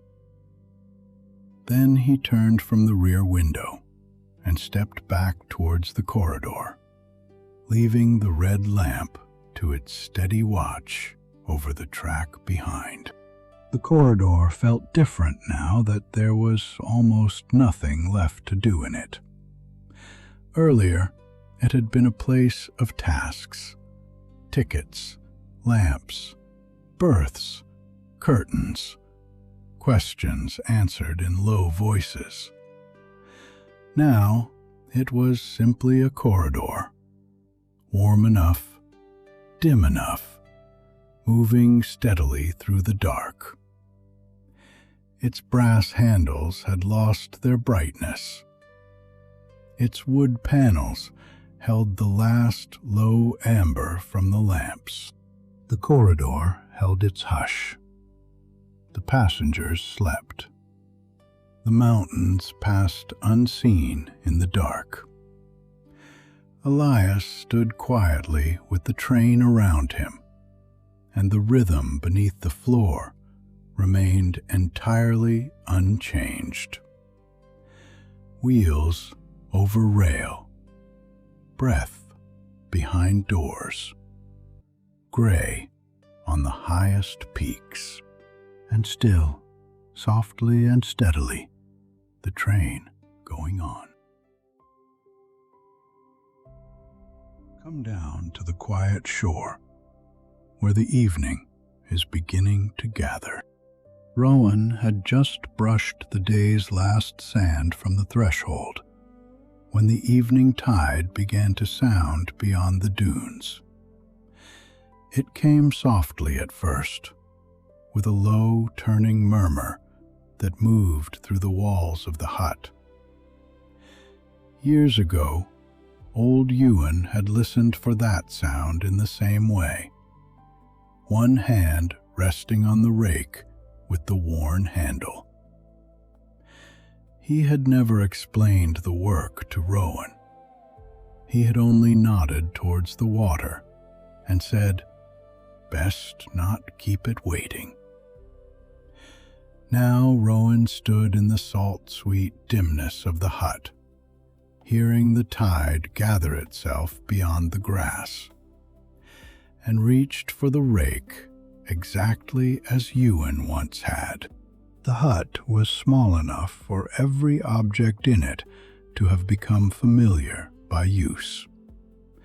A lantern waited on the narrow shelf beside a coil of twine, a chipped mug and a folded cloth. A spade with a dulled edge leaned below the window. A brush hung from a bent nail. 2 spare pegs for mending the dune fence lay where Ewan had left them years before. Nothing looked important in the way polished things sometimes try to look important. Everything mattered because it had been taken up, used, put back, and trusted to be there again. Sand lived permanently in the floorboards. It gathered in pale seams between the planks and softened each footstep. Rowan did not sweep it away. Some things belonged where they had settled. They crossed to the wall and lifted down the old rake. Near the top of the handle, where Rowan's thumb naturally rested, the wood had been smoothed into a shallow hollow no single hand could have made. Ewan's thumb had known that place. Other hands, older than either of them, must have known it too. Rowan felt the hollow briefly, then closed their fingers around it. Beyond the single window, the sea was already making itself heard.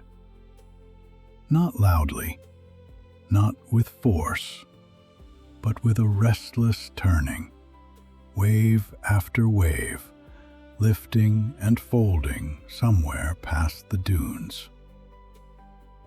Rowan paused long enough to listen. Outside, beyond the hut and the grass, the village was beginning to kindle its evening lights. A dog barked once near the lower lane. Someone called across a garden, and a door closed with the soft wooden sound of home being drawn in for the night. Rowan set the latch, took the rake in one hand, and stepped outside. The path from the hut to the shore was short, though it never felt quite the same twice. In the dry months, it was loose beneath the foot, spilling softly down the dune face. After rain, it held together in a darker line, pressed with the marks of gulls, rabbits, boots, and paws. This evening, it was firm from the day's fading warmth, with marram grass whispering on either side. Rowan walked it slowly, the rake balanced against one shoulder, and remembered Ewan moving ahead of them years before. Not teaching exactly, only letting the path and the hour do most of the teaching. Below lay the curved bay, wide and gently sloping, cupped between low arms of rock. It was the nearest stretch of coastline, and the one Rowan knew best. At low tide, it opened into a broad sweep of smooth sand, darker where the water had lately been, pale and powdery near the dunes. Now the evening tide was still turning farther out, unsettled beneath the dimming sky. Lines of water moved in, reached, withdrew, and returned again, as if the bay had not yet decided how to rest. Rowan walked down to the damp sand and stood for a moment with the rake held upright beside them. There was no ceremony in it, no spoken words, no measured gesture towards the horizon. Ewan had never used ceremony either.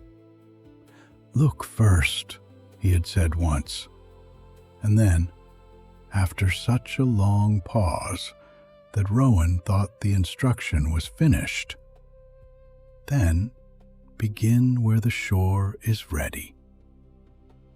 Rowan looked now at the beach, at the reach of the tide, at the place where the sand could hold a mark without filling too quickly. Then they lowered the rake and began. The first line was long and looping, pulled through the damp surface in an easy curve. The teeth left clean grooves behind them, dark at the edges where moisture rose. Rowan moved at a steady pace, neither hurrying nor lingering, drawing one line into another until the bay began to carry a pattern like the trace of slow water across itself. Now and then they turned the rake, shortening a curve, opening a gap, giving the next line room to breathe. The work asked for attention, but not strain. Out beyond the pattern, the tide continued its restless motion. Small waves came in with a little slap and a sliding hiss. Foam gathered briefly, then broke apart. Rowan kept to the sand, drawing a wider loop around the first, then a pair of smaller arcs that leaned towards the waterline. Each mark altered the next. Each curve seemed to find the one before it and settle there. As the pattern neared completion, the sea began to change. It was not sudden. Nothing in the bay announced itself. But the waves arrived a little more slowly, their edges less sharp against the shore. The pull back into the open water softened, and the next wave came in shallower, folding over itself as though the bay had taken a deeper breath. Rowan glanced up, saw it, and returned to the final line. They finished with a simple sweep near the lower edge of the design, just beyond the place where the water might soon reach. For a few moments, the grooves shone faintly under the evening sky. Then one small wave came forward and touched the lowest part of the pattern. It did not break it at once. It entered quietly, filling the lines, resting in them, and when it drew away, it left the sand smoother than before. Rowan stepped back and planted the rake lightly in the sand. The bay had slowed. The sea still moved, because the sea was never still. But its turning had become gentle and even. The little unsettled lifts between waves eased into a broader rhythm. Water reached the shore, paused, and returned without fuss. Farther out, the surface darkened as the last color went from the sky. A smooth rock sat above the waterline, half sunk into the sand and familiar under Rowan's hand. They sat there, with the rake across their knees, and watched the bay take the rest of the evening into itself. The final scraps of foam dissolved at the shore's edge. Somewhere along the rocks, a gull shifted once and settled. The wind thinned until it carried mostly the smell of salt, bladderwrack, cooling sand, and the faint smoke of the village beyond the dunes. Rowan did not count the waves or measure the distance between them. They watched in the way a person watches something known and trusted, with enough care to notice the change and enough ease not to hold it too tightly. The bay, which had been bright with shallow motion a little while before, grew deep in color. Gray became blue. Blue became ink, and the faint shine along each ripple folded into the dark. When full dark was nearly down, Rowan rose. The rake left a narrow mark where it had rested, and they smoothed it once with the side of their boot before turning away.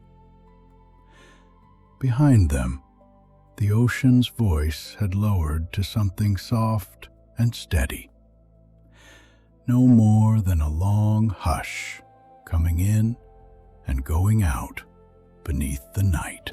The walk home led up through the dunes. The first stars had appeared above the headland, clear and small in the darkening sky. Rowan carried the rake over one shoulder, and the wooden teeth made a light tapping now and then against the back of their coat. Below, the bay was no longer visible as sand and water, but as a single, quiet shape, breathing in the dark. Beyond the dunes, the village showed itself in scattered points of light. A few windows glowed amber. A chimney gave up a thin line of smoke that flattened in the evening air. Rowan could have turned that way, following the broader path inland, where voices sometimes carried from open doors. But they did not. Their way was the narrow track back to the hut, its outline waiting low and dark where the grasses began. Inside, the hut held the day's last warmth. Rowan set the rake back in its place on the wall, fitting it between the pegs with the ease of long habit.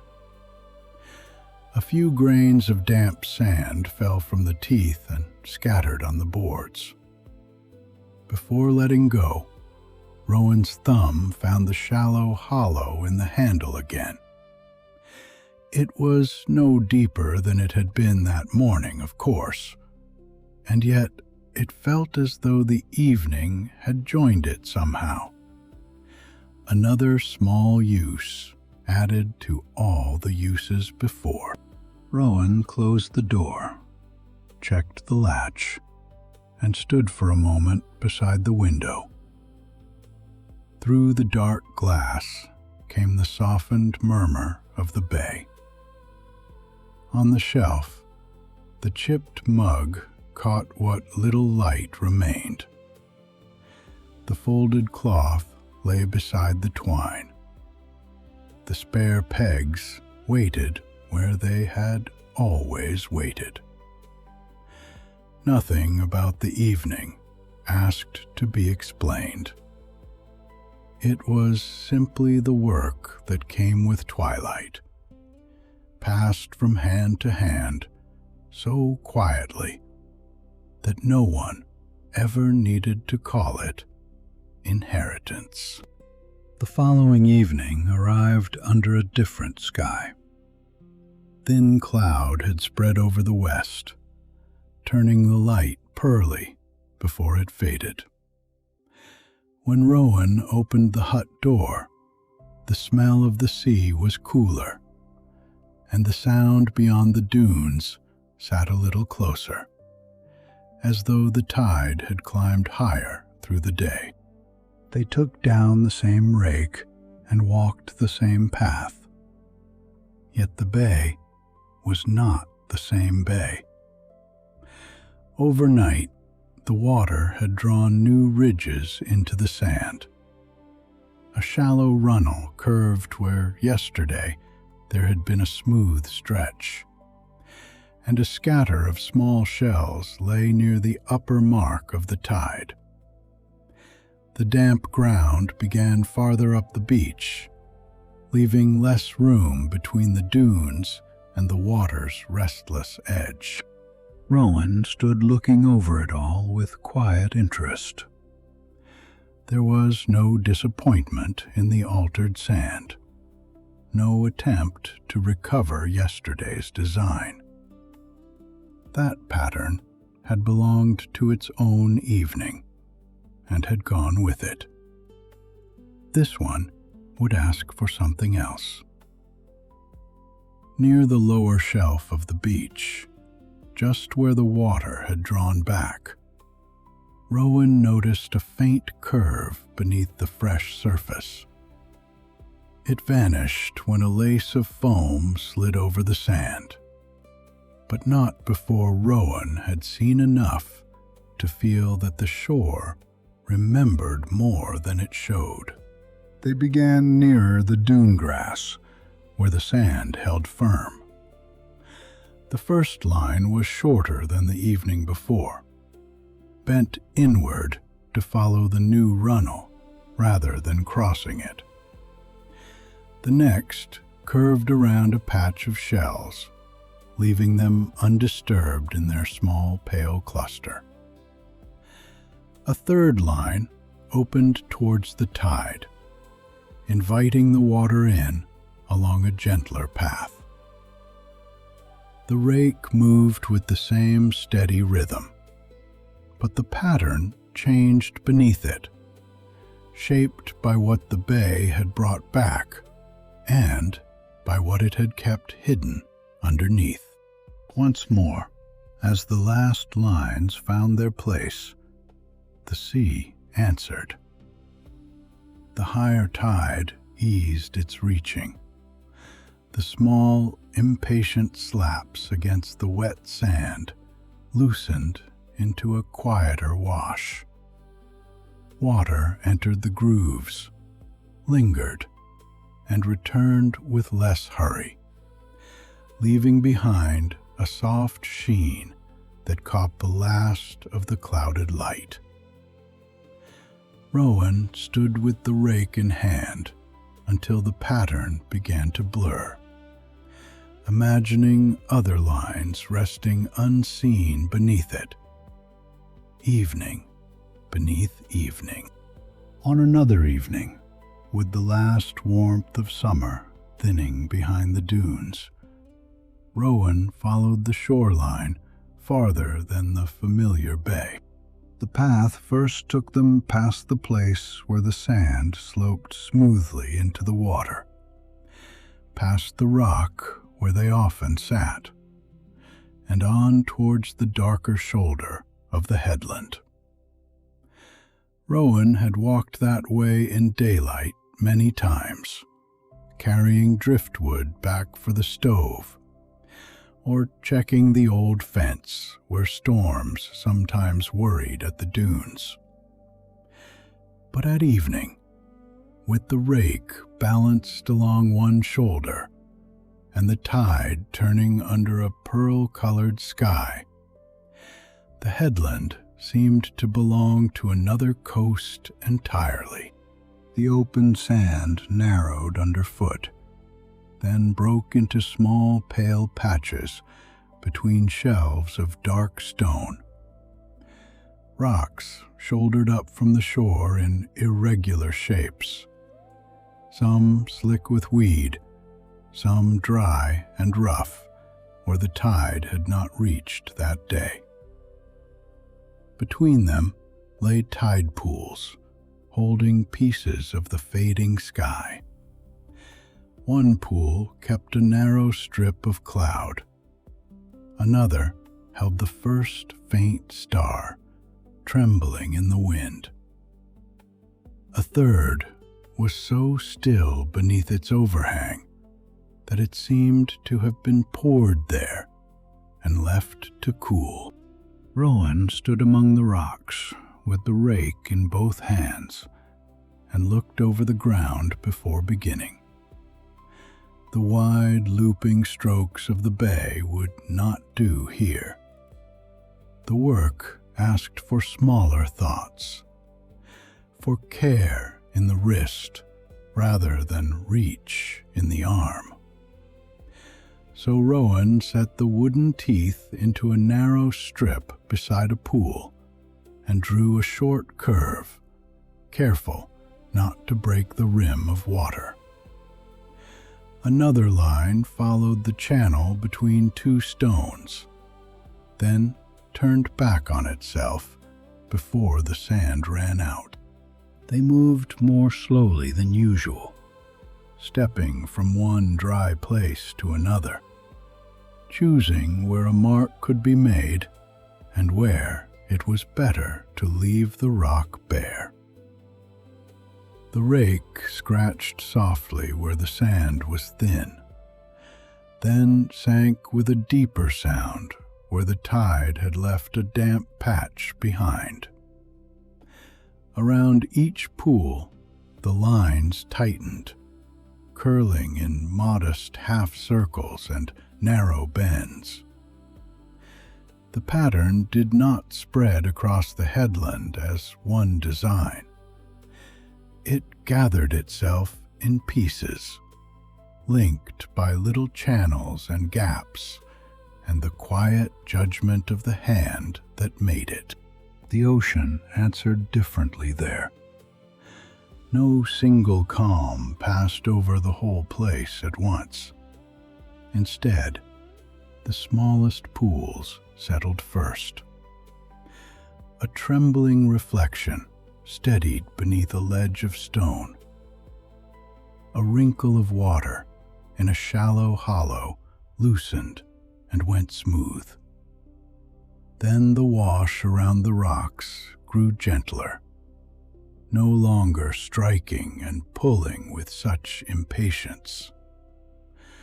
Rowan noticed each change as it came, one small stilling after another, until the headland seemed to have accepted the evening in its own uneven way. When the last pool held the sky without shaking, Rowan lifted the rake and rested for a moment beside a dark slab of rock. Water lapped below, soft against stone. The sound was different from the bay's low hush. Here it came in pieces. A hollow knock under one ledge, a glassy sigh through a channel, a small fizz of foam where weed lay across a crack. Rowan listened until the separate sounds seemed to fit together. Then they turned from the headland, carrying that broken, beautiful rhythm with them. Night was drawing in further now, gathering in the clefts between rocks and lying cool across the sand beyond. The next stretch opened between the headland and the flats, broader again, but not as sheltered as the bay. Rowan began a fresh pattern there, glad for the easier footing and for the way the shore gave them room to lengthen their hand again. Lines stretched under the rake, curves widened, then joined, the design beginning to find a steady shape beneath the graying sky. Halfway through, rain began. It arrived without drama, first as a few dark specks on the sand, then as a soft, even fall that stitched the air between sea and shore. Rowan stopped with the rake held lightly in both hands and looked down at the unfinished work. The fresh lines blurred at their edges. Tiny beads of water gathered in the grooves and made the darker sand shine. The rain tapped on the wooden rake handle, on Rowan's coat sleeves, and on the small shells near the tide line. For a little while, Rowan watched the rain alter what had already been made. Then they changed the pattern. The next line was shorter, the next curve rounder, turning back before the softened sand could collapse into itself.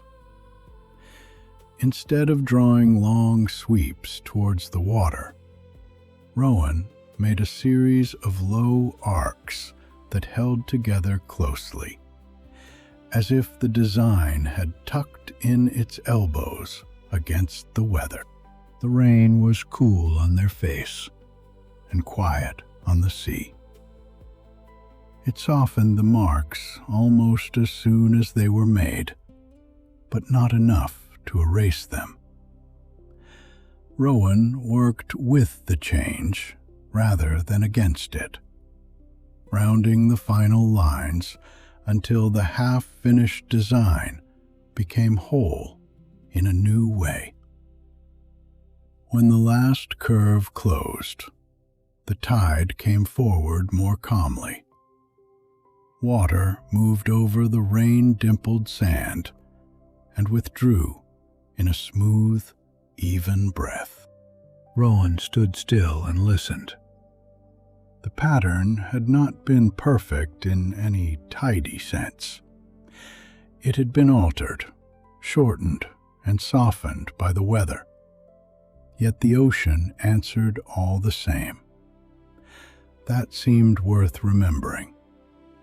The work did not ask to be repeated exactly. It asked to be met as it was. By the time the rain eased to a faint mist, the shore held only the low wash of water over darkened sand, and Rowan continued towards the wider flats, with a small curiosity waking in them. The tidal flats appeared gradually, first as a widening of the horizon, then as an immense plain of exposed sand stretching away under the last pale light. The tide was unusually far out. The sea seemed to have stepped back to make room, leaving behind long, shallow gleams and ribs of firmer ground. Rowan had never worked across so much open space. They walked some distance before lowering the rake, feeling the breadth of the flats open around them. Here, a small pattern would have looked lost. For the first time, Rowan allowed the line to travel as far as the arm could comfortably guide it, then far beyond, step after step, curve after deliberate curve. The design opened into a spiral, wide enough that walking it felt almost like following a path. Another spiral began beside it, looser and larger, turning towards the distant water. The rake teeth drew clean grooves through the smooth surface, and the damp sand gave back a faint sheen wherever the lines passed. Rowan moved with quiet pleasure. There was duty in the work, as there always had been. But on the flats, there was also space for something like play. A curve could widen, then widen again. A line could pause around a shallow mirror of water and continue on the other side. When at last the design lay complete, it seemed less drawn upon the shore than discovered within it. The sea took its time returning. From far out, the tide turned in long, low sheets, sliding over the flats without hurry. As it reached the first spiral, the water entered the grooves and followed them inward, breaking into silver curves before smoothing again. The stillness that followed was wider than any Rowan had known, traveling across the exposed sand until even the distant edge of the tide moved with a slower, deeper ease. Rowan lingered longer than usual. There was no need to hurry the moment. Full night had not yet fallen, and the flats held the remaining light in pale bands. Then, because the shore continued and the evening was not done, they walked on across the firm sand, the rake resting against one shoulder. A little farther along, Rowan began another section of pattern, smaller this time. The first new line cut cleanly through the top layer of sand, and beneath it, something faint appeared. They paused, then crouched to look more closely. Below the fresh mark lay the ghost of an older curve, almost erased, but not entirely gone. It was not yesterday's, nor any pattern they could clearly remember. It had settled under the surface, softened by tide and time, yet it remained. Rowan brushed a thumb lightly beside it. The old line showed only for a moment before loose grains slipped back. But that was enough. The work vanished each night to any eye that passed in daylight. Waves washed it, wind leveled it, birds walked over it without care. Still, somewhere beneath the smooth face of the shore, traces remained. The discovery brought no surprise exactly, and no question urgent enough to trouble the darkening air. It was simply good to know. Rowan rose and set the rake back into the sand, drawing the new curve over and beside the old one. The lines met, crossed, parted, and settled together. When the water later found them, it would not know which line was new and which had waited beneath. Perhaps that did not matter. By then, the light had almost gone. Ahead, beyond a low rise of shore, a small lighthouse stood on a further point of land. Its white walls were weathered to a dull gray in the dusk, and the lantern room had begun to glow faintly. As Rowan walked between stretches of sand, they noticed a figure at the lighthouse door, still and slight against the building. The figure was old, or seemed so from the distance, with one hand resting on the door frame and their face turned towards the shore below. Rowan did not raise a hand at once. They simply looked back. Across the dusky space between them, their eyes met, or near enough. After a moment, the lighthouse keeper gave a small, unhurried nod, as if recognizing not Rowan alone, but the work itself. Rowan returned it. No words traveled between them. None were needed.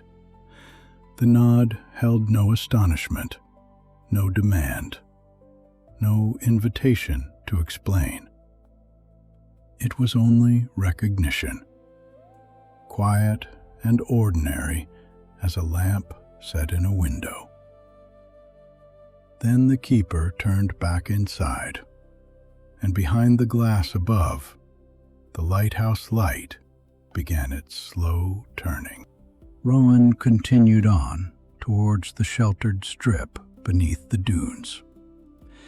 Here the shore narrowed again, but unlike the headland, it was soft and enclosed.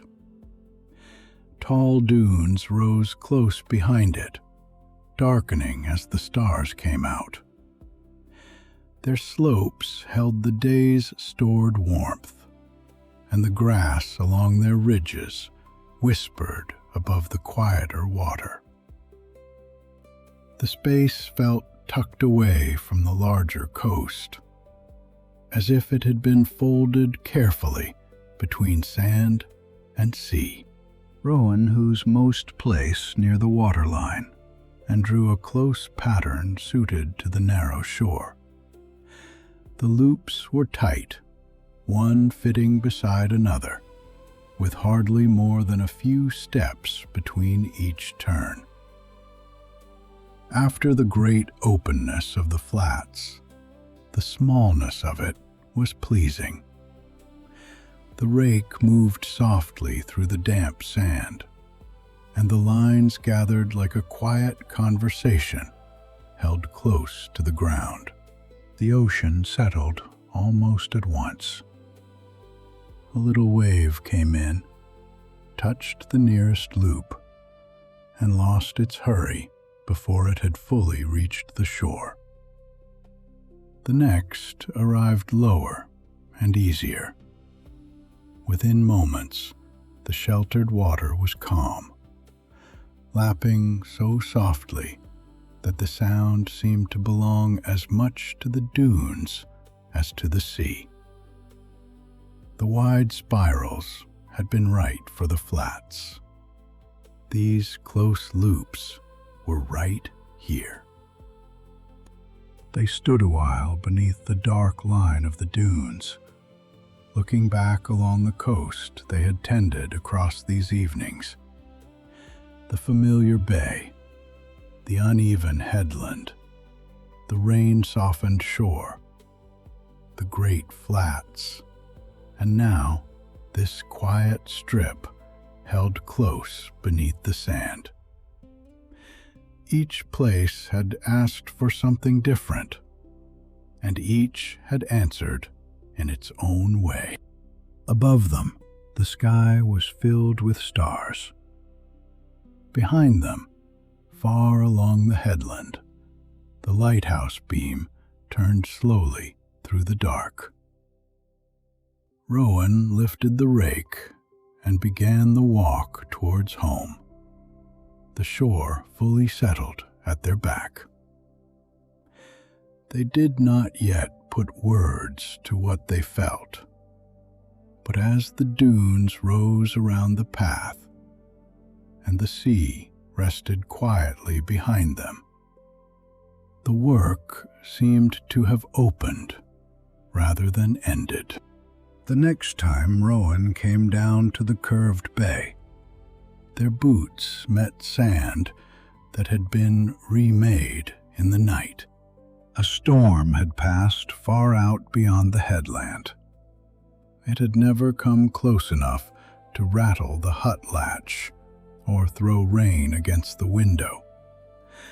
But the sea had carried its memory inland all the same. The familiar sweep of the bay was ridged and hollowed, pulled into uneven shelves where rougher water had spent itself before dawn. Strands of weed lay twisted near the high mark of the tide. A scatter of shells had been lifted and set down again in unexpected places. Small pools sat where yesterday there had been smooth sand, each one holding a pale piece of the clouded evening. Rowan stood at the edge of it and let the bay show itself. There was no use wishing it back to its old shape, and no need to smooth it into obedience before beginning. The shore had brought its own roughness to the hour. Rowan rested one hand on the rake handle, feeling the old hollow beneath their thumb, and looked for the place where the sand was ready. They walked down to the dampest stretch, where the storm had left the ground heavy and dark. When the wooden teeth entered, they sank deeper than usual. The first line crossed a ridge, dipped through a hollow, and rose again without losing its curve. Rowan leaned into the work, allowing the weight of the rake to find what the altered beach would hold. Where a hollow waited, the curve widened. Where a ridge stood firm, the line followed along its side.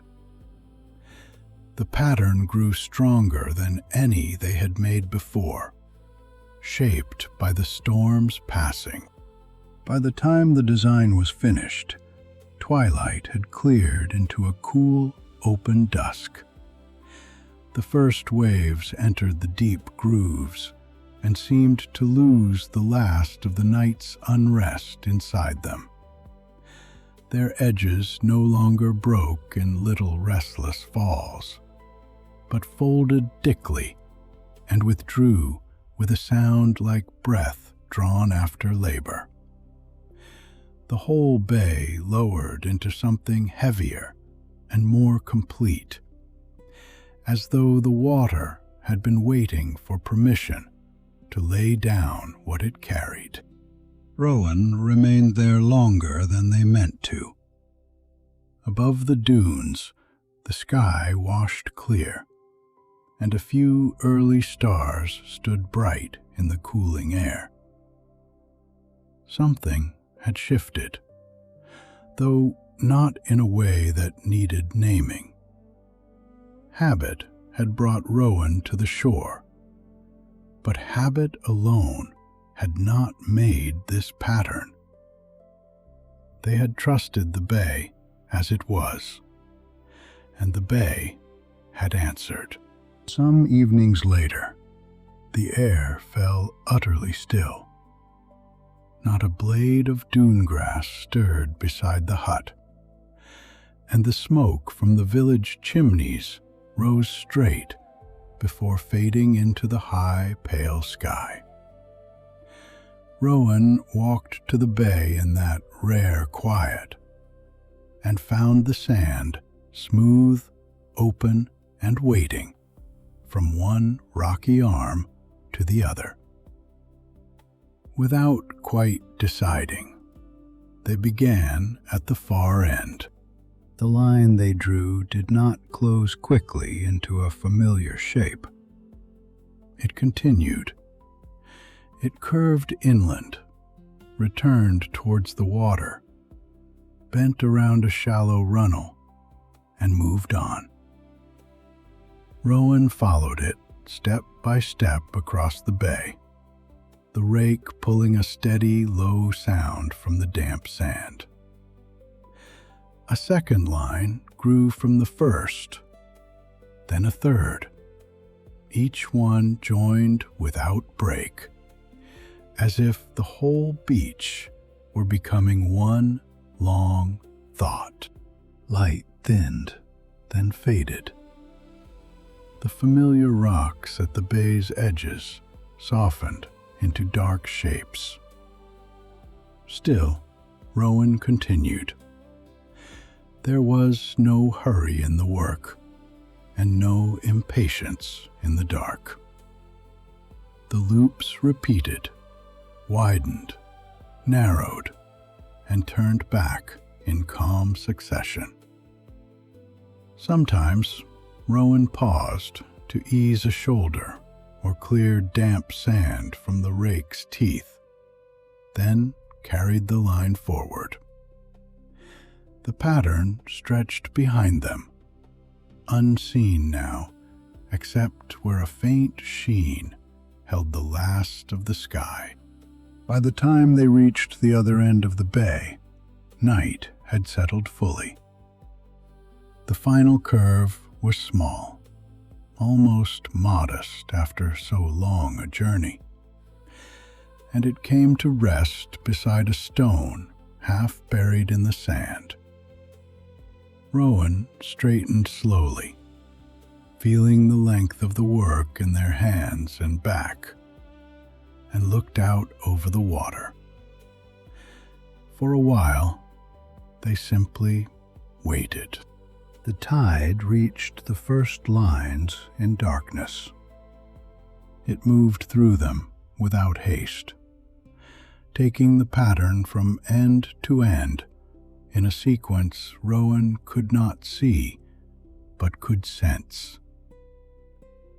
The bay's movement traveled slowly, like a long exhale, passing from one side of the shore to the other. When it was done, even the open water beyond the curve seemed to have lowered its voice. Because the hour was later than usual, Rowan did not go straight home. They walked instead towards the tidal flats, following the cooled sand beneath a sky brightening at its eastern edge. The moon rose as they reached the open water, lifting clear of a low bank of cloud and laying a silver path across the newly calmed tide. The flats, so broad and plain by day, had become still and luminous. Moonlight rested on every shallow sheet of water, and the spaces between them darkened into soft bands of sand. For once, the sea asked nothing more of Rowan. There was no pattern to begin, no line waiting to be continued, only a stretch of water, quiet enough to hold the moon without breaking it. Rowan sat on the dry edge of the flats with the rake beside them and watched. The silver path widened and narrowed with the smallest movements of the tide, but the calm remained. It was a rare pleasure to witness the result without attending to the making of it. After a while, when the moon had lifted higher and the night seemed at ease with itself, Rowan rose and turned back towards the dunes. On a later evening, beneath the dunes, Rowan had nearly finished a close little pattern when they realized they were not quite alone. At the edge of the grass, where the sand began to climb, sat a stray dog. It was small and rough-coated, with ears unevenly lifted and paws tucked neatly beneath it. The dog did not bark or come forward. It only watched, head tilted slightly, as the rake moved through the damp sand. Rowan glanced across and gave the faintest nod, the sort offered to any quiet neighbor sharing an evening. Then they continued. The dog's eyes followed the curve of the rake, then the return of the water, then the next line forming beside the last. After a few minutes, it stood, shook a little sand from its coat, and wandered off along the dune path with its nose low to the ground. Rowan watched it go for a moment, then completed the pattern. The tide settled as it always did in that sheltered place, quickly and softly, each small wave losing itself before it reached the dune-shadowed shore. When the rake was lifted, the dog was gone, leaving only a scatter of paw marks above the wet sand and the usual quiet after the sea had been tended. So the evenings gathered. At the headland, Rowan no longer searched long for a beginning. Their hand knew to draw tightly around the rocks, to let the pools keep their edges, to link one small hollow to another with lines as careful as stitching. On the flats, the first sweep of the rake grew broad, almost of its own accord, answering the empty space before any thought had formed. Beneath the dunes, the pattern stayed close and modest, content to calm the water in a few quiet turns. The bay asked differently according to its mood. After wind, it wanted deeper lines. After still weather, longer ones. When the tide sat high, Rowan began nearer the grass. When it had drawn far out, they followed the damp sand towards the water's edge. None of this became a rule. It settled instead into the body, the angle of a wrist, the length of a step, the pause before choosing where the next curve should fall. With that growing ease came a quiet pleasure. Rowan still arrived each evening, because the work was theirs to do. Yet there was freshness in finding how each shore wished to be met. A pattern might begin with the memory of another, and end nothing like it. A line might change because of a shell, a pool, a soft place underfoot. It was during one of these walks between the hut and the shore that Rowan noticed the air had altered. Dusk had arrived earlier than expected. The path through the dunes, once warm long after sunset, now held a coolness that came up through the soles of their boots. The grasses had begun to dry at their tips, and the light over the sea had changed from the clear brightness of late summer to a softer gold that faded quickly at the edges. Rowan paused halfway down the path. Behind them, the hut sat low against the dunes, its window already dark. Ahead, the tide moved under the evening sky with its familiar, unquiet patience. Nothing urgent had happened. The season was simply turning, as seasons do. And the particular run of evenings Rowan had been living through was drawing towards its natural close. They stood with that knowledge for a few breaths, neither saddened nor surprised by it. The rake rested lightly over one shoulder. A gull crossed the dimming air and vanished towards the headland. Then Rowan continued down towards the shore, carrying the deeper confidence of all those evenings, and the quiet awareness that the season was beginning to turn towards its end. The last truly warm evening of the season gave no sign of being final. It came softly, without announcement, with a mildness in the air that seemed ordinary until Rowan stood still long enough to feel how precious it was. The dunes held the day's warmth along their sandy flanks.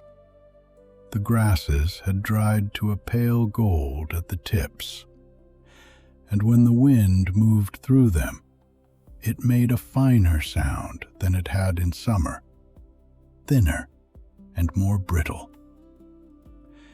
Beneath the remaining warmth lay the first cool breath of autumn, waiting politely for its turn. Rowan opened the hut door and stood on the threshold with one hand still resting on the latch. The room behind them was quiet. The shelf with its lantern, the coil of twine, the folded cloth, the chipped mug, the spare pegs, and the familiar dusting of sand between the floorboards. On the wall, the old rake hung between its pegs, the handle worn into its shallow hollow by use and by years, by Ewan's hand and Rowan's, and perhaps by others whose names had long since gone out with the tide. They took it down, but did not go at once to the sand. Instead, Rowan stepped outside, drew the door closed, and chose the longer way along the shore. There would be time enough to work. The tide was only beginning to turn, and the evening asked first to be walked through slowly, from one known place to another, as if the coast itself were offering a quiet farewell to the season without calling it by that name. Rowan passed first along the curved bay, where the water moved with its familiar low restlessness, and the sand sloped broadly towards the tide. It was easy to remember the first evening there, the uncertainty of beginning, the simple loop drawn in damp sand, the small wave that had entered the grooves and come back calmer. Since then, the bay had worn many faces. It had been smooth under clouded light, ridged after a storm, opened from end to end beneath a long pattern in darkness, and washed silver under the moon. Now it lay before Rowan, broad, mild, and waiting. Beyond the bay, The path rose towards the rocky headland. The pools between the stones held small pieces of the fading sky, some clear, some dimmed by weed and shadow. Rowan stepped carefully over the uneven ground, remembering how the pattern there had needed to be made in pieces, curved around hollows and stones, accepting interruption as part of its shape. Water murmured in the cracks below. A gull stood on a higher rock with its head tucked low, already settled into the evening. A little farther on, the open stretch still carried in its surface and in Rowan's memory the softness of rain. Then the land widened into the tidal flats. The horizon drew away. Shallow gleams lay across the exposed ground, and the far tide breathed in long, low sheets. Rowan paused at the edge of the flats and looked out over the place where the wide spirals had once opened so generously that walking them had felt almost like walking a thought. They walked on until the flats gave way again to the narrow shore beneath the dunes. Here the tall sandbanks stood warm on one side, and the water moved on the other in small, even folds. The old paw marks of the stray dog had long since vanished. So had the tight little loops Rowan had drawn in the sheltered sand. Yet the memory of them remained with the place, not as something to be seen, but as something the body recognized. When the coastline had been walked from one familiar edge to another, Rowan turned back towards the bay. The walk homeward was not quite the same as the walk out. Nothing ever was. The same rocks appeared from another side. The same dune grass leaned differently in the light. The same water sounded lower, as if evening had settled deeper into it. By the time Rowan reached the curved bay again, the last gold had thinned along the horizon, and the damp sand held just enough shine to guide the hand. Rowan did not stand long considering where to begin. After all the evenings of learning, there was no need to make the final pattern large, intricate, or worthy in any visible way. The bay did not ask to be impressed. It asked only to be met. Sometimes attention led towards breadth. Sometimes it led towards strength. And sometimes, after all that had been learned, it led back to simplicity. They lowered the rake and began the plainest pattern they had ever made. One unhurried spiral opened from a small center in the damp sand. It turned outward slowly, even and unadorned, each curve leaving room for the next. There were no extra loops, no reaching arms, no deep cuts shaped to answer a storm's memory. The rake moved without hesitation, guided by the ease that had grown through many evenings and many shores. Rowan's steps were measured, their grip light. The spiral widened, not far, only far enough. Rowan followed it until the bay, the tide, the rake, and the hand had all agreed on the shape. Then the line came to rest. For a few moments, the grooves held the last of the sky, their shallow edges dark and shining. Against the breadth of the beach, the pattern looked modest. Yet Rowan felt no wish to add to it. There was nothing missing. They stepped back and planted the rake lightly in the sand beside them. The tide came forward. A low wave reached the outer edge of the spiral and entered without breaking its shape. Water slid through the groove, followed the curve inward, and rested there briefly before returning to the sea. The next wave came more slowly. Then the next was slower still. Across the bay, the restless lifting of the surface eased until the movement became almost too gentle to see. The ocean did not fall silent.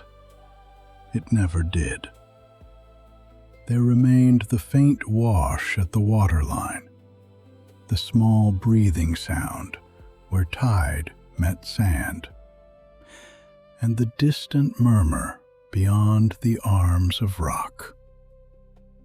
But the sea had given up the last of its hurry.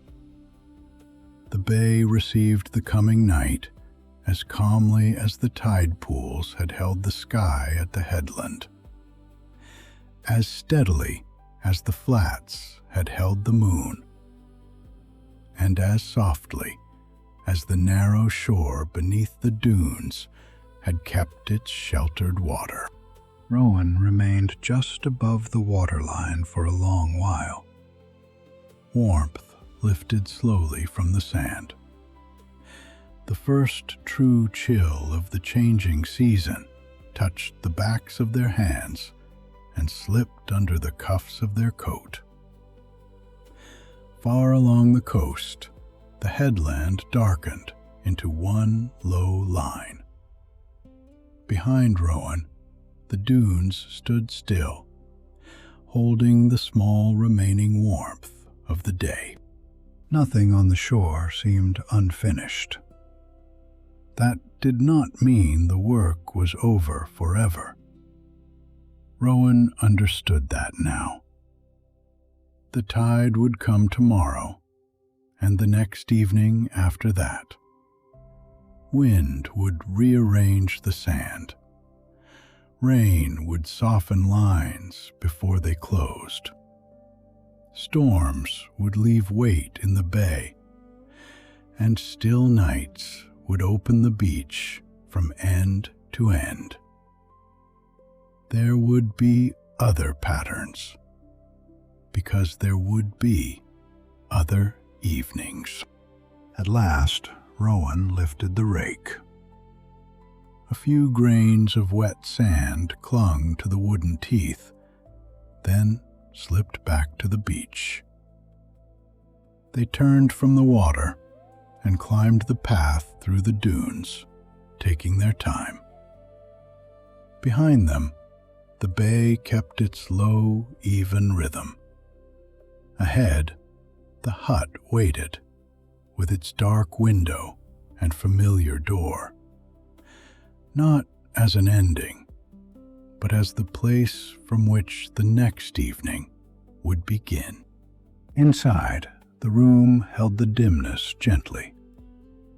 Rowan returned the rake to its place on the wall.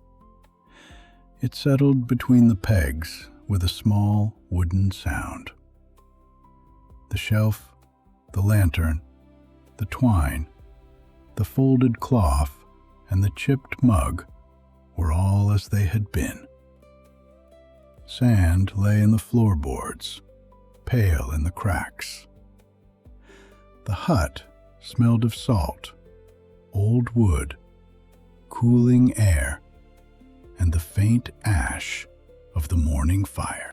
Before letting go of the rake, Rowan's thumb found the hollow in the handle once more. It seemed to contain more now. The first simple evening, the headland pools, the rain on the sand, the wide flats under returning tide, the lighthouse keeper's nod, the stray dog, the storm-heavy bay, the moonlight held without breaking. None of these things could be kept by gripping them tightly. Still, they had entered the wood in their own way. Rowan stood for a moment in the quiet room, listening through the walls to the sea's lowered murmur. Beyond the dunes, the spiral was already softening.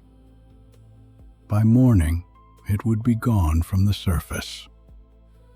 Shells might lie over it. Birds might cross it. The tide would smooth it into the larger shore. But somewhere beneath the sand, perhaps, a faint trace would remain with all the others.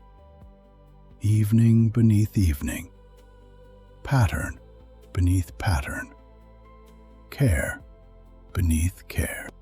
There would be no need to explain why the work mattered. No one had explained it fully to Rowan, and perhaps no one ever could. The work had been learned by walking, by looking first, by beginning where the shore was ready, by changing when the rain came, and by listening when the water answered differently. It had been passed on not as a lesson, but as a way of paying attention. Outside, the stars opened quietly over the coast. The lighthouse beam turned far away, steady and unhurried. The village lights glowed beyond the dunes, small and amber, each window holding its own portion of evening. Rowan closed the door, set the latch, and left the rake resting on the wall, ready for whatever shape the next tide would ask of it. And below the dunes, the sea moved softly in the dark, coming in and going out, keeping the shore company. It carried the day away without haste. It carried the night in gently.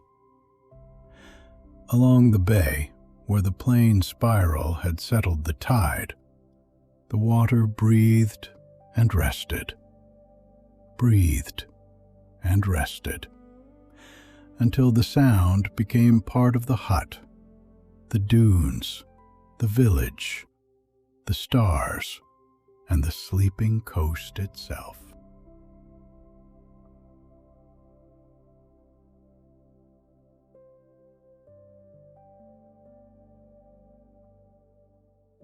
In the early spring of 1937, Kentucky was waking slowly from winter, and the hills along the river were beginning to show the first soft signs of green.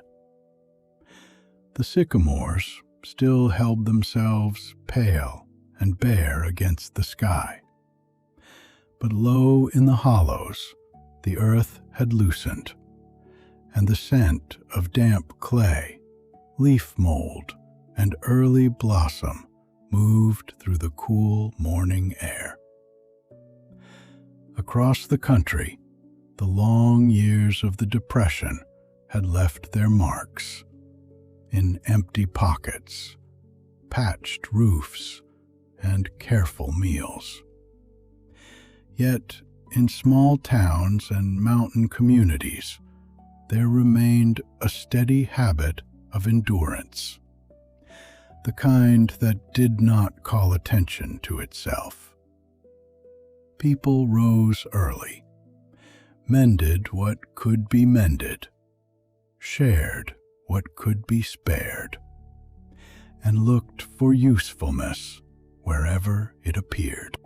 It was in those years that the Works Progress Administration, part of President Roosevelt's New Deal, sent work into places where work was badly needed.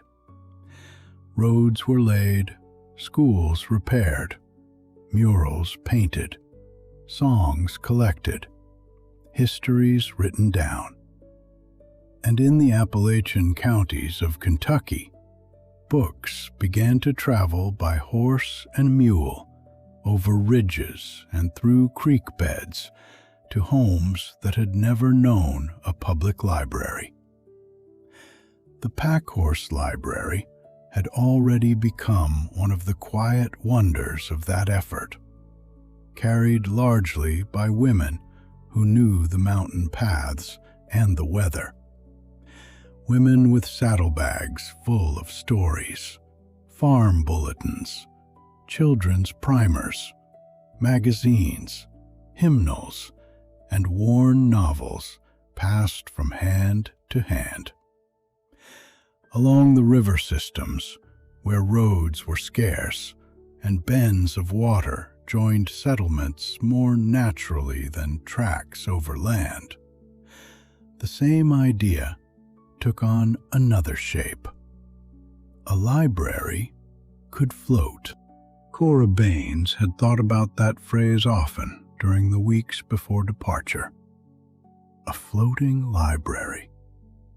It sounded almost fanciful, something from a children's tale, until she looked at the lists, the river maps, the parcels of donated books, the stamped cards, the fresh ledger, and the little launch her brother Eli had been helping to make ready at the landing below Lexington.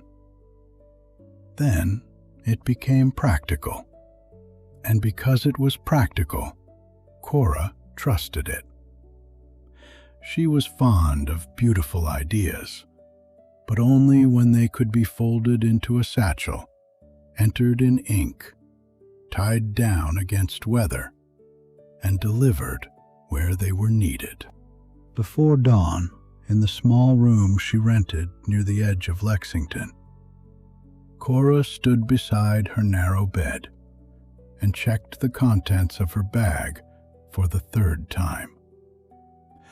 A change of stockings, a wool cardigan, 2 handkerchiefs, a tin of tea, a packet of biscuits wrapped in paper, and the small brown volume of poems her mother had given her when she first left home. Her librarian's satchel was heavier. In it lay the new logbook, its first pages still stiff and clean. A stack of borrower cards, pencils sharpened carefully with a penknife, a rubber stamp, envelopes, string, and a folded route sheet showing the first stretch of the Kentucky River, its bends drawn in blue pencil where Eli had marked shallow places and friendly landings.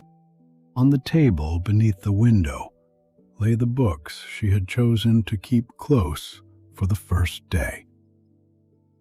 There were 2 children's readers with frayed red covers, a household guide with recipes and remedies in a plain, sensible hand, a book on poultry keeping, one on vegetable gardens, a worn copy of the Bible, and 3 novels whose pages had softened from being read many times before. Cora had entered each title in her catalog the previous evening, writing slowly so that every letter sat clear and even. She liked the order of it, the feeling that every book had a place, and every place might soon have a reader. The city outside was not yet awake. A milk cart rattled somewhere beyond the corner. A dog barked once, then settled. Lexington in the blue hour held its breath. Its brick fronts and bare trees softened by mist. Its pavements dark from the night's coolness. Cora locked her door, tested the handle, then walked down the stairs with her satchel against her hip and her traveling bag in one hand. The air smelt of wet stone, horse, chimney smoke, and the faint sweetness of buds opening on branches. By the time she reached the street, a pale line of gold had begun to gather in the east. The road to the river landing was quiet enough for her footsteps to sound distinct. She passed shuttered shop windows, a church with its notice board still silvered by dew, and a row of houses where lamps glowed low behind curtains. Somewhere, a woman was already sweeping a porch. Somewhere else, bacon had begun to hiss in a pan. Cora felt the familiar small tightness beneath her ribs that came before any new undertaking. But she did not mistake it for doubt. It was only the body's way of noticing that life was changing. Eli was at the landing before her, as she had known he would be.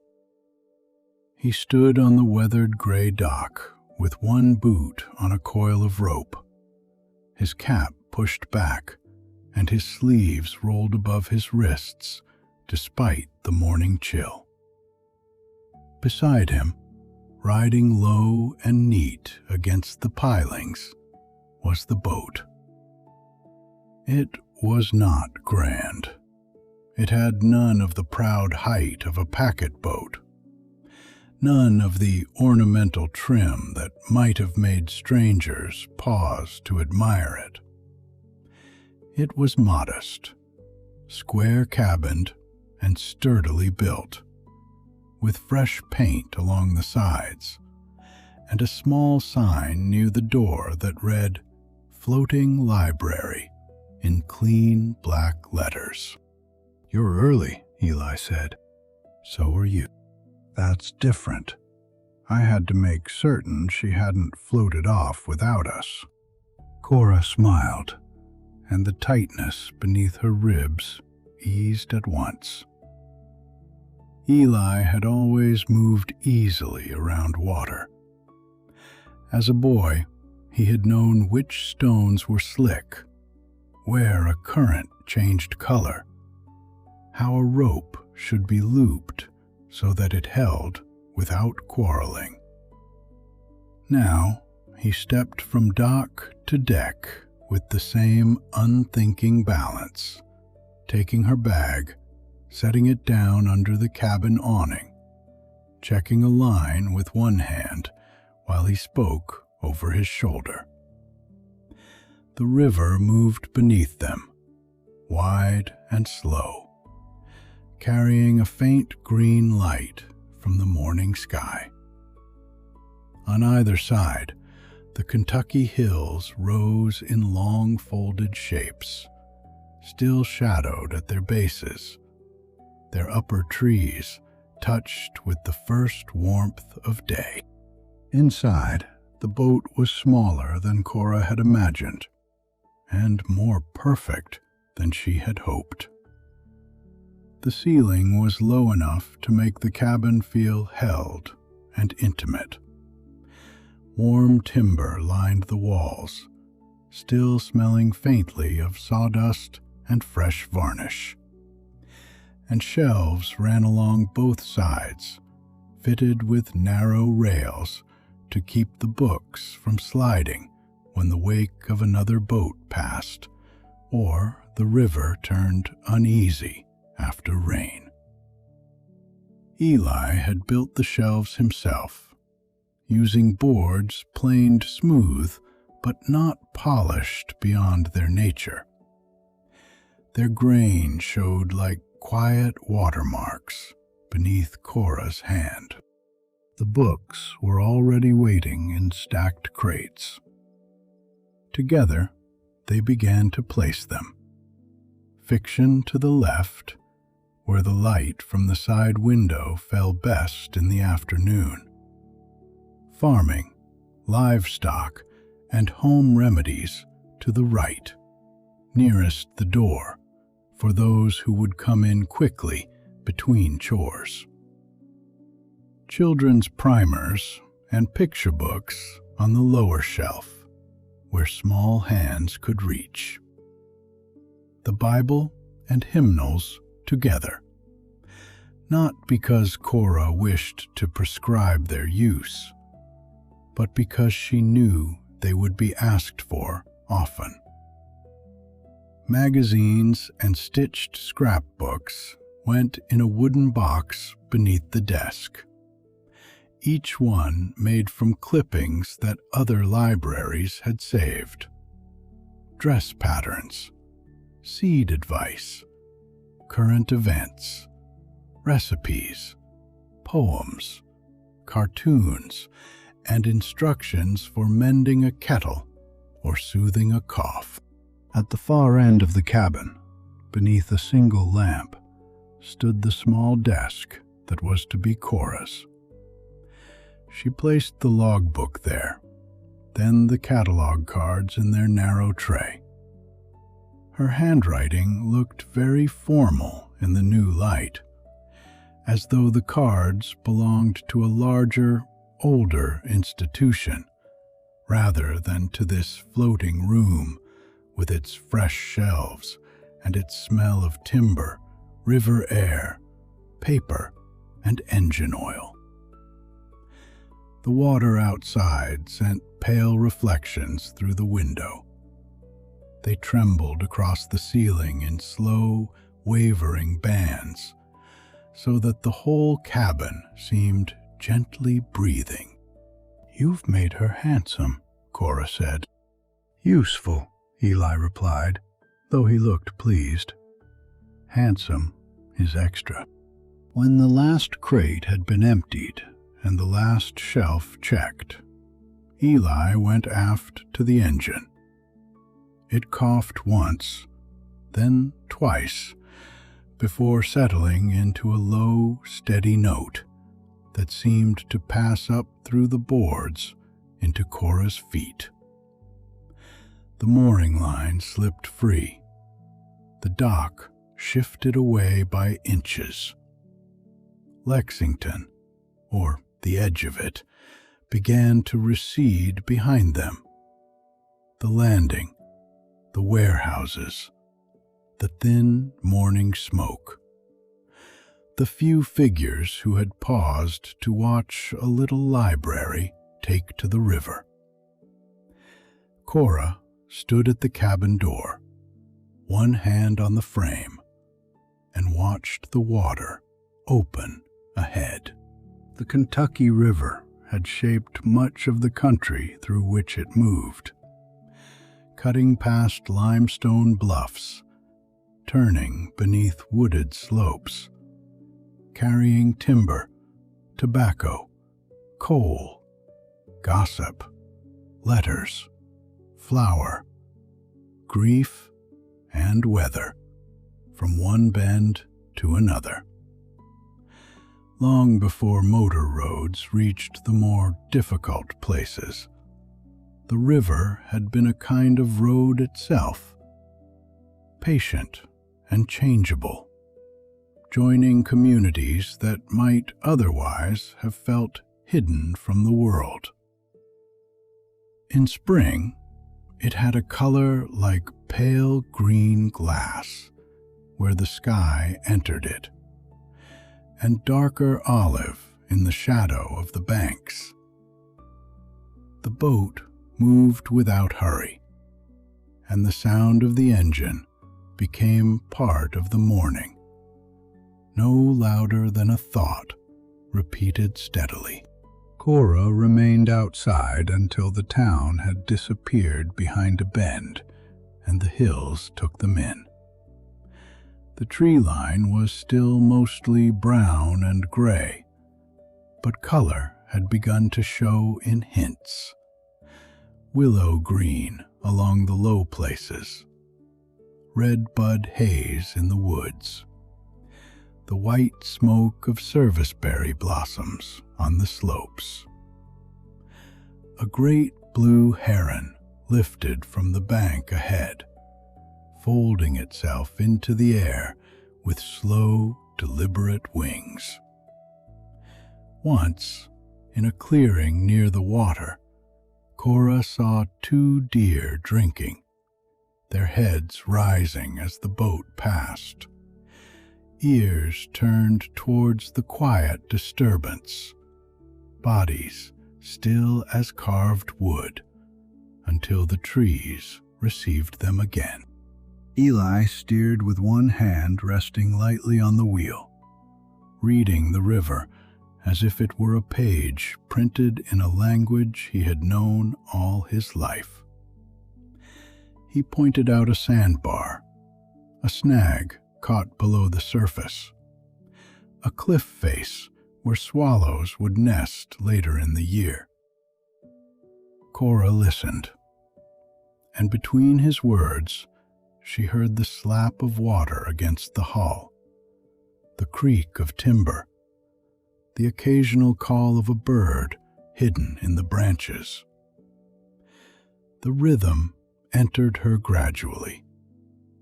There was work ahead, but not the kind that rushed. The day would come to them, one landing at a time. By late morning, the first landing appeared ahead, tucked into a bend where the bank rose in a long slope from the water. There was a worn wooden dock, a path climbing through grass and red clay, and above it, a small general store with a porch, a screen door, and a hand-painted sign that read, "Callaway's." A few outbuildings stood nearby, their roofs silvered by age. Smoke thinned from a chimney behind the store, and a line of washing moved faintly in the breeze. Ruth Callaway was already outside, standing at the head of the path with one hand shading her eyes, watching the boat come in as if she had been expecting it since sunrise.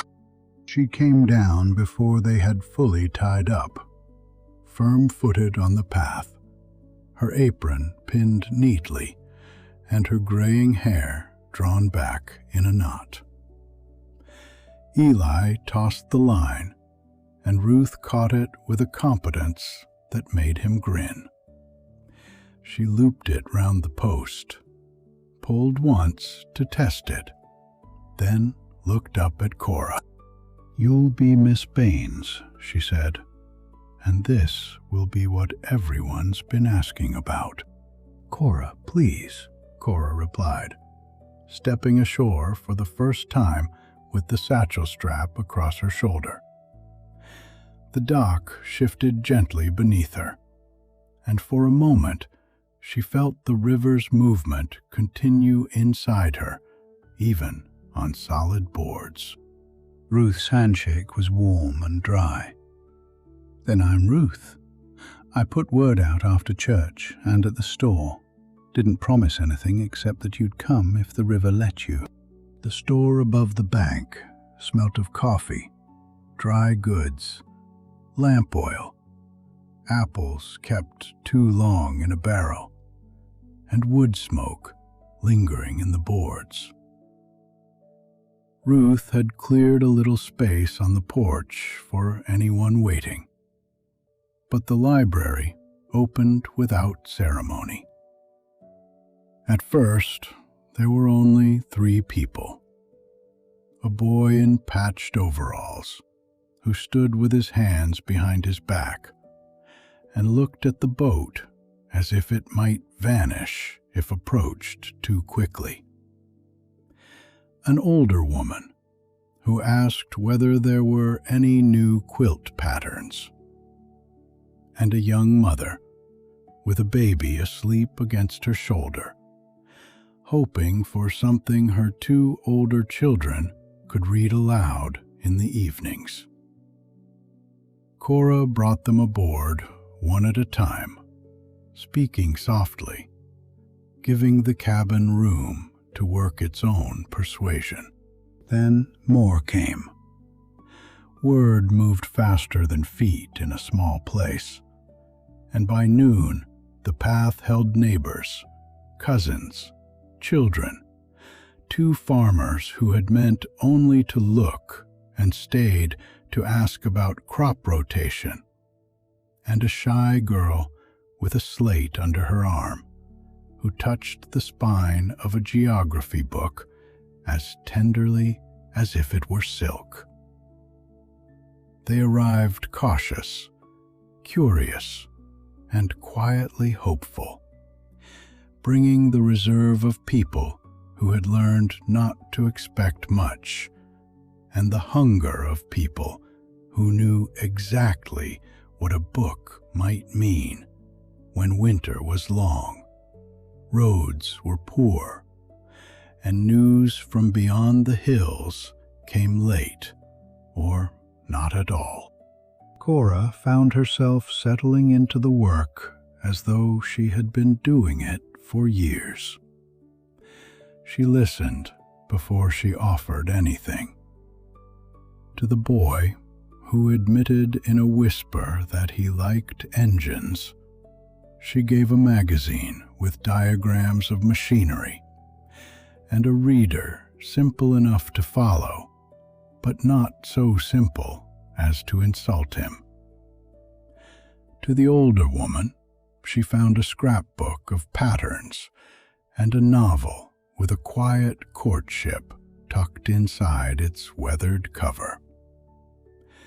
For the young mother, she chose 2 primers and a book of animal tales, showing her how to mark the borrower card and when the boat would return. Each entry went into the log in Cora's careful hand. Name, title, date, landing. The cabin filled and emptied, never crowded for long, always breathing with the river light. Children crouched by the low shelf, heads bent close together. Men removed their hats before stepping inside, not from any rule, but from instinct, as if entering a place where care had been taken. Ruth stood near the door when she was not fetching coffee from the store, directing people with brisk kindness, reminding one child to wipe his boots and another to let his grandmother choose first. Eli remained mostly outside, answering questions about the boat, tightening a line that did not need tightening, and watching Cora with the satisfied look of someone seeing a plan become real. In the afternoon, when the sun had moved west and the porch shadows stretched across the path, the visit began to draw naturally to a close. No one hurried. A farmer turned the pages of an almanac once more before tucking it beneath his arm. The shy girl returned to ask whether the geography book could truly be taken home, and Cora told her yes, if she promised to bring it back for someone else. Ruth wrote down the names of 2 families farther up the creek who could not come that day, and Cora promised to set aside suitable books for them next time. The promise felt small and enormous at once. At last, the final borrower climbed the path towards the store, and Ruth stood with Cora on the dock while Eli prepared to cast off. The air had softened. Somewhere behind the store, a hen complained sleepily. The river, which had been green in the morning, now held long bands of amber and pewter, reflecting the low sun and the shadowed bluffs beyond the bend. "They'll talk of this all week," Ruth said. "By your next trip, you may need a bigger boat." "Let us fill this one first," Cora said, but she was smiling. The line was loosed. The boat eased away, and Ruth lifted a hand from the dock until the widening water placed a comfortable distance between them. Cora watched the landing grow smaller. The gray boards, the red clay path, the store porch, the figure of Ruth still standing there in the evening light. Then the river turned, and the first community slipped from sight. Not gone, only held behind the bend until the next visit. Below in the cabin, the shelves looked changed. There were gaps now, small irregular spaces where books had gone out into homes, kitchens, schoolrooms, and lamp-lit corners. Cora sat at the desk beneath the single lamp and opened the log. The boat's engine hummed through the floor.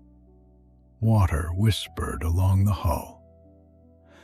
Above her, Eli steered them into the deepening evening, and outside the windows, the reflected light trembled once more across the ceiling. Dimmer now, slower, like the last movement of the day, settling itself to rest. She wrote the date first. Then Ruth Calloway's landing.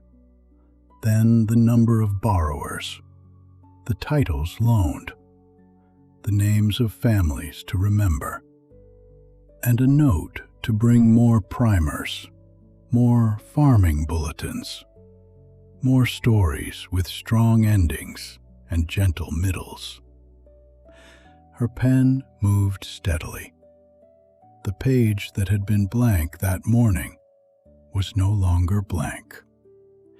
It held proof of arrival, of use, of return promised.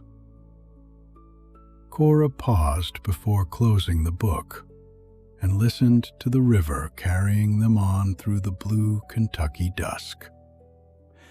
The first day had not been grand. It had been better than grand. It had been ordinary in the way all lasting things must first become ordinary.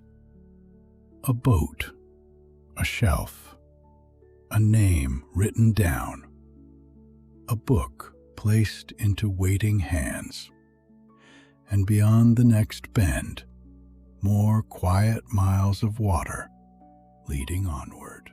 The river had been speaking softly all night, and some quieter part of her had learned to listen. For a moment, she did not know where she was. The ceiling above her was low and timbered, with the faintest seam of gray light showing at the edge of the curtain.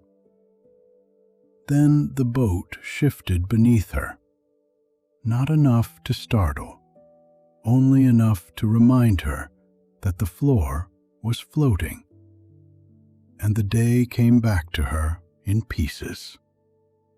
Ruth Calloway's dock, the first names in the log, the gaps on the shelves, the evening river carrying them away from the landing. She lay still and let the boat become familiar around her. Water lapped the hull with a patient, hollow sound. Somewhere aft, a rope creaked against a ring. The air was cold enough to make the blanket welcome, but it carried through the small cabin the clean, damp smell of river morning, mingled now with coffee. That was Eli's doing.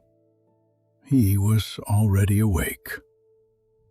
Cora smiled into the dimness, knowing this as surely as if she had seen him.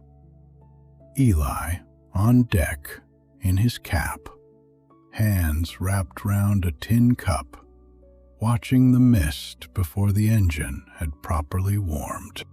Outside, the Kentucky River had gathered the dawn close to itself.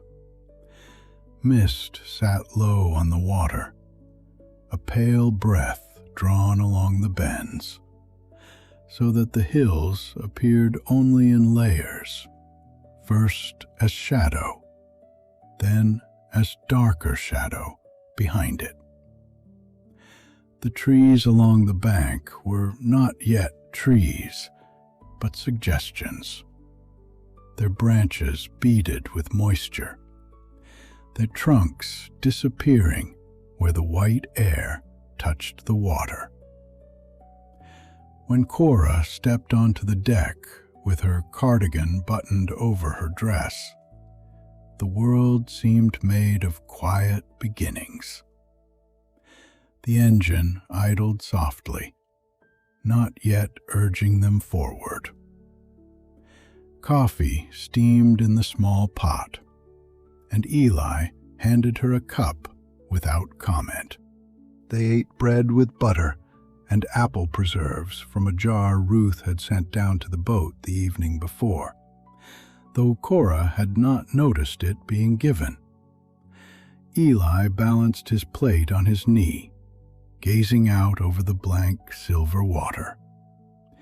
Between them, there was the ease of people who did not need to fill every space. As children, they had sat in just such silences, beside creeks, on fence rails, in the corner of a kitchen, while rain ticked at the windows.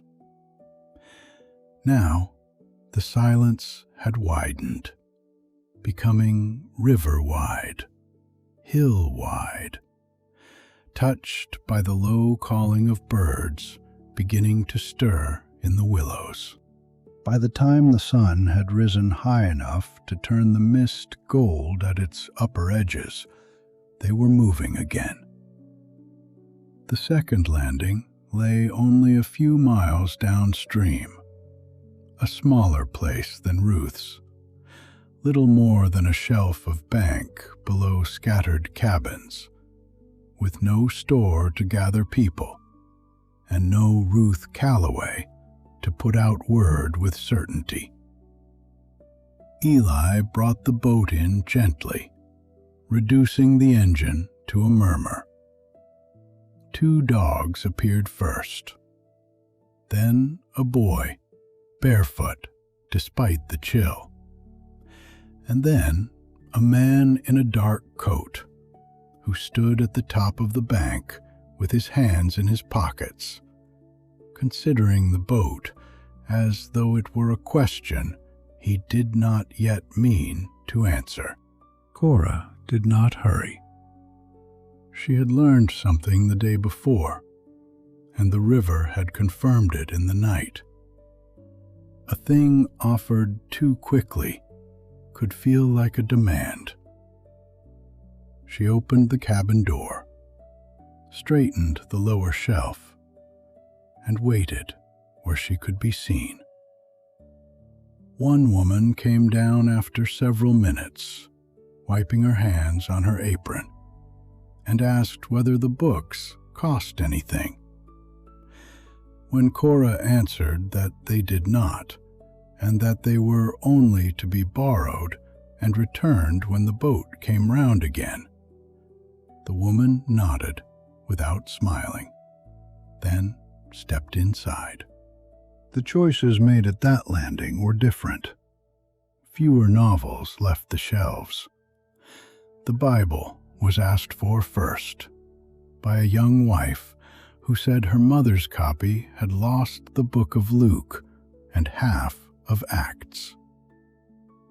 2 almanacs went next, and a pamphlet on milk cows, and a medical guide so carefully handled by an elderly man that Cora found herself watching his fingers rather than his face. They were large hands, knotted at the joints, with nails darkened from soil and work. But he turned the pages as if each one had weight and value. He could read slowly, he told her, if the print was not too small. Cora found him a pair of steel-rimmed spectacles from a donated case Ruth had pressed on her, and held the page nearer the window. He bent over the book, sounded out the first line under his breath, and smiled, not at Cora, but at the words themselves. That smile stayed with her after they left. The landing receded more quietly than Ruth's had done. No one waved for long, and yet 3 children stood on the bank until the boat rounded the bend, the youngest clutching a primer against her chest with both arms. Cora entered the loans in the log, while Eli steered through a long green corridor of water. Bible, almanac, medical guide, primer, dairy pamphlet, seed catalog. She saw, in the line of titles, the shape of daily life: faith, weather, illness, children, animals, planting. It was a catalog, but it was also a map of need. The river widened as the morning stretched towards noon. Limestone bluffs rose on the bends, their faces streaked with moisture and shaded in grays, creams, and soft moss green. In places, they stood almost sheer above the water, and the boat passed beneath them with its engine note deepened by echo. Eli told Cora that the Kentucky River ran for more than 250 miles before it reached the Ohio, and that long before the rails and roads had made their promises, the river had carried much of what the country could not carry overland. Timber had floated down it, and coal, and tobacco, and barrels, and mail, and travelers who trusted water better than mud. He spoke of the locks and dams built through the previous century. Stone and timber, and later concrete, meant to quiet the river into steps so that boats could pass where once shallows and snags had ruled. Some had been made before the Civil War, others much later, and by the time the whole slack-water system was finished, the world was already leaning towards railways. Still, the river remembered. At certain bends, Eli said, old men could name packet boats as if they were neighbors. And near the locks, there were families who had lived by water levels, gates, and seasons for as long as anyone could recall. Cora listened, with the log open on her knees. A kingfisher crossed ahead of them, blue flashing once above the water before it vanished into a sycamore. Redbud trees had begun to bloom along the banks, not fully yet, but enough to put a purple haze among the grays and browns. The sound of the river against the hull was steady and inward turning, as if the boat were being rocked by a long, slow breath. It made reading easy and thinking easier. She noted the books requested, then added in the margin, more large print if possible. Spectacles useful. Bring seed and livestock bulletins. Readers not to be hurried. In the middle of the afternoon, Eli slowed the engine. Ahead, between river willows, a narrow path climbed the bank so discreetly that Cora might have missed it had he not pointed. At the top stood a small weathered house with a tin roof and a porch just wide enough for 2 chairs. One chair held a folded quilt. The other stood empty, its seat gray with dust, and the sight of it told Cora something before anyone spoke. Smoke rose from the chimney in a thin, straight line. The smell of wood smoke reached them first, and then, as they tied up, the warm scent of something baking. The woman who came to the porch was small and upright, with white hair pinned close and sleeves rolled over work-worn forearms. Her name was Mrs. Elspeth Riddle, and she had heard of the library boat from a nephew who had passed Ruth's Landing 2 Sundays before. She had been watching the river since breakfast, she said, and had nearly put the kettle on 3 times so it would be ready at the right moment. "Then I hope we are not late," Cora said. "No," Mrs. Riddle replied. "A boat is never late if it comes by river. It comes when the water allows." The visit lasted longer than planned. Cora brought a basket of books up the path, and Mrs. Riddle set tea, cornbread, and a dish of preserved peaches on the small table by the window. She had lived in the house for 46 years. Her husband had been gone for 9. Her children had moved west, one to Louisville and one beyond the state altogether. And though letters came, they came irregularly, being dependent upon weather, roads, and the memory of men carrying mail bags through more than one settlement. She did not speak of loneliness directly.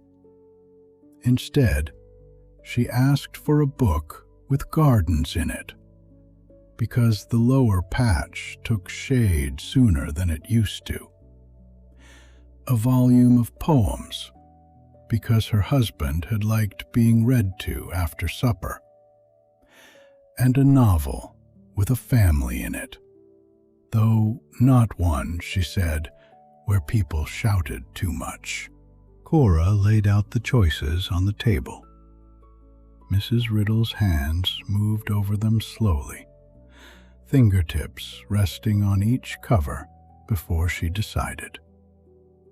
She chose a gardening bulletin, a slim book of poems, the Gospel of John in large print, and a novel whose first page began with a woman opening a door to spring weather.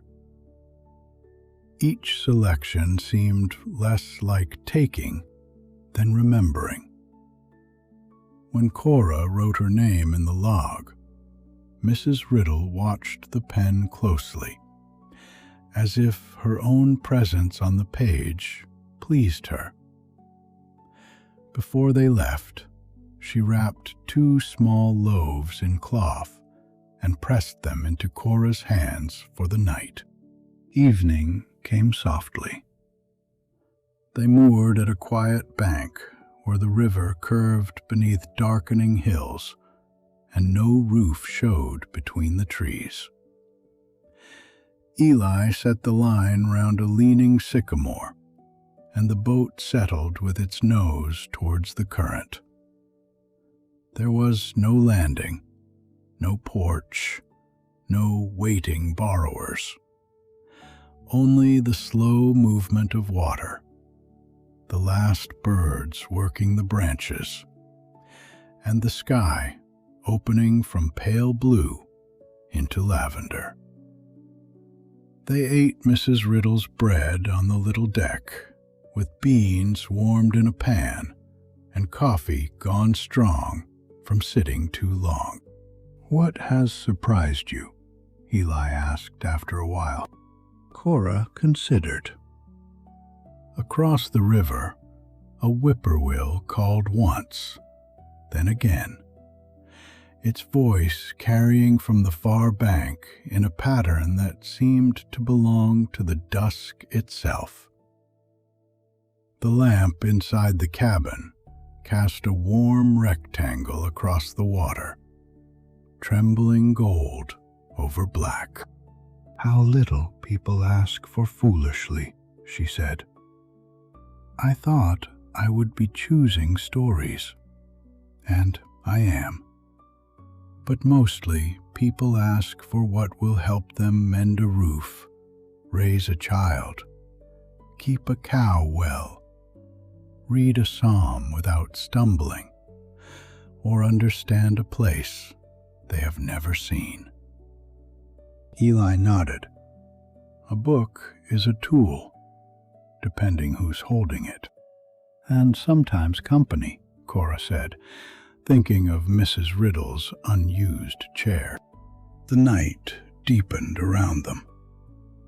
The river sounded fuller after dark, less like water passing, and more like water arriving, gathering every small noise from the banks and carrying it close. Frogs called from a muddy inlet. Leaves shifted, though there was hardly any wind. The hills became a single dark shape against a sky pricked with early stars.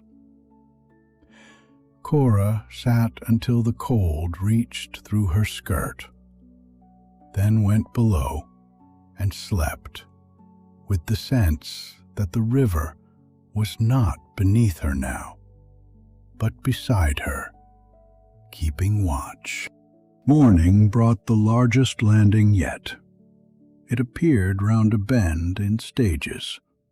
First chimney smoke, then a church steeple, then the squared roofs of a proper river town gathered above a long dock. A man in a waistcoat waited with a clipboard, and beside him stood several women with baskets, children in clean collars, 2 teachers, a storekeeper, and a line of people stretching back towards the road. Word had traveled ahead of the boat. Someone had made the visit into an event. Cora felt no tightening beneath her ribs this time. she greeted the organizer, Mr. Talbert from the general store, accepted his careful list of families, and opened the cabin with the quiet authority of someone who had learned the shape of her work by doing it. More than once, she had to ask people to wait on the dock until there was room, but she did so with such steadiness that no one objected.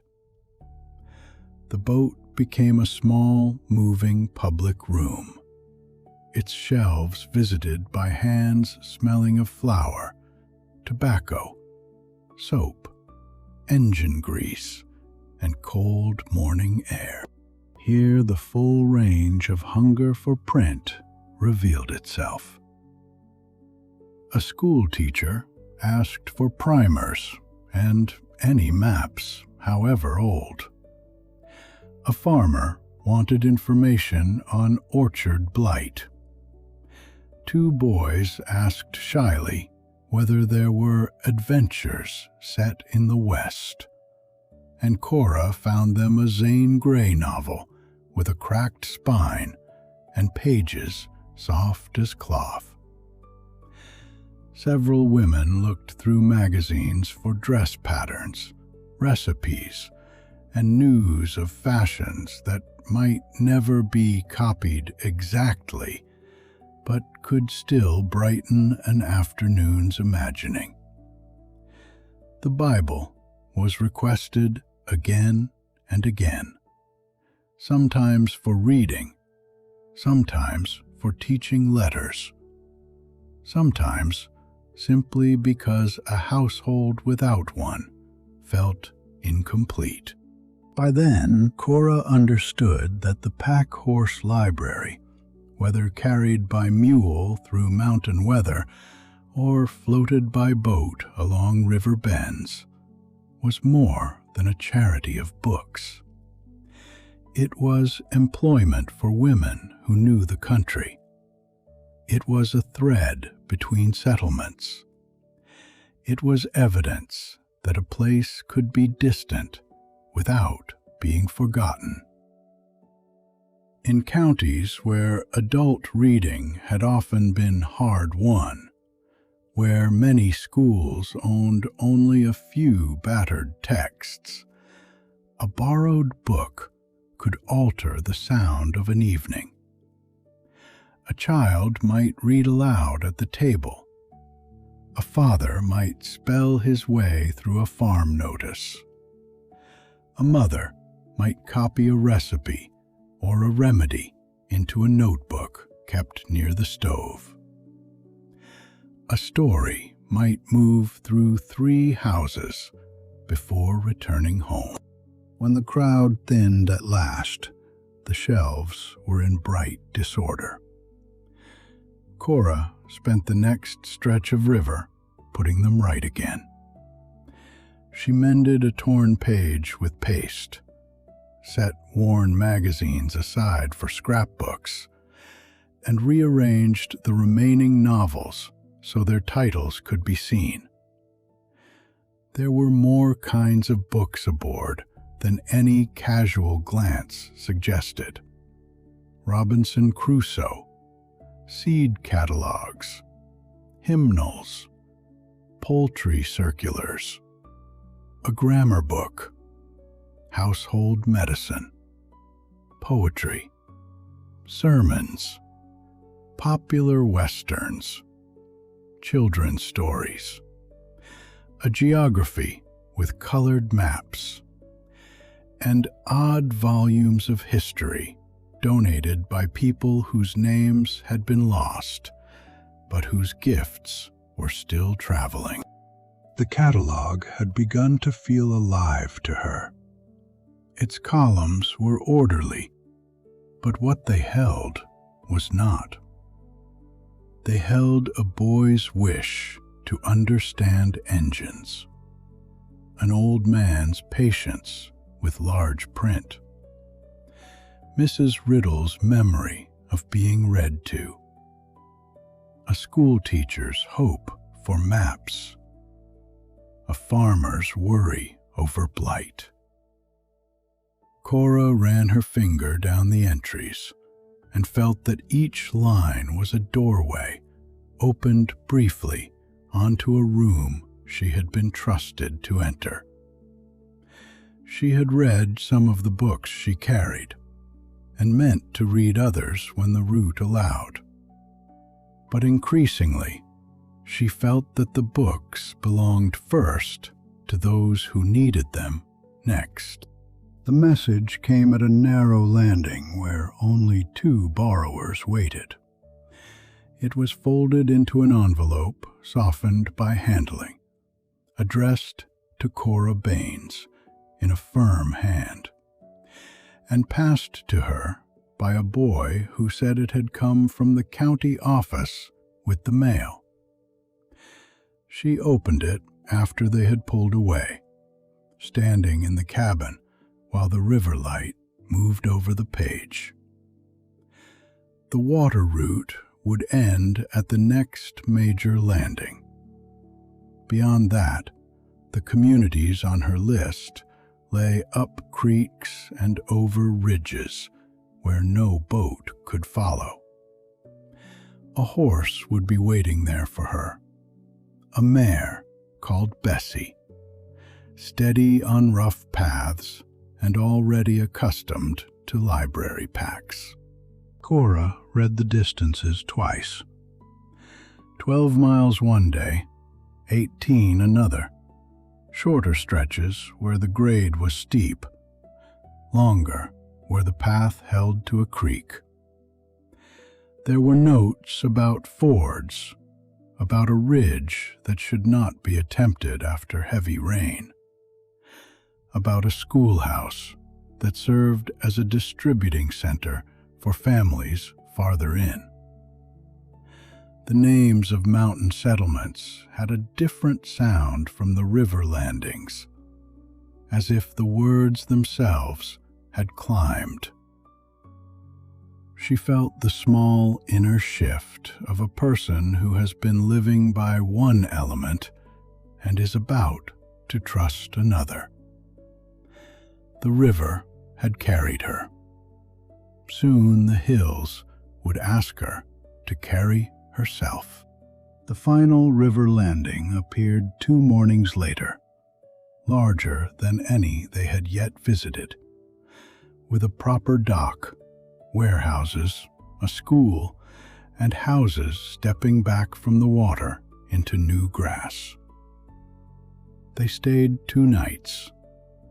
Borrowed books returned in bundles tied with string, in flour sacks, in the arms of children who seemed reluctant to let them go until another was promised. New books went out as quickly as Cora could record them.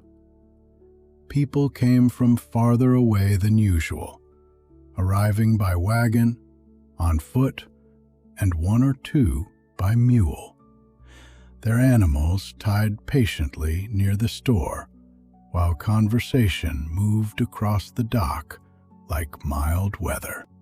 On the second afternoon, Cora looked up from the log and saw Ruth Calloway standing at the edge of the crowd, a basket over one arm and that same capable brightness in her face. She had traveled down with a neighbor, she said, partly on business, partly because she wanted to see how the boat looked after being properly used. Ruth stepped aboard, looked at the gaps, the mended corners, the busy desk, and nodded as if confirming something she had known from the start. "You filled it," she said. "And emptied it," Cora replied, "and filled it again." They sat together for a little while on the dock, while the sun lowered, and the last borrowers chose their books. Ruth had brought biscuits, apples, and a packet of needles wrapped in paper. because a woman going into the mountains should never be without needles. Their farewell was unhurried. Ruth did not make a speech.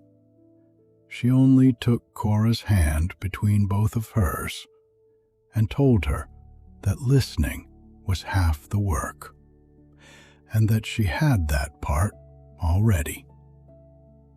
Cora thanked her and found that the words were smaller than what she meant.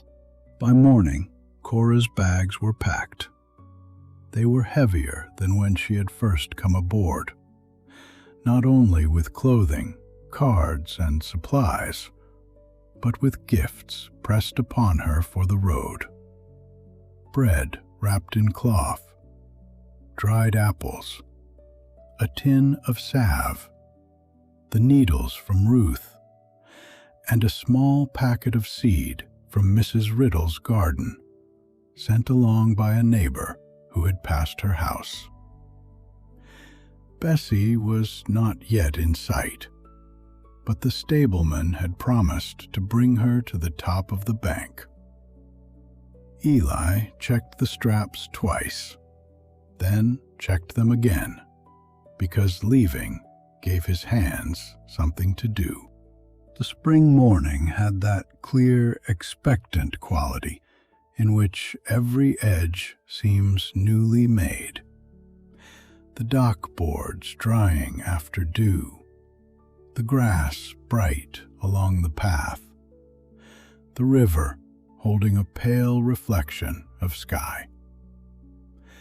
Cora stood with her bag on her shoulder and her satchel across her body.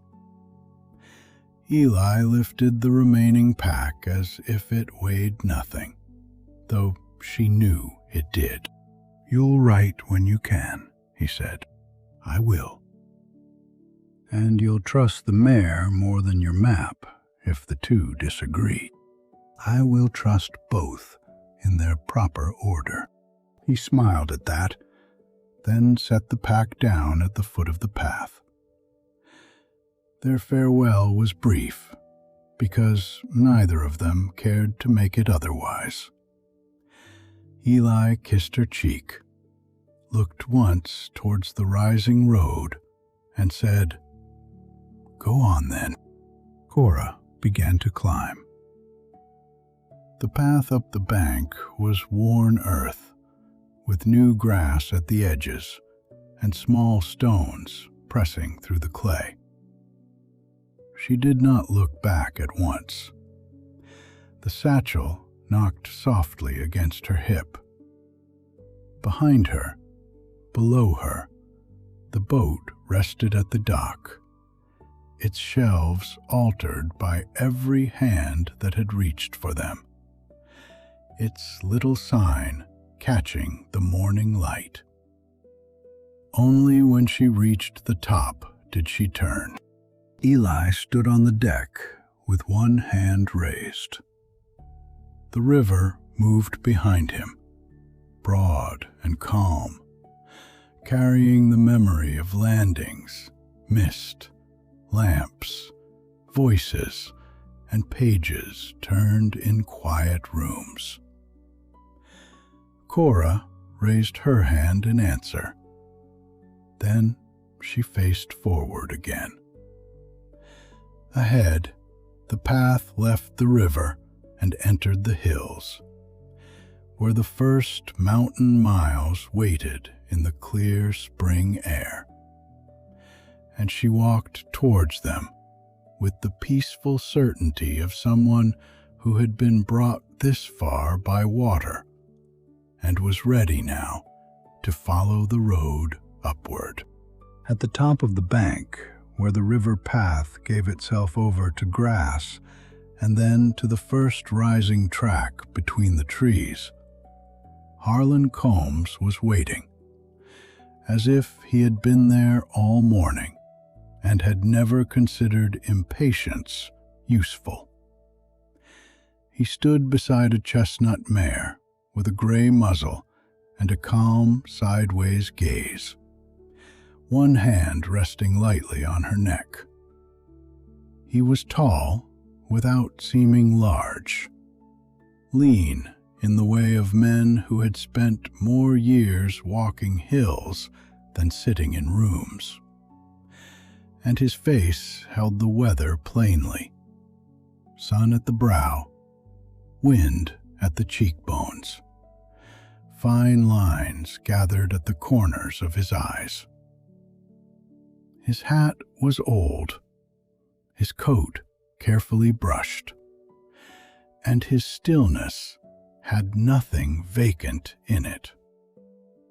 He had the look of someone noticing everything without needing to turn his head.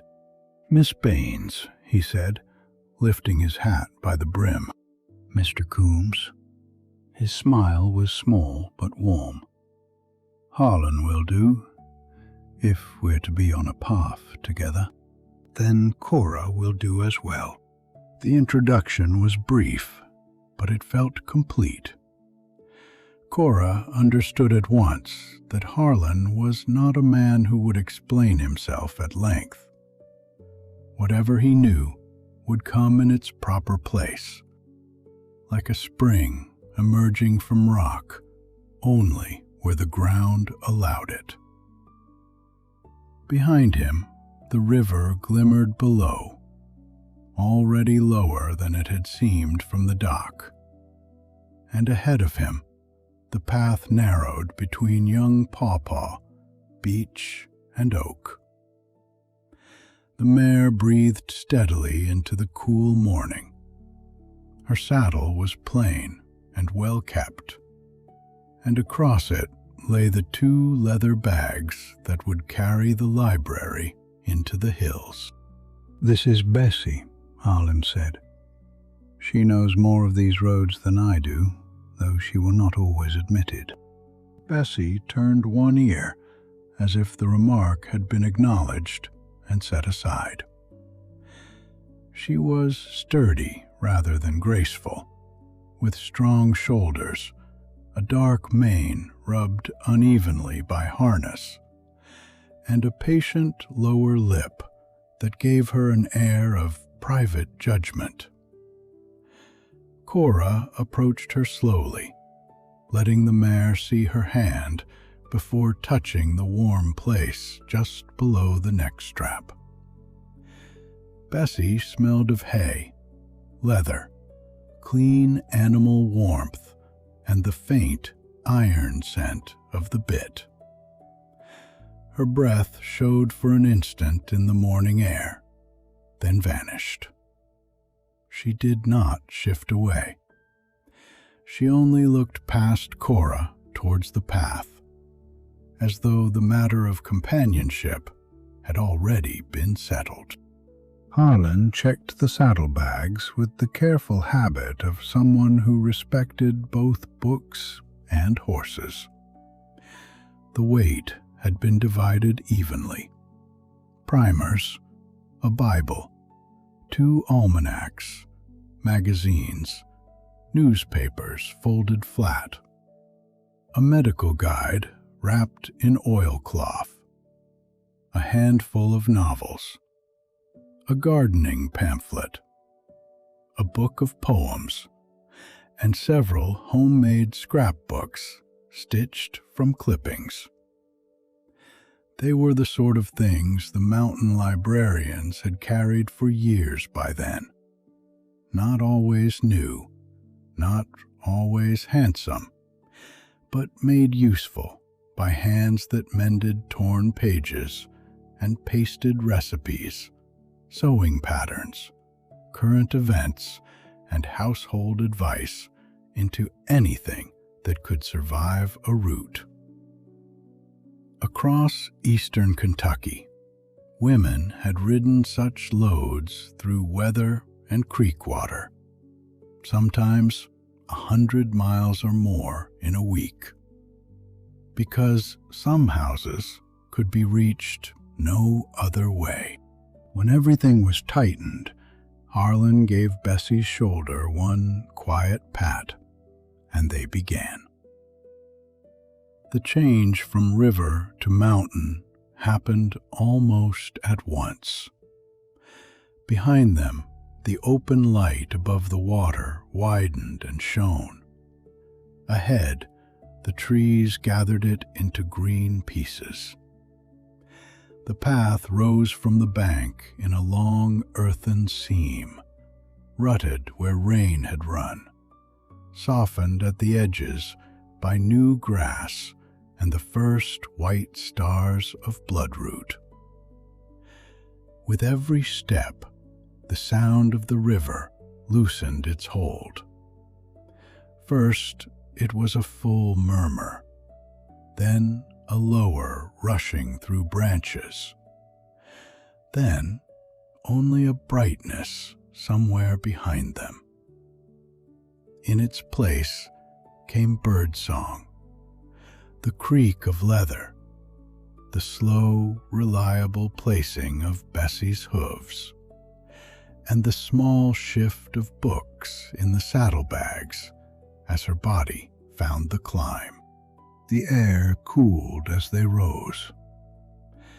It had a different freshness from the river, less open and more rooted, carrying damp earth, leaf mold, wild onion bruised along the path edges, and the clean mineral smell of water traveling hidden through stone.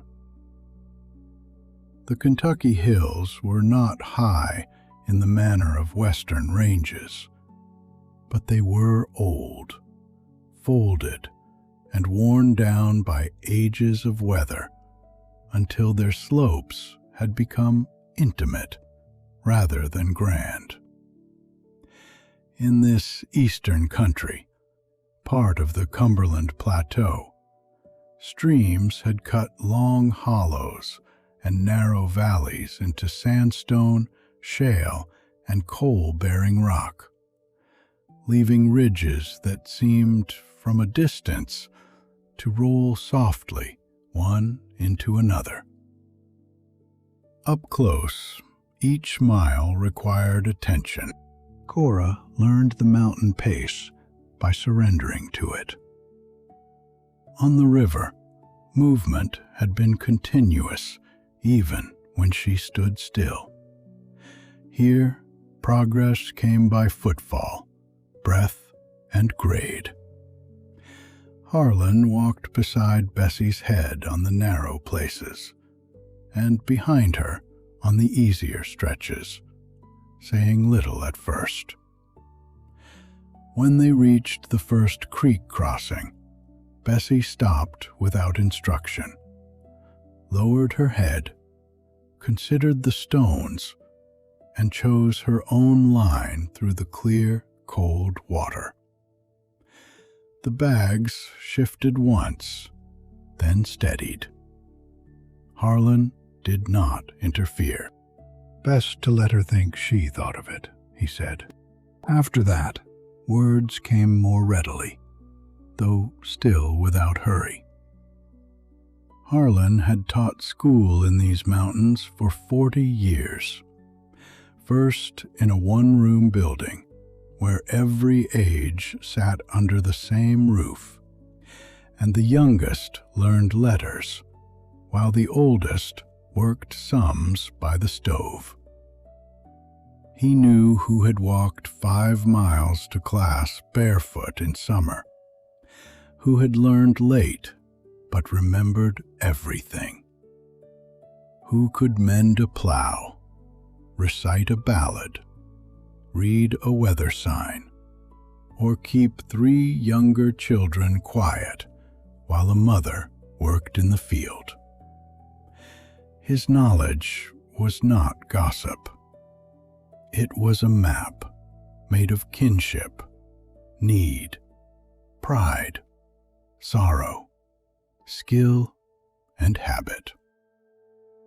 He knew which families would welcome a stranger at once, and which needed the stranger to stand still long enough to become less strange. Cora listened more than she spoke. The river had taught her to notice landings. Harlan was teaching her to notice thresholds. He pointed out paths invisible to her until he named them. A chimney through trees, a schoolhouse roof below a ridge, a footlog darkened by spray, a spring where water rose from under laurel roots. He told her where the clay held after rain, where a horse should be led rather than ridden, where an old woman lived who liked newspapers but not novels, and where a family with 6 children would keep any primer until the cover gave way, unless reminded gently that others waited.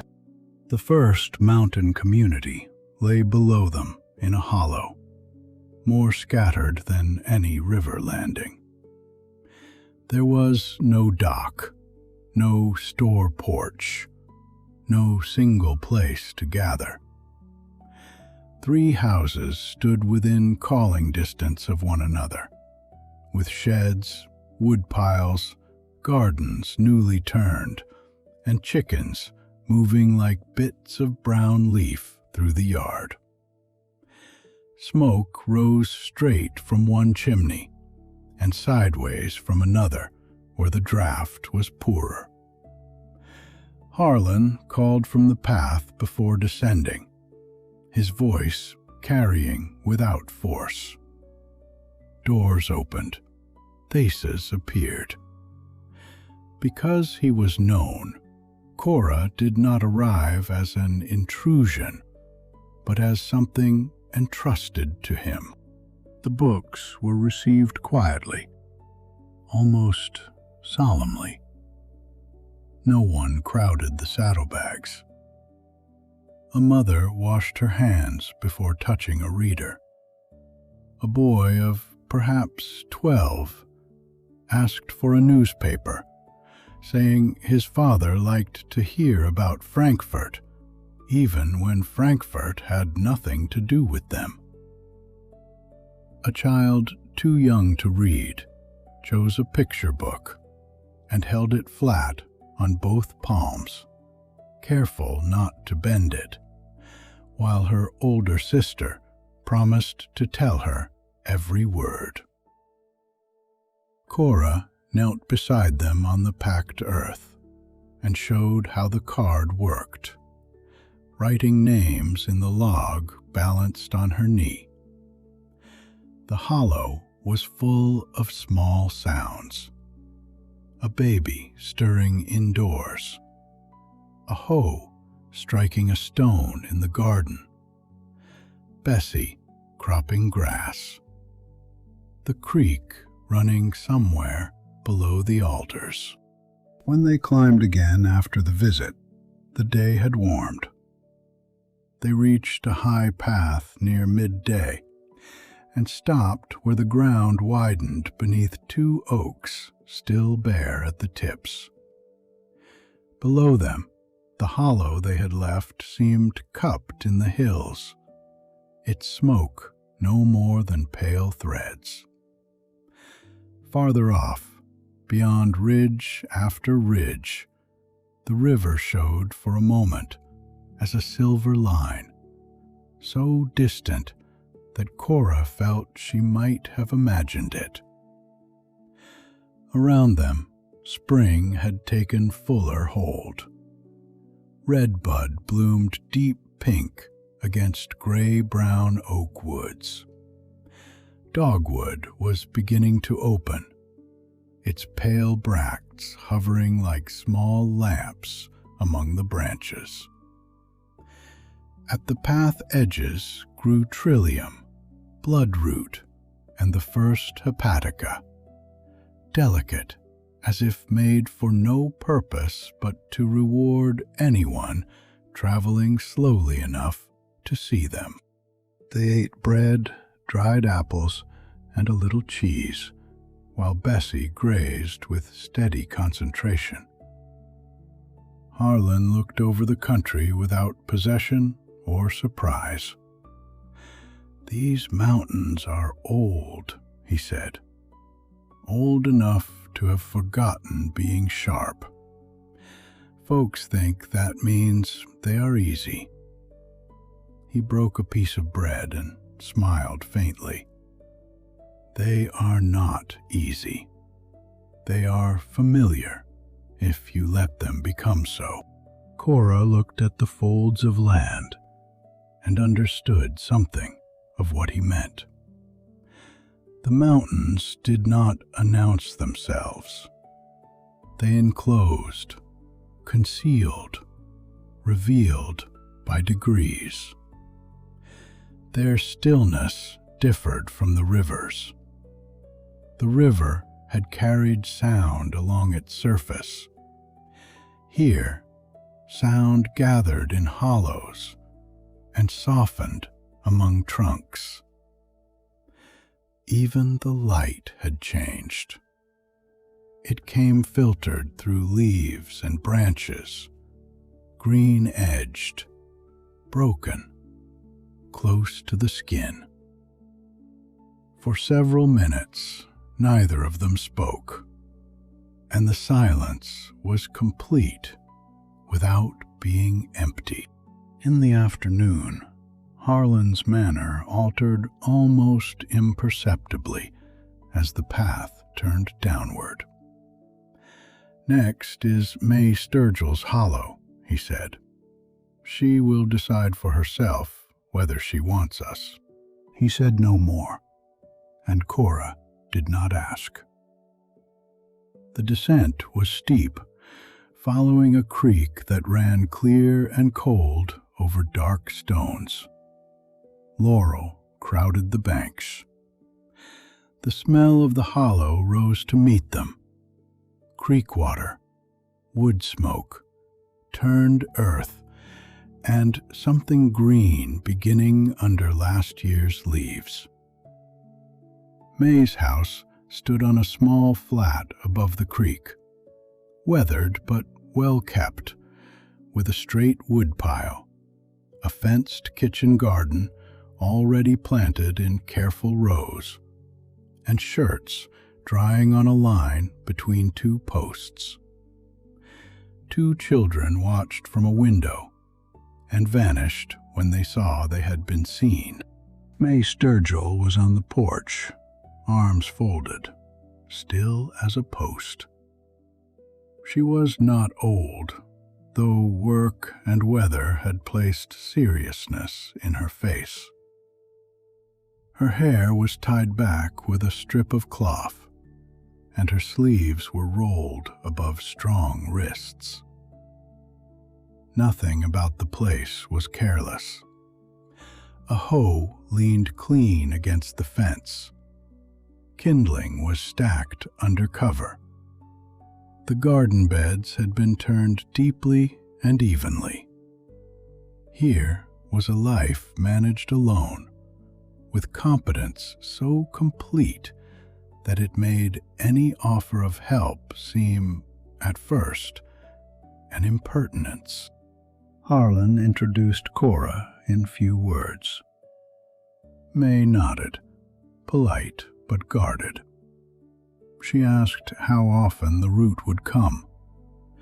She asked whether books were to be paid for if damaged. She asked whether children's books had to be returned sooner than others. Her voice was level, practical, closed around itself. Cora answered each question simply. Then, almost without deciding, she reached into the saddlebag and drew out the book of poems Mrs. Riddle had not taken after all. The one with a faded blue cover and a pressed violet discovered between its pages that morning when Cora had checked it. May's expression changed so slightly that Cora might have missed it had she not been watching. The guardedness did not disappear. It loosened by one notch.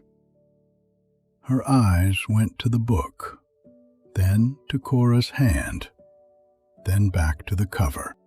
"My mother had one like that," May said. Harlan, with tact learned over decades, took Bessie down to the creek and made a long business of loosening a strap. Cora and May sat on the porch steps. The boards were warm from the afternoon sun. The children returned to the window, then to the doorway, then to the edge of the porch, drawn by curiosity as much as by permission. May opened the book carefully. When she spoke of reading, her voice changed entirely. It softened, not in weakness, but in use, as if some inner room had been opened and aired. Her mother had known ballads, she said, and Bible verses, and stories that had crossed the ocean before anyone in the family could say from where. In the mountains, words had always traveled by mouth, from porch to hearth, from harvest to winter evening. A printed page did not replace that. It gave another way for a story to stay. They talked while the light moved across the hollow. May asked what other books came in the bags, and Cora laid them out. The Bible, primers, newspapers, a magazine with recipes and mechanical drawings, a western, a household guide, a scrapbook of canning advice, another of quilt patterns.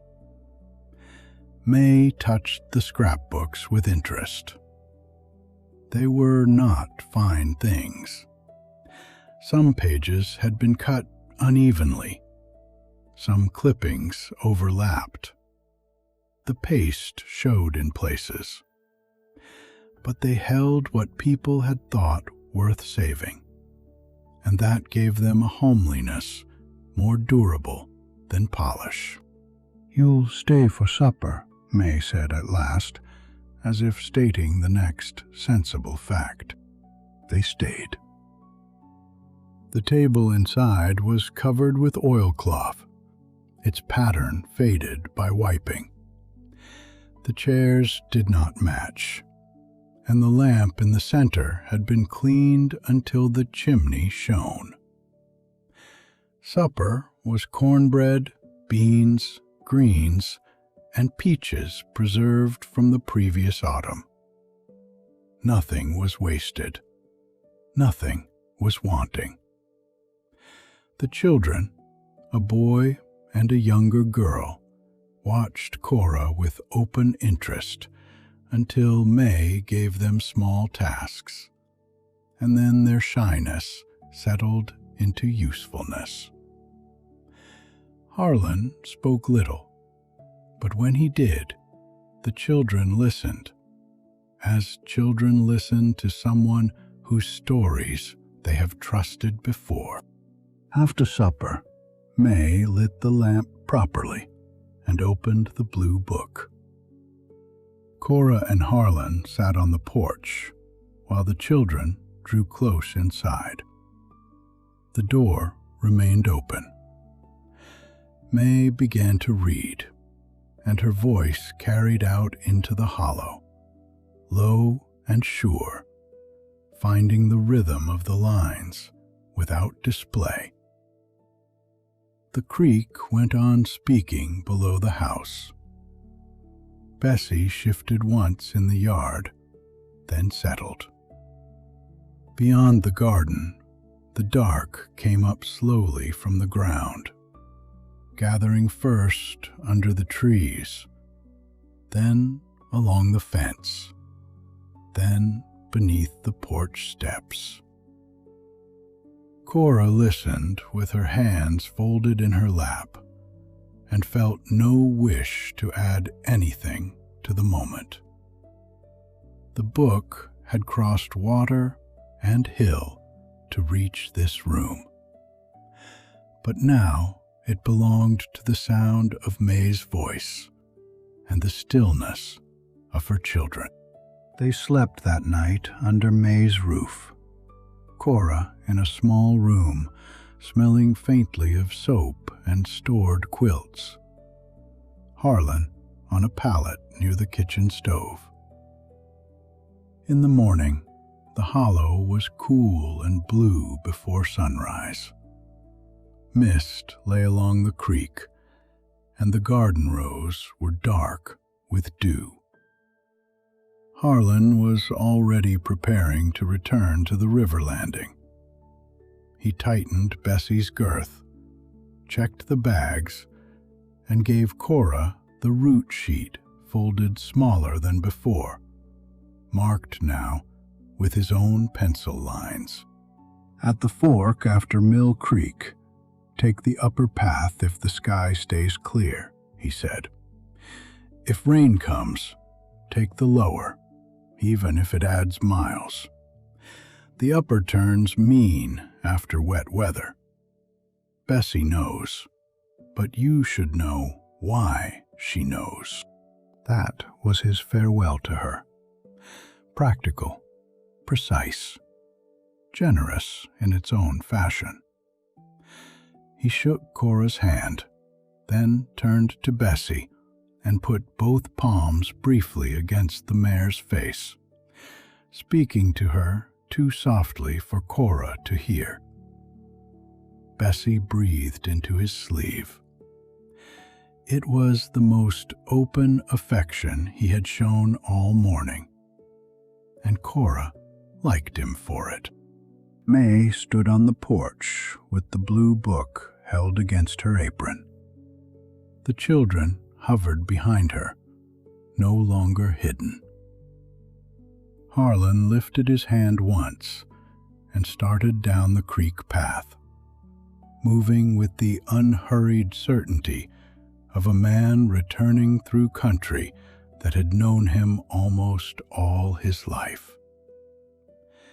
Cora watched until the laurel and young leaves took him piece by piece. Coat, hat, shoulder, hand. Then there was only the path, damp and pale, where his boots had passed. For a little while, nothing moved except the creek and Bessie's ears. The saddlebags were full, balanced, and ready. The morning air was clear enough to make every sound distinct. Water over stone, a rooster far off, May closing the house door gently behind her. Cora stood beside Bessie and looked towards the path climbing out of the hollow. It was hers now, not because she knew every turn, but because she had begun to understand how to meet it. Slowly, attentively, without assuming the way would show itself all at once. She laid a hand on Bessie's warm neck. The mare stepped forward, steady and entirely untroubled. And together, they began the first mountain mile that belonged wholly to them. The first morning alone on the mountain route did not feel lonely. It was too clear for that, too full of small, exact things. The hollow lay cool and blue behind Cora as she tightened the last strap on Bessie's saddle and looked once more at the open log balanced on the fence rail. May had already gone inside to wake the children, and the house gave off the faint household sounds of water poured, stove iron touched, a chair moved across boards. Beyond the garden, the path rose through laurel and young leaf into a brightness the sun had not yet reached. Bessie stood with the untroubled patience of one who knew that people often needed time before doing what horses had understood from the start. Cora checked the saddlebags because checking them was now part of the morning. The Bible and primers lay to the left, wrapped against damp. The newspapers and magazines were flat beneath a cloth. The scrapbooks sat together, their uneven edges familiar beneath her hand. She knew the weight of the bags now, knew the small pull they gave when Bessie turned, knew how much room to leave for returns and for the food people would insist upon pressing on her at doors. She wrote one line before closing the log. May Sturgill's Hollow. Morning clear. Route begins alone, though not without company. Then she set the book in her satchel, laid a hand on Bessie's neck, and they started upward without ceremony. The mountains received her in the manner of mountains, which was to make no announcement at all. They did not welcome her with grandeur or resist her with drama. They simply held the path. The cool air before the hollows warmed, the dampness under leaves, the birds beginning one by one in the canopy. Bessie's hooves sounded steady on the packed earth, then hollow over roots, then softer where old leaves lay in a drift. The river was no longer audible. In its place was a nearer world. A wren scolding from a thicket, water moving below stone, the leather creak of the saddlebags, and Cora's own breathing settling to the climb. The days that followed found their pattern as naturally as water finds a creek bed. Cora rose early, wherever she had been given a place to sleep. A spare room, smelling of quilts and soap. A loft above clean hay. A corner near a kitchen stove where coals kept a red eye through the night. She washed at a basin or in cold creek water, packed her things by lamplight, and set out before the sun had reached the lower gardens. Bessie chose her footing at crossings, never hurrying, never doubting. Sometimes she paused at a fork Cora had nearly missed, and waited until the right path became obvious. Sometimes she stopped for no reason Cora could see, then flicked an ear towards a loose stone, a slick root, a branch at shoulder height. Cora learned to thank her without words. Each community had its own approach. One announced itself by wood smoke rising from a hollow before the roofs appeared. Another by the sound of children reciting lessons in a schoolhouse whose windows had been propped open with sticks. Another by dogs barking from 3 ridges at once, sending the news of her arrival ahead of her faster than any bell could have done. At first, she consulted Harlan's pencil marks often, but by the second week, the route had begun to live in her body. She knew where the upper path turned mean after rain, where the lower way added 2 miles but spared Bessie's knees, where the laurel opened just enough to show a chimney, and where the creek stones were trustworthy if the water ran clear. The faces changed too. People who had watched from doorways now came to meet her at the gate. A mother who had once washed her hands twice before touching a book now laughed softly and admitted she had kept the magazine an extra evening so her sister could copy a recipe. The boy who had asked for a newspaper brought it back folded with care and requested another, any date at all, if it had state news.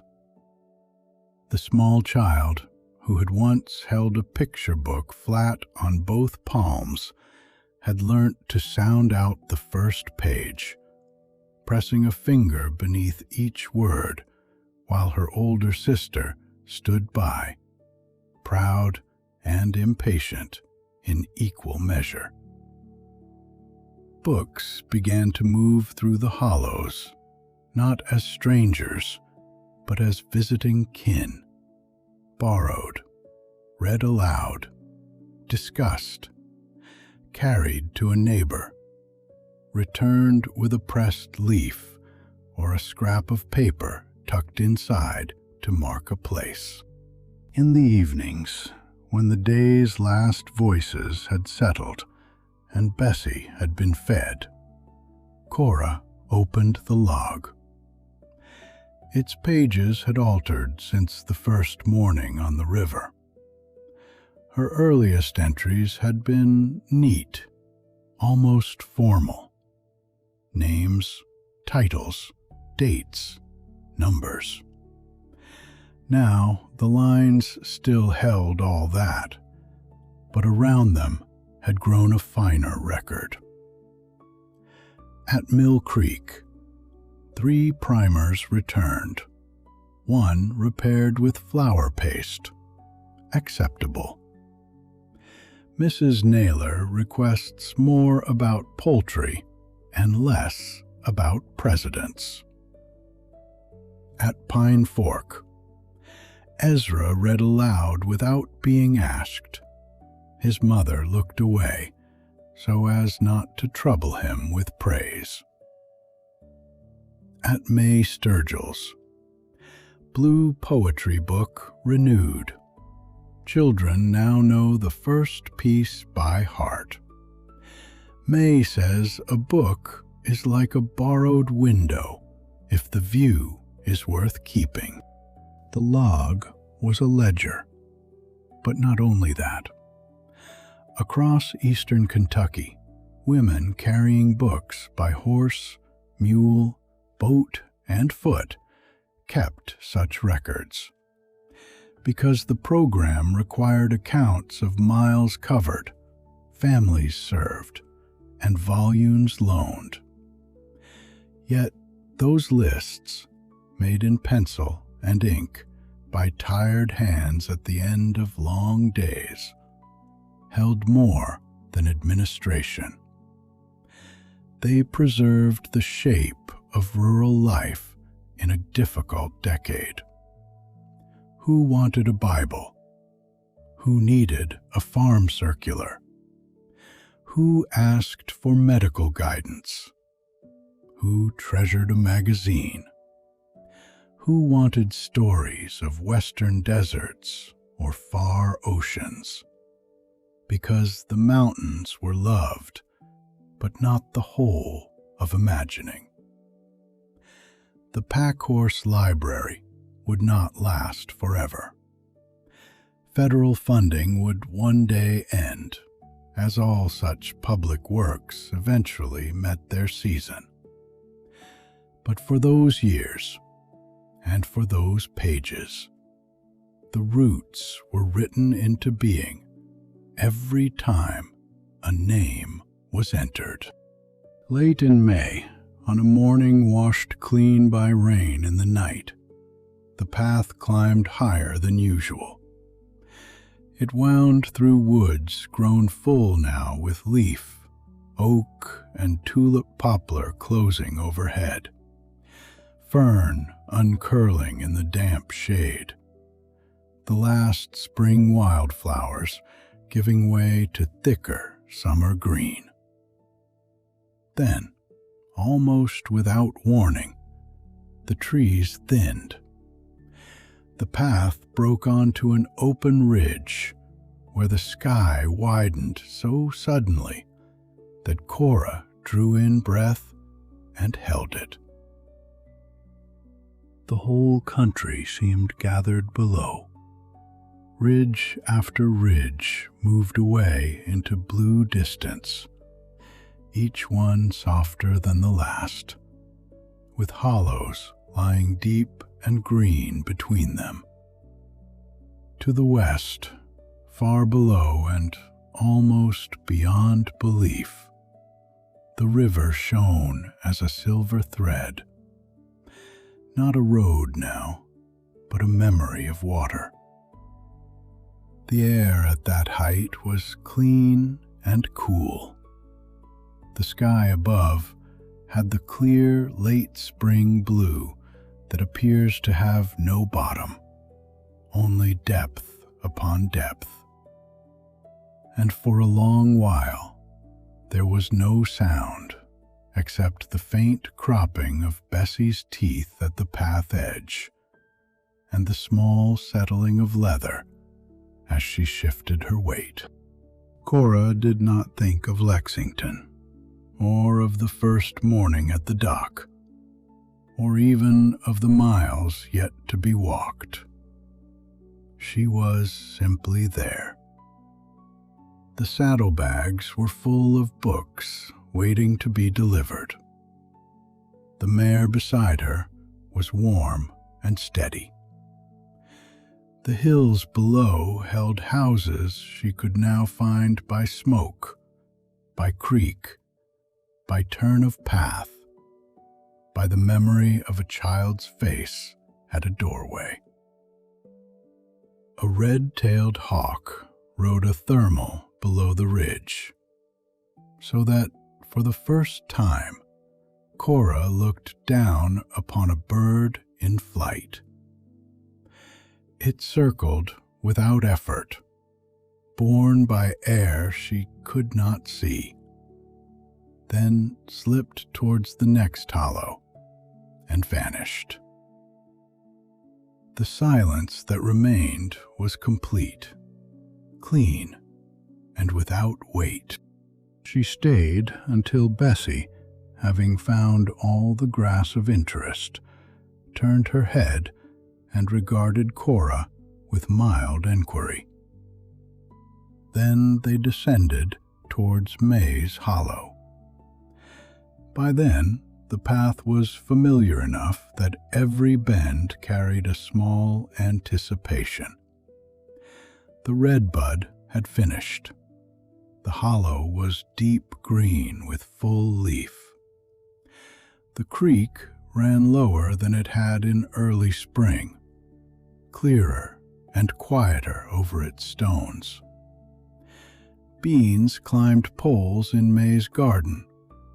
Lettuces made pale ruffled rows near the fence, and the woodpile had somehow become straighter than before. May was already outside when Cora came into sight. "Heard Bessie above the creek," she said, as if this explained everything. The warmth between them no longer needed careful tending. It had become like the path to the porch, known, used, strong, because feet had passed that way often enough. May returned the blue book, though not before telling Cora which poems were worth the trouble, and which, in her opinion, used too many words to say a small thing. She took a newspaper, a reader for the younger child, a farm bulletin on beans, and a novel Cora had chosen because its heroine kept a household together without ever claiming to be heroic. The boy showed Cora where he had planted Mrs. Riddle's seed beside the fence. The younger child brought out the picture book and read the first page in a whisper so earnest that even May stood still to hear it. Later, when the practical business was done, Cora and May sat on the porch while the afternoon moved gold across the hollow. The children were in the garden. Bessie stood by the creek with one hind foot resting, entirely untroubled by friendship, literature, or beans. The two women spoke of books first, because books had made the bridge between them, and then of other things. The way weather could change a plan without asking, the usefulness of a good needle, the difficulty of keeping children in shoes, the possibility that the boy might walk to the schoolhouse on the ridge in autumn if the path held. Reading has not changed the work, May said, looking out towards the garden. Beans still want hoeing, wood still wants cutting, children still want feeding, even when they have just been fed. But it changes the room around the work, makes it bigger. Cora listened, and knew better than to improve upon the truth of it. Birdsong thinned as evening approached. The creek went on with its small, clear speech. Light rested on the porch boards, on May's hands folded in her lap, on the spines of the books between them. In the mountains of Kentucky, where stories had long lived in memory and voice, the written page was not an interruption, but another vessel. It came into houses already rich with telling, and found its place beside the hearth, the hymn, the family tale, the weather sign, the child asking for one more page. The final circuit unfolded without haste. Cora visited the last few hollows on her list, collecting returns, renewing what could be renewed, promising certain titles for the next round. Farewells had changed from polite thanks to particular instructions. Bring more on beekeeping if you can. The Western may go to my brother when I have done with it. Mrs. Naylor says no more presidents unless one of them knows chickens. At a schoolhouse, children gathered round Bessie more confidently than they did Cora, which Cora privately considered a sound judgment. At a creek crossing near dusk, Bessie chose the homeward side before Cora had gathered the reins, and the mare's certainty filled her with quiet pleasure. Then, after days of ridge and hollow, the river announced itself before it appeared. It came first as a coolness in the air, then as a scent. Mud, water, willow, and something broad, after the close green of the hills. The path descended through trees, crossed a last patch of grass, and opened onto the landing where Cora had said goodbye to Eli. The dock looked the same, weathered boards drying in the late sun, the same rope looped round the same post, the same slope of bank where new grass had thickened since spring began. Yet Cora did not feel that she had returned unchanged to an unchanged place. The river was familiar, and she was familiar to herself in a new way. Ruth Calloway was waiting near the store, of course. She had a coffee pot in one hand and a folded paper in the other. "You look road-worn," Ruth said, "which is better than looking lost." "I feel neither," Cora replied, and found it true. The boat had been and gone 2 days earlier. Eli had left the note with Ruth, folded once and marked with Cora's name. She opened it while Bessie drank from a trough. All well, boat useful, shelves still holding. Don't let the mare bully you unless she is right. E. Cora laughed softly, then folded the note again and put it into the log between pages already thick with names. That evening, Ruth's store filled as though drawn by lamplight. The general store had always been more than a place of buying and selling. In such communities, it held news before newspapers reached every house, messages before telephones, opinions, remedies, weather predictions, gossip, comfort, and the ordinary business of being known.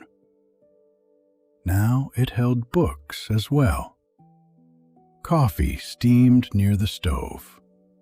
The air smelt of dry goods, wood smoke, lamp oil, old paper, and Ruth's biscuits warming under a cloth.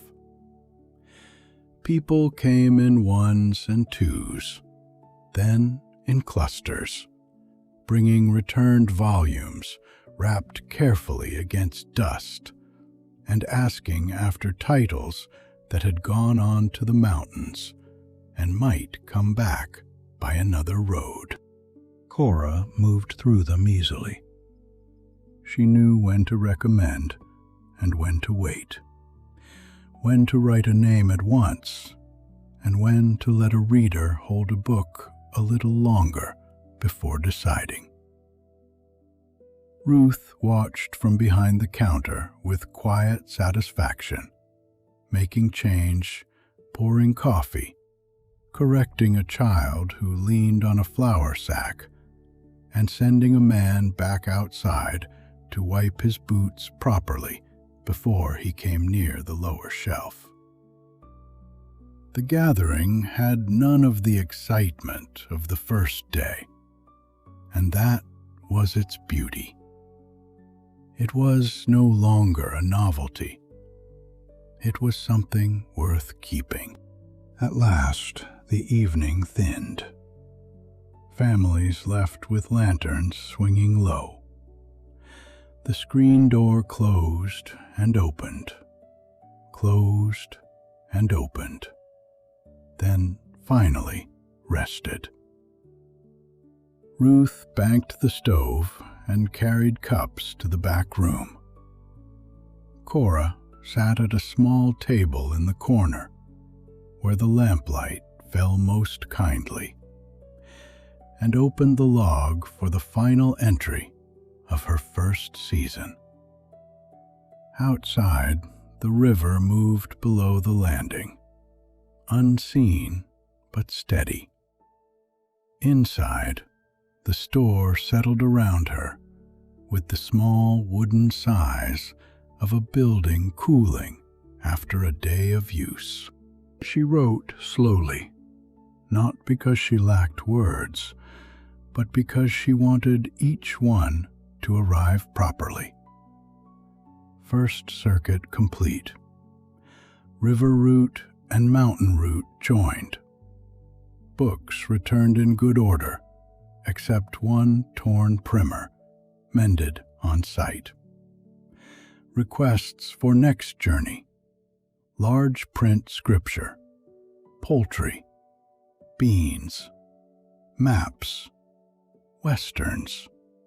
Children's readers. Household medicine. Poetry, if plain spoken. May Sturgill renewed newspaper and took novel. Child at Laurel Hollow read first page aloud. Bessie knows the way home. Communities expect return. Her pen paused, then moved once more.